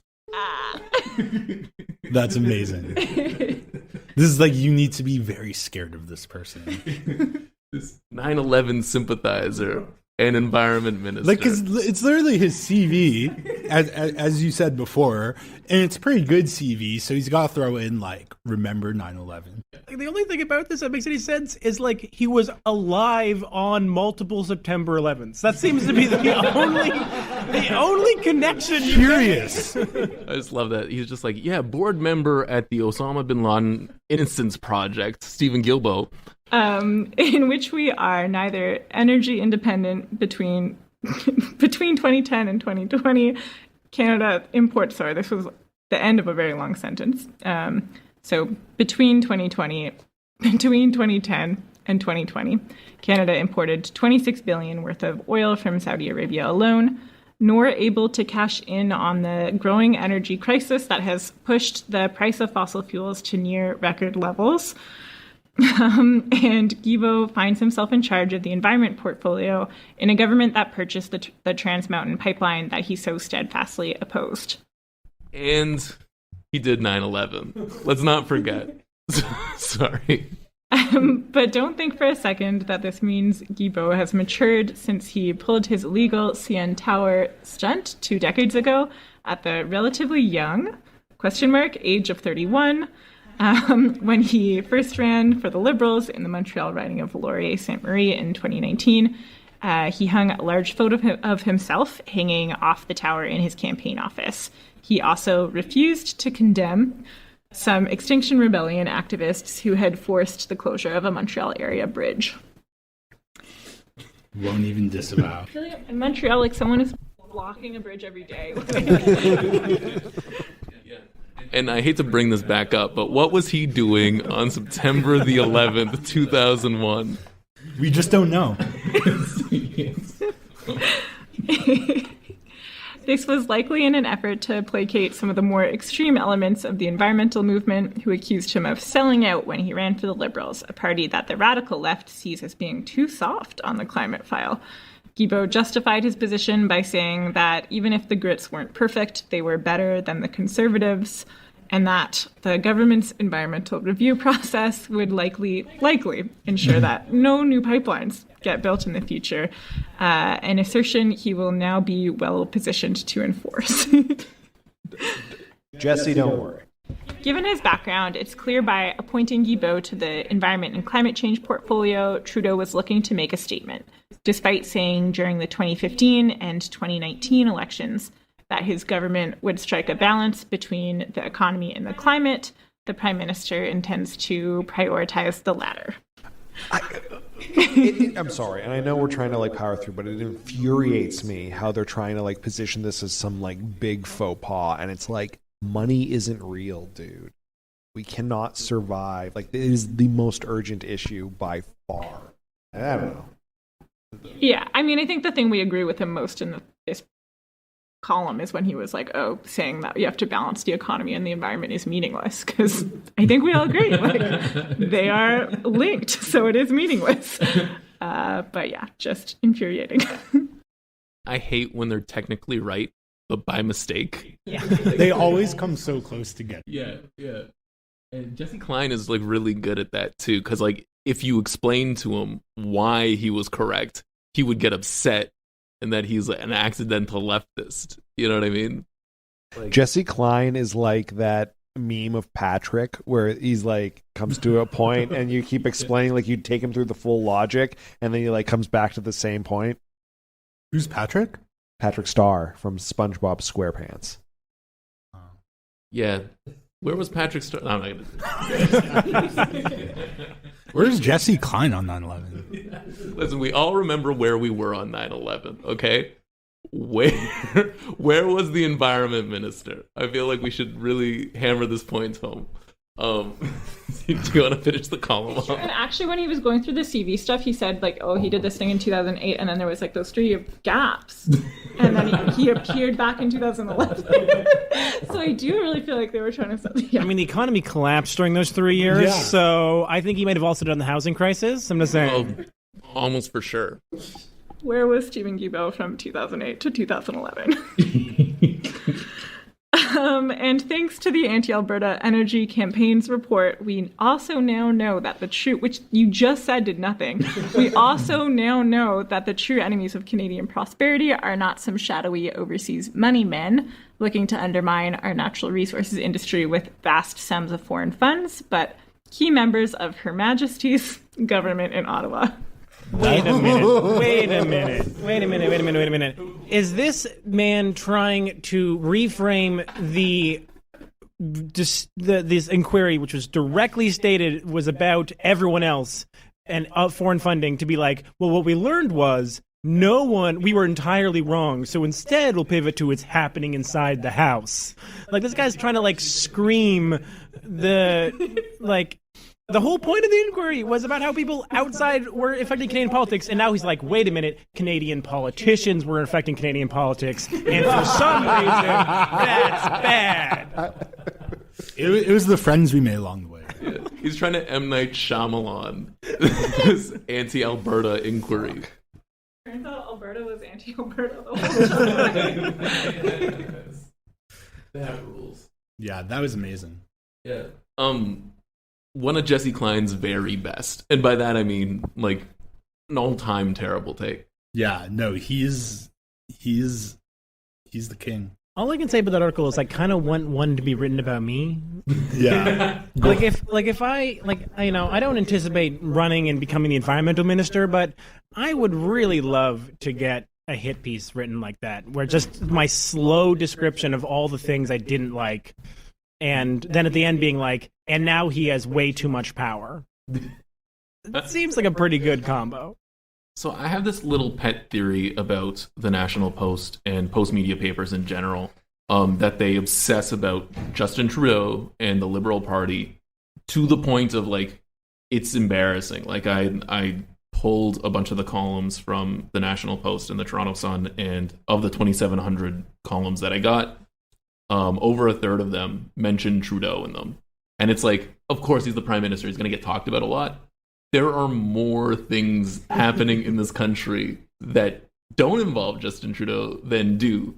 And so the fact that they do this work to try and undermine him at every pass, it makes them look ridiculous. And it also, like, this is going to be like fodder for like the most insufferable liberal Twitter accounts. Like, yeah, see, we're number one in environmental policy. Like, look at how mad the National Post is. See, he wants what you want. Yeah. No, but and I don't want to detract from your point, Eric, but there's an amazing photo of Jesse Klein wearing a bow tie, holding up a little flower to a copy of Atlas Shrugged. And I just wanted to draw it. Is he in love with the book? Like, what's happening? Why is he giving a flower to a book? Well, I will tell you that the deck for this column is, I dated a socialist in university. It didn't work out. This is, I mean, it's a really great origin story. It explains a lot. I also wanted to mention that Jesse Klein wrote a very similar piece about Calgary Mayor Jody Gondek last week, about how she's this like full-blown eco-socialist. Jody Gondek, who was a member of the Reform Party and founded the University of Calgary's School for Real Estate Studies, is actually... Wait, is that a real thing? Yeah. There's a real estate studies? Is that just be rich, buy housing? Have money. Yeah. Yeah, that's what Trump University was, right? Like, it was like a scam real estate school. But basically, because Jody Gondek is like a centrist technocrat, and she acknowledges that oil and gas isn't going to come back in the way that it used to, right? And that, again, this is becoming an increasingly mainstream position. And so for these right-wing fearmongers, it's, see, the radical left is like taking over, right? Who was it? Jesse Klein who wrote about how, like, I know Leslyn Lewis wrote that piece like a year or two ago about how Trudeau, that this is like a socialist coup, but someone else had a similar take recently, and I wonder if it's Jesse Klein. Yeah, I remember the Lewis piece. Yeah, we read it on the pod. Yeah. I also remember what I was doing 20 years ago on September 11th. I was in grade 5 in Mr. Osterman's class. Where was our environment minister, Jeremy? You have to ask him. I was in grade 5 in Miss Gilmartin's class, and as soon as it happens, she was like, how could the buildings have fallen without explosives at the base? Hell I yeah. swear to you, as soon as it happened. So they, like, literally... What happened to Building 7? That's what I said the instant. I was like... The truther stuff always had an air of credibility to me. Yeah. I'm so sorry for like doing that bit 11 times. I'm just not over the fact No, that this is like good. I think the title of the episode should be Gilbo Did 9/11. yes. We'll workshop it. It'll be good. Yeah. So we've come to the part of the show where we get that awful taste of that Jesse Klein did Gilbo do 9/11 piece out of our mouths, and we start talking about some good things that we may have read over the past week. It could be anything. It could be an article. It could be a book. It could be a movie. I know you can't read a movie, but you can read a script. You can read a script. So if there's anything that you can would like download to... a Lamborghini via NFT. You wouldn't right-click a Lamborghini. What we're doing is just trying to give people good things to read. So, Jeremy, you've been traveling a lot. Has anything good come past your way while you're sitting in an airplane or... No, not off the top of my head. I will take this opportunity, as always, to plug my Substack, appelorchard.substack.com. Check it out. You can sign up for free, and if you're feeling generous, you can also, throw me some scratch. That's such a cool word. I'm like, I wish I said it. Stefan, you're next in line, so I'm gonna Sure. come to you. So I read a piece a couple days ago. When it came out. Came out yesterday. It read yesterday.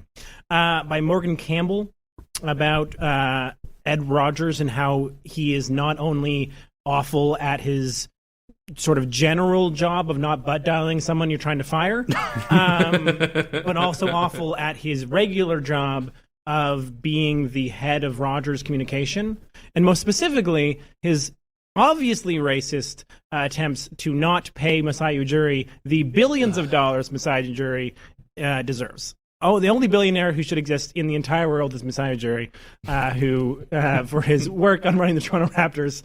But it's called If Edward Rogers Referred to Masai Ujiri as Arrogant, He Gave the Game Away. And it's basically about how Ed Rogers is definitely racist. I mean, I don't know anything about Ed Rogers except like a bunch of like second-hand information about this news story that comes out, but I can say with almost 100% certainty that he deserves more money, recognition, and frankly happiness than Masai Ujiri. Oh wait, no. I mean, no. Flip the other way around. You know what I mean? Like the one Edward Rogers fan. Wow, Yeah. huge Rogers twist fan. after the hour and a half. You're like, wait a minute, I'm going to go to bat for Ed Rogers. Yeah, hang on a minute. You know, no. He's really nice. Marino, have you read anything good this past week? I've been very, very busy the past couple of weeks, so I haven't had a lot of time to read, but I have been listening to podcasts. I would recommend on the Harbinger Network as well. We have Tech Won't Save Us. I've recommended Paris Marks, of course, as the host. Wonderful podcast many times before. House of Decline, a lot of listening. Go check those two out. I recently beat Metroid Dread. Ooh. Yeah, which is a video game for the Nintendo Switch. There hasn't been one in this series for like 20 years, and like the previous one was like a formative game for me, so it was huge, and it like lived up to the hype, so I was very, very pleased with that experience. And if you like more gaming things, maybe you should check me out on Twitch, where I stream games. I think I'm funny. Sometimes the audio's not that great, but you should definitely go to Marino Gecko. Don't undersell yourself. I'm You're great. I'm great. I'm always in the chat. I'm always cheering you on when I can. You. I do appreciate it. Speaking of Twitch streams, we should also plug our own. Yeah, Big Shiny Takes is actually an official Twitch affiliate now. We have to fill out the paperwork to actually get that, and then you can sub and also give us money during our streams. And we typically do a similar thing to what we do on our podcast, but it's live and you can interact with us and you can say mean things about the columnists and you can say nice things about us. And if you get those two things mixed up, we will ban you. But yeah, check us out. We're on typically once a week and it's a lot of fun for us. Wednesdays. Something like that. Wednesday nights. That's a day in the week, you know. Eric, have you read anything recently? I have read something recently. It was a column in Jacobin. It wasn't about Canada Land. It was. Oh yeah. It was actually, it was from a while ago. I was actually thinking about pitching something like this, and I wanted to see if anybody else had written something similar, and they have. It was a column titled "Foreign Investors Aren't Causing Canada's Housing Crisis, Capitalism Is," and it's by Dan Dara. And I mean, like point by point was the column I wanted to write, and so I'm like, I'm really sad it exists already, but it's perfect. It said everything that I already like. Canada dealing with the housing crisis is very similar to the way that they deal with the environmental issues going on in this country, in that they kind of half identify the problem and then try and change a quarter of that, and then end up doing about an eighth, and then everything's bad, and they go, look, it didn't work. So read Jacobin. But Bronwyn, have you read anything good this week? I'm thinking of a thing that is not a book or like an article, but I feel like there's not much that like anyone should copy from American politics. But they had them like hearings today where I was like not even following the process, but for some reason a bunch of oil executives got invited to Congress, and like some of the like more progressive politicians just like grilled them, and it's just very entertaining because I've like never, it's like so rare that an oil executive ever has to like answer a hard question, and just like bizarro. Yeah, it's like weird to see who these people are, and like, yeah, very entertaining. So would recommend some of those clips. Thus, month to month have been good times for watching oil executives being yelled at on stage. Actually, really, yeah. It's been a boon of this burgeoning industry, which I hope continues. You got to send us a couple, and we'll like leave them in the show notes for people, because I do feel like that would be catharsis for a lot of people, just seeing. Yeah, like I love reading and I hate watching clips, and like these are maybe the only thing I'll ever like fall asleep to now. Awesome. So we've got one more column coming up, but we're going to put it behind our Patreon paywall because we need to get paid. You know, it's hard out here for journalists. And we need to test your love, good listeners. Yeah. Do you love us enough to give us $3 a month? I guess we'll find out. Okay. Bye. Bye-bye. Bye. Bye. Bye. It's Big Shiny Takes, the only anti-free speech podcast. Big Shiny Takes, reading garbage for your brain. It's Big Shiny Takes with Jeremy, Eric, and Marino. Big Shiny Takes are sure to entertain. Are sure to entertain.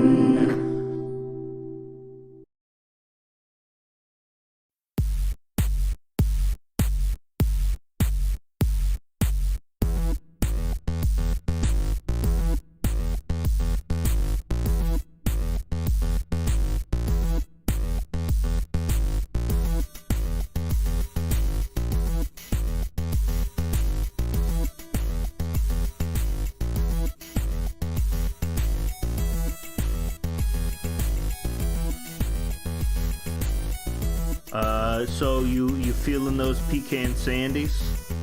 I'm eating bulk peanut butter cups. Eating bulk peanut butter cups. Yeah, peanut butter cups from the bulk section. Because I'm trying to bulk up.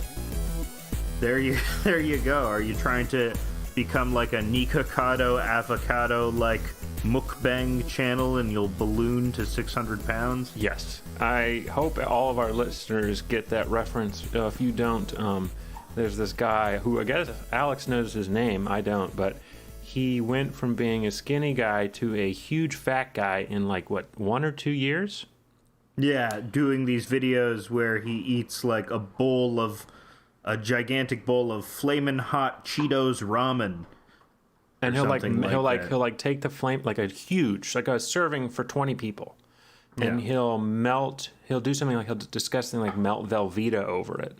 Yeah. And then he'll shove it into his mouth with his fists. Yeah. And then he'll intersperse that with occasionally screaming at the camera. laughing like a maniac, or physically abusing his boyfriend. Yeah, which I don't know, and the point of it is we don't know how much of it is real. We don't know how much of it is fake. So it keeps you guessing, you know. It's funny, I'm reminded of another internet fat guy, Boogie. Remember Boogie? No, I don't. Boogie, he was this sort of, he had a character called Francis, and Francis was, Boogie was a very obese man, and his character Francis would say stuff like, I want my Mountain Dew, give me my Mountain Dew. Oh, okay. And he would like flip a table of magic cards if he was losing. You know, he was a petulant nerd character.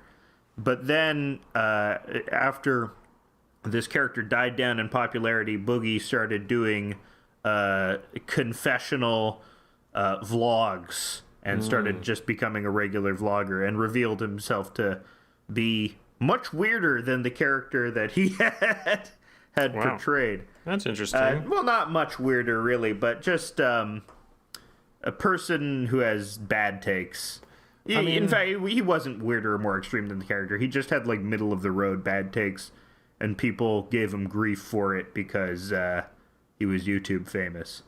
But it's that... and I think eventually he got lap band surgery to lose the weight, but that was, like, a big deal with his character, is that... I'm on my weight loss journey, and I've always been, depressed because of my weight. And I don't know if he got lap band surgery, actually. Don't hold me to that. But he lost weight somehow. No, he did. I was looking at his Wikipedia. He got the gastric bypass. Yeah. See, I wish I could... I'm not heavy enough to justify that, but I would like to get that. I'd like a smaller stomach. So was he a member of the Wizards? Is that what I... The Wizards? The group of virgins. What? That was in the documentary about QAnon. Do you remember Frederick Brennan? Oh yeah, I think Frederick Brennan was either the moderator or admin of Wizard Chan. Hot Wheels. Right, and so Wizard Chan is for virgins over the age of 30, I think, or maybe there's not an age limit. It's just for I guess it would be permanent virgins. Yeah. And he had to step down because he had sex with a prostitute. So that's fine. Yeah. I think, people, that's what I've been saying, is everyone's talking about the sex workers. Why will no one talk about the Johns? Where are John rights? We need rights for Johns. Yeah. I think that's in the Constitution, John Hancock, John Adams, all the Johns were there. Yeah, their names weren't actually John. They just frequented sex workers so much that it stuck. Mm-hmm. That's all the guys on Pod Save America too, the Pod Johns. that's where they go for sex as a pod. Yes, they go to the I will get in the pod. I will eat the bugs as long as they're fed to me sensually. I will visit the robot prostitute. Yeah. We just have, in the future, we have the government sex workers, but the catch is they all look like Amy Therese. And they're all robots. Basically. And they're all robots, yeah. They got, Amy Therese's dad got the contract for the government robot sex workers. I don't go after people's parents. It's not fair game. Otherwise, I would be toast as the son of academics. That's not that embarrassing. What's the most embarrassing? I guess it's embarrassing to be the son of a billionaire. It's hard to get that out of you. Did you see the Getty wedding? A Getty wedding, I suppose. A Getty, i.e., as the heir to Getty Oil. L.A. royalty. They had a wedding and Nancy Pelosi presided, and Earth, Wind, and Fire was there, and it was just. People were very, very opulent and decadent, and very much the upper class, dancing on the graves of all the dead workers. That's what they were doing there. And what workers? LA has. I thought LA was just like Hollywood, baby. What do you mean workers? There's no films are not work. That's why the IATSE strike is bullshit. They're playing all day. It's Hollywood, baby. This is Hollywood, baby. There are no unions. It's Hollywood. You're making dreams. You wouldn't have a dream. You wouldn't have a union in a dream, would you? You wouldn't dream of a union. Whoa, I don't know what your dreams are like, buddy. You dress in drab all the time. You'd have no glitz. You have no glamour. You have no razzle-dazzle. You're never gonna make it in this town if you're a union boy spouting all that commie bullshit. Well, that's what it was for a long time. You got blacklisted, right? I don't know. I don't keep anything in the old brain these days. I try to do before the podcast starts is like come up with words that we can use to talk about. Yeah. And it's very hard. I came up with 7 or 8 words before the show. All right, run them down. Run down these words. So the first thing was like a concept of a word rather than a word that already exists. And it would be like, sure. What do you think if the French could have named COVID, what would they have named it if they had been, if COVID had started in France, what would the French have named it? Because it probably would have been something really stupid. It would have been called something like Tic Tac 3000, but it's not 3000. They're saying 3000 in English. Tic Tac 3000. Yes, very cool. Yes, no disease. Because they always whenever they make a word, they have to make a new word. The French always make it as like impossible to pronounce as possible. So yeah. Well, I always like how in French, like they won't literally translate a lot of stuff. So when a lot of English properties come to French-speaking countries, it's not. They don't call it le Ranger de Power. Mm-hmm. They call it le Power Rangers. They just say the English thing in a French accent, which is funny. So you have a guy talking in rollicking French speech, and it's like, le Cibrotin, le grandissement de Power Rangers, quelqu'un des Pink Ranger.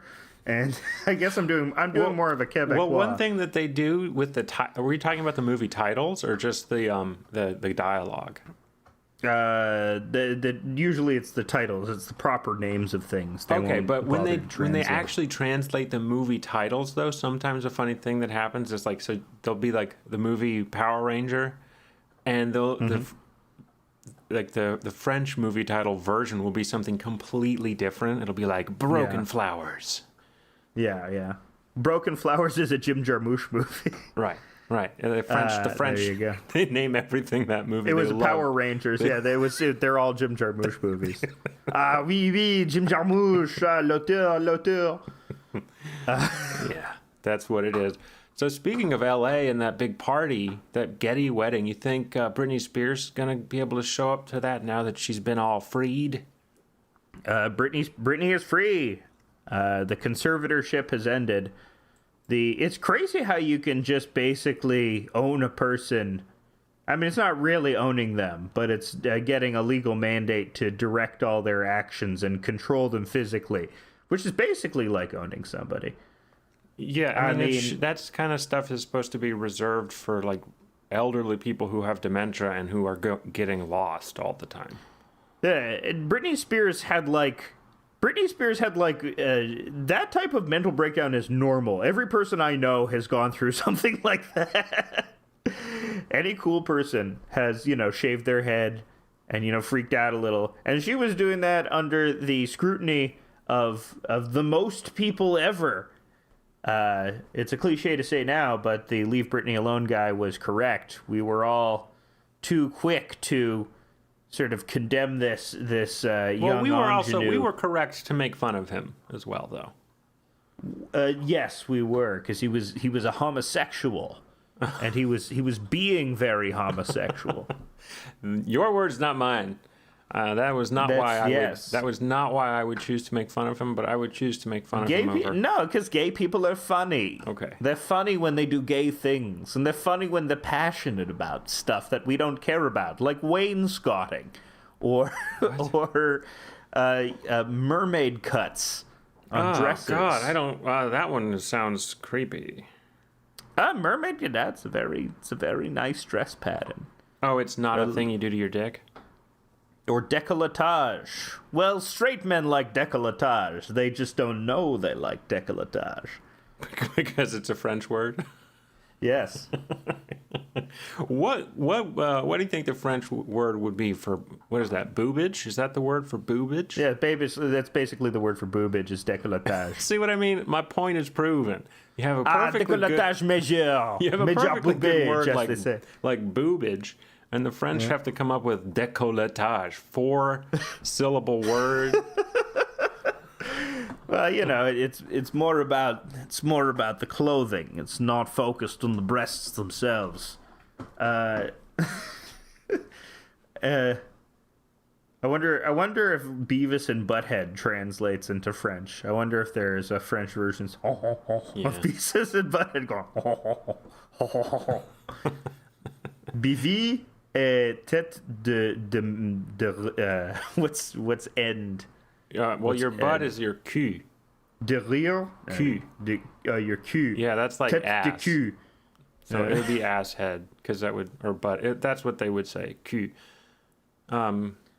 Yeah, that's what it is. It would be Bivi et tête de cul. Yeah. And they're going ho, ho, ho, ho, ho, ho, and they're laughing at French music videos, and they're making inane comments. Because that happens a lot. Like The Office had like French equivalents and German equivalents. Like there were Quebecois versions of The Office. So there must be, and it's also really funny when shows get translated into countries that they just won't work in. Like when The Simpsons got translated into Arabic, and they were called the Shamshoons. And Homer didn't drink beer; he would only drink alcohol. I mean, he'd only drink juice. He didn't drink alcohol. He'd only drink juice. Well, that kind of works, because you can get addicted to a sugary juice drink. Just ask that guy from Tribe Called Quest. That guy died from being addicted to juice. Really? Wait, You're what? trying to remember his Fife name. Dog? Was it Fife Dog? I think so. He died from being addicted to juice. He loved juice too much. Yep, you haven't seen you should watch the Tribe Called Quest documentary, because it reveals Q-Tip to be an asshole. How much of an asshole? Why is he a pretty an big asshole? one. Like that guy, I think it's Fife Dog. He had diabetes from too much juice, and he could barely like stand, and so they held a concert to raise money for his diabetes treatment, and Q-Tip kind of like forced him to do his verses on stage, and he was not physically capable of doing his verses, and it was kind of a shit show. So yeah, it's like what they do with Britney Spears. Somebody ends up controlling you, you know? Somebody ends up taking charge. It's a little Someone different. Unscrupulous. But no, it's exactly the same. Okay. Q-Tip had conservatorship over Fife Dog. Okay. Britney Spears. The thing about Britney is, do you think you would be compelled to ever do that to somebody? Like when Zoe grows up and she's like, she's getting out of hand. Do you think you'll ever want conservatorship over her?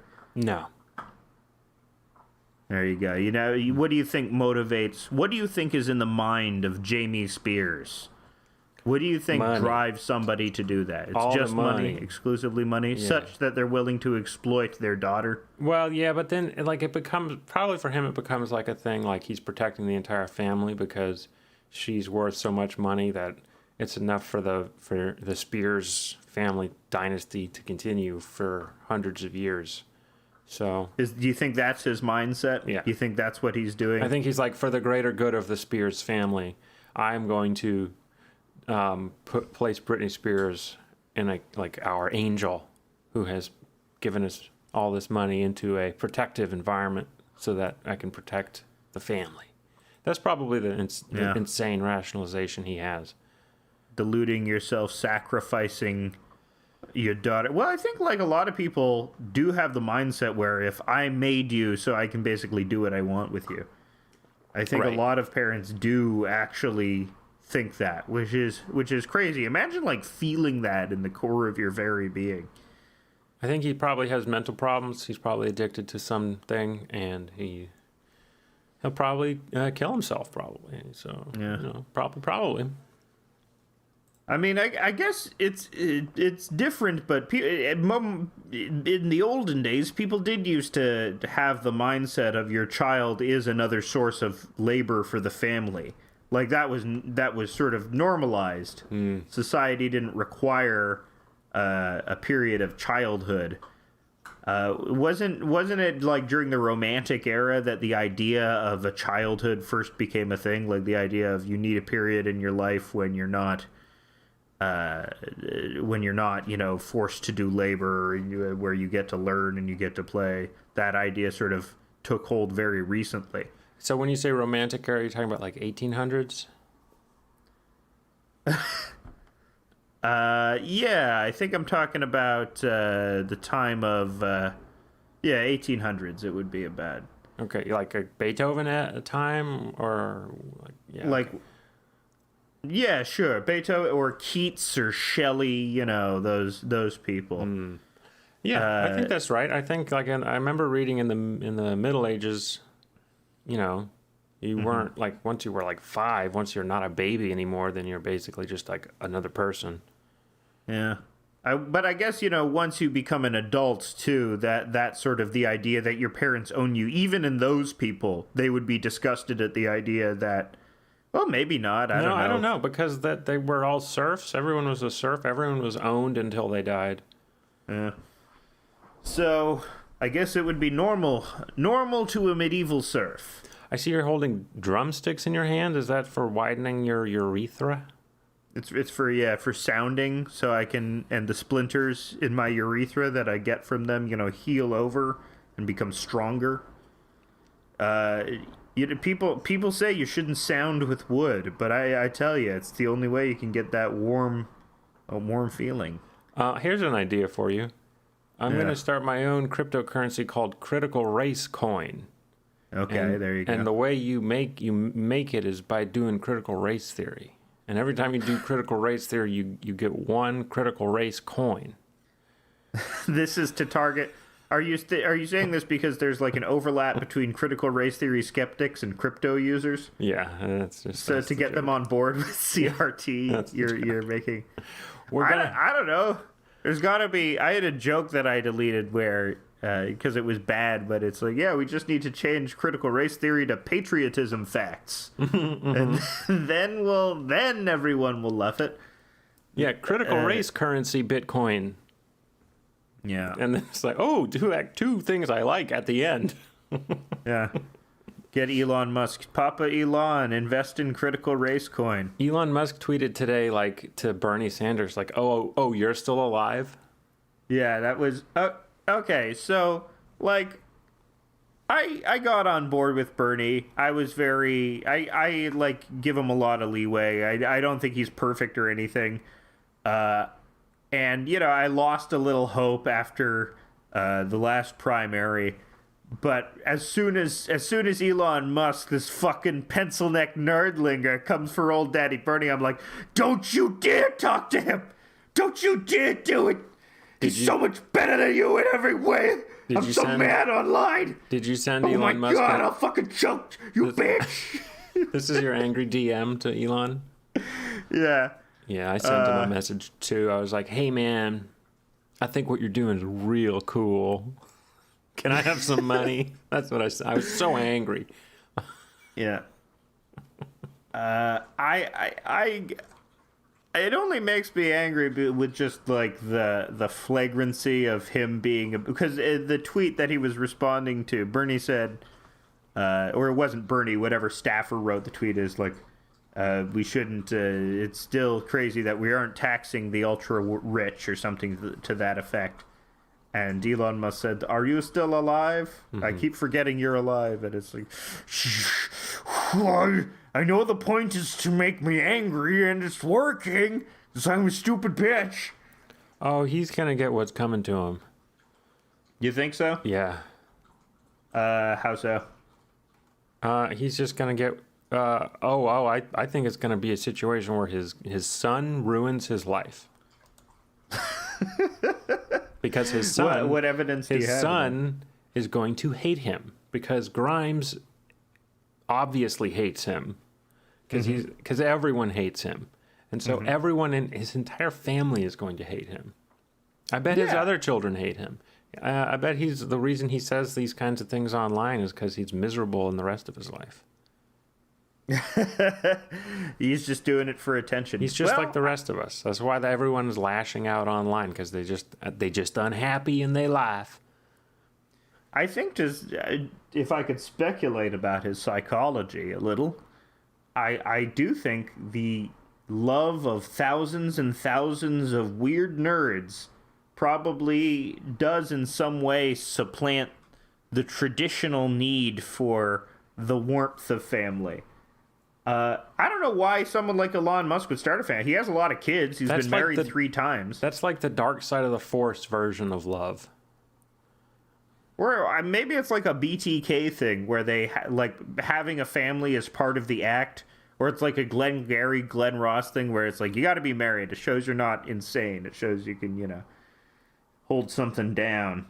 Well, but, yeah, Glenn Ross is kind of about falling down the hierarchy and the class structure and the fear of that. And the family is like a bulwark against going down a rung back into lower class as... what's his face? The older actor, Lemon. Don Lemon. Jack Lemon. Jack Lemon. It was Don Lemon. It was Don Lemon and Glenn Ross. That'd be pretty good. They should remake it with Don Lemon. They should remake it with all your CNN heroes. Anderson Cooper giving the coffee for closers speech. He would nail it. Yeah. He's killed more men than Alec Baldwin. Always be cocksucking. ABC. Yes. He doesn't suck cock. You don't think? He's too... Anderson Cooper doesn't suck cock. He's only a top and only receives. He's only top, only receives. Selfish lover. Calling it now. Wow. Well, hey, Anderson Cooper, come on the show. Rebut our huge slander against you. Let's talk about your sex life that you are so public about, Anderson Cooper. Who are you banging? Do you think Anderson Cooper and Glenn Greenwald have ever done like cum swapping? Were they ever dating? No, but you think like over the same Brazilian boy, like Anderson Cooper came in his ass and then Greenwald felched it out and then, kissed Anderson Cooper and they were like swapping it back and forth for a while. Well, I don't know. There's a lot of people in the world, I know everyone says it's a small world, but it's not. It's pretty big world. It's pretty big, man. But like how many big gay newsmen are there? Do you think I'm a big gay newsman? A big lot. Don Lemon's gay, right? Don Lemon? Yeah, isn't he gay? Gosh, I don't know, man. I don't keep track. You don't keep track of the gays? No, that's your job. I explained the roles when we started this show. Okay. I'm on Gay Watch. Yeah. Gay Watch would be great. You just have like people go in slow motion to the camera, their packages flopping up and down. I have an interesting big floppy packages. I have an interesting couple of movies I watched this week. I watched 21 Jump Street, the first 21 Jump Street, starring Channing Tatum and Jonah Hill. And then I watched Talladega Nights, starring also a classic, Will Ferrell and the other people that were also John C. Reilly, and then like everyone else is in common in between those two movies. Like between the two leads, so like those two movies share all the other actors, but the directors are different. The directors of 21 Jump Street is it Phil Lord and Christopher Miller? Is that, or I have the name? Yeah, the Lego Movie guys, the Clone High guys. And also, funnily enough, the guys that have one of them has bad opinions about Cuba and gets owned online about them. That's funny, but they're actually pretty good. I would say. Yeah, oh no, they're great writers. I would say Talladega Nights was pretty bad. It doesn't hold up in your estimation? No. All the French jokes Like, that's why I'm like making lame ass French jokes at the beginning of the show, because Sacha Baron Cohen plays a French race car driver, and it's just Will Ferrell yelling 2000s era French jokes like in a PG-13 way. That's funny to me. That's funny to me. Oof. Oh, I don't know. 21 Jump Street was funnier because there's a lot more dick jokes. Yes. Which you wouldn't expect. You would expect Talladega Nights to have more dick jokes, but I guess 21 Jump Street was R and Talladega Nights was PG-13. Yeah. What are the dick jokes in 21 Jump Street? I don't remember. I remember the sequel more than I remember the first one. Every fucking joke is a dick joke. Like, they're hiding at some point in a car, and Channing Tatum says to Jonah Hill, "Pretend like you're sucking my dick." And Jonah Hill says, "No, why can't you pretend like you're sucking my dick?" And then they have an argument about that for 5 minutes. It's pretty funny. Yeah. I remember the scene where they've ingested the drugs and they're putting fingers down each other's throat trying to expel it. That's pretty funny. That was a very good bit. Had me cackling. 22 Jump Street, also funny. So it's more of a recommendation for those director guys, the anti-Cuban director guy. Well, only one of them. He's not anti-Cuban. He's just, Castro. He's a bad man. They're all dead. That's old news. Now we have. I don't even remember the name of the new guy. The new guy seems great. The new Cuban guy, he's great. Big fan. I don't know who's in charge. I'm a dumbass. I don't know anything. I'm a big fan. I don't know. Except I know that Rittenhouse is getting off. Bing. That's the news of the week. Wait, did he? The Kyle or is it Monday? trial. Is that coming out on Monday? When's that show coming out? I don't know. The Rittenhouse show? Yeah. Rittenhouse MD? That's what it's being treated like a reality show online. Well, yeah. I mean, we treat everyone. Did you see what happened in the courthouse? Whoa, dude. Yeah. I did not expect it to go that way. What a twist. That was with the Derek Chauvin trial. I mean, the Rittenhouse trial is a real dog and pony show, though, so I get why people are sort of going apeshit over it. The judge is very incompetent. The judge's ringtone is the Trump theme song. Yeah. Did you see that? The prosecution seems to be incompetent as well, or at least at this point intentionally going for a mistrial. Well, the prosecution is actually Channing Tatum and Jonah Hill doing research for 23 Jump Street, where they become undercover lawyers. So that's probably why it's fucked up so bad. Yeah, the prosthetics aren't very good. No, it's been them the whole goddamn time. And I don't fucking know. You saw Kyle Rittenhouse take the stand, and he was unconvincingly blubbering. Yeah, he looked like he was squirting himself in the eye with lemon. Mm-hmm. He was like, it was so weird. His motions were so unorganic. It's kind of the reaction you might have if you get lemon in your eye. You just like scrunch your face up, and your eyes tighten, and you frown, and you're like, meh. You're pocket watching. You're watching his pockets for lemons. That's what you're watching. The distinct outline of a lemon in his pocket. I think that's what he used, man. It's the Lemon Song by Led Zeppelin, which was about testes and pilfered from black artists. Oh man, did you read that long Washington Post article about Eric Clapton? No, there was a long. What was it about? It's about how Eric Clapton and Van Morrison have been doing anti-lockdown songs. Yes, that's very funny. And it's making both the Washington Post and the New York Times start writing articles like, "Should we stop listening to classic rock?"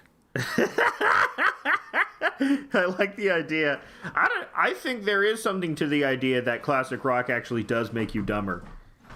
Well, Eric Clapton it's a huge hit piece on Eric Clapton. It's got quotes. He's not a great guy. It's not hard to do a hit piece on Eric Clapton. Well, he hasn't done a huge amount of things wrong. He's done the same amount of things wrong that David Bowie did, basically. No, well, he also, but the difference is that he did his rant against black people in the 70s. And was openly supportive of Enoch Powell. But when did David Bowie do his whatever Nazi thing he did? He eventually apologized for that and says, "I was absolutely off my head." Yeah, on and cocaine same and thing. Eric Clapton was like, I was completely wasted. He was like, I'm so sorry, I was completely drunk. And getting so very drunk and becoming very racist. They both did that. They both, I don't know. Do you think David Bowie would have been anti-vax? That would have been pretty funny. Maybe, yeah. I think he might have been anti-lockdown. I think, and if that had happened, that would have been pretty interesting. Destroying venues, yeah. But they of course bring up the racist rant, but they also bring up like quotes from other musicians who have been like, "Oh, I never liked him. I think he sucks at music," and it's like, whoa. Well, it's the thing where, oh, he has bad opinions, so his music must be bad. I mean, Eric Clapton's music is bad, but not because he has bad opinions. Eric Clapton's music being bad is a funny thing because it's not believed by so many people. So many people believe the exact opposite. People still really believe that he is God. You know, they have a holy experience with Crossroads every time they hear it. Well, I don't know if you're saying that word on purpose, but that was the graffiti that would appear in England in the 60s, that Clapton is God, which is Clapton so weird because he's not a virtuoso. No, but I think what Clapton does in his music is more than, to be a stellar technician. He makes a style of music accessible to a certain type of person, which is, he watered down the blues. And some people can only take watered down blues, which is the market. I'm not saying it's good, but I'm just saying that's why he's popular and why some people resonate with it so hard. Because it's through the filter of their experience. And, that's, you have a lot of white Englanders. It'd be interesting to find, like, black Eric Clapton fans. I don't know. That's what the article starts with, basically a guy who is a black guy, guitar player, who has been his friend for like 30 years and was going to open for him. And basically he has to cut Clapton off. And what the article goes through is how all of his friends have started cutting him off, and now he's becoming like very isolated, and he only talks to Van Morrison. But so it also mentions, which you may not be aware, in like, I think it was 1999. Yeah. Clapton said some like pretty crazy stuff about slavery and how he envisioned blues and slavery.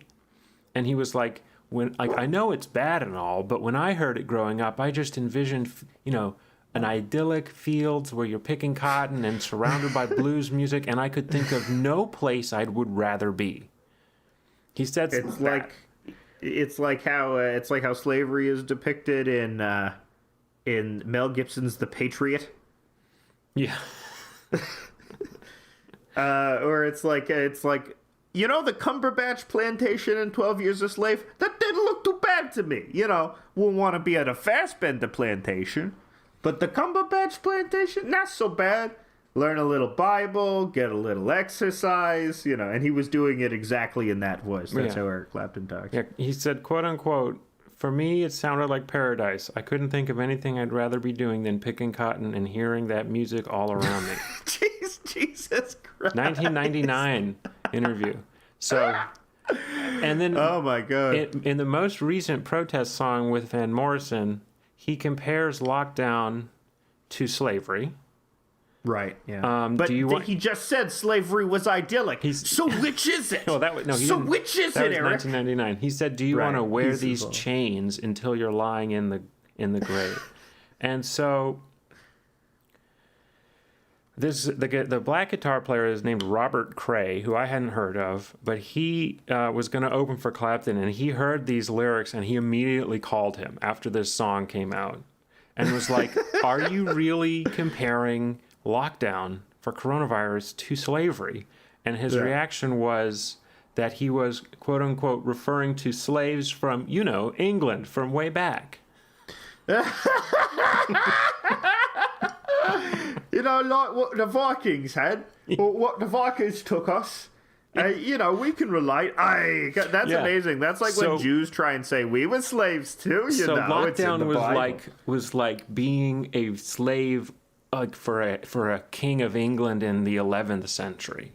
That's what lockdown's like. That was exactly what it was like. Well, there is a set of cantankerous old men that don't want to believe certain things or have mistrusted. Why do you think motivates Eric Clapton to be this way? Do you think he's just dumb? I think he is. Is there an anti-authoritarian streak in his music? I think it's ultimately just who he is. I think I think this article could be summed up as like old man is conservative. Basically. Yeah. Well, I think there's always been sort of a reactionary element in hippiedom. I mean, Eric Clapton wasn't really a good hippie. He was never really hippie. He was always more of a dirtbag. But I guess most hippies were dirtbags. But we were talking before the show about like Seventh-day Adventist and Vancouver Islanders and that weird crossover of health food people who are also very conservative because their mistrust for pharma companies and the government extends to even reasonable stuff. Because it reminds me of that old George Carlin routine where he's talking about rules, and he's talking about, oh, no running with scissors. Good rule, Dad. This big mother will go right through me. But singing at the table, I don't understand that rule. I'm singing at your table, and I don't care. But it's the same thing. It's the type of people that mistrust all authority such that they will run with the scissors simply because the authority deems it to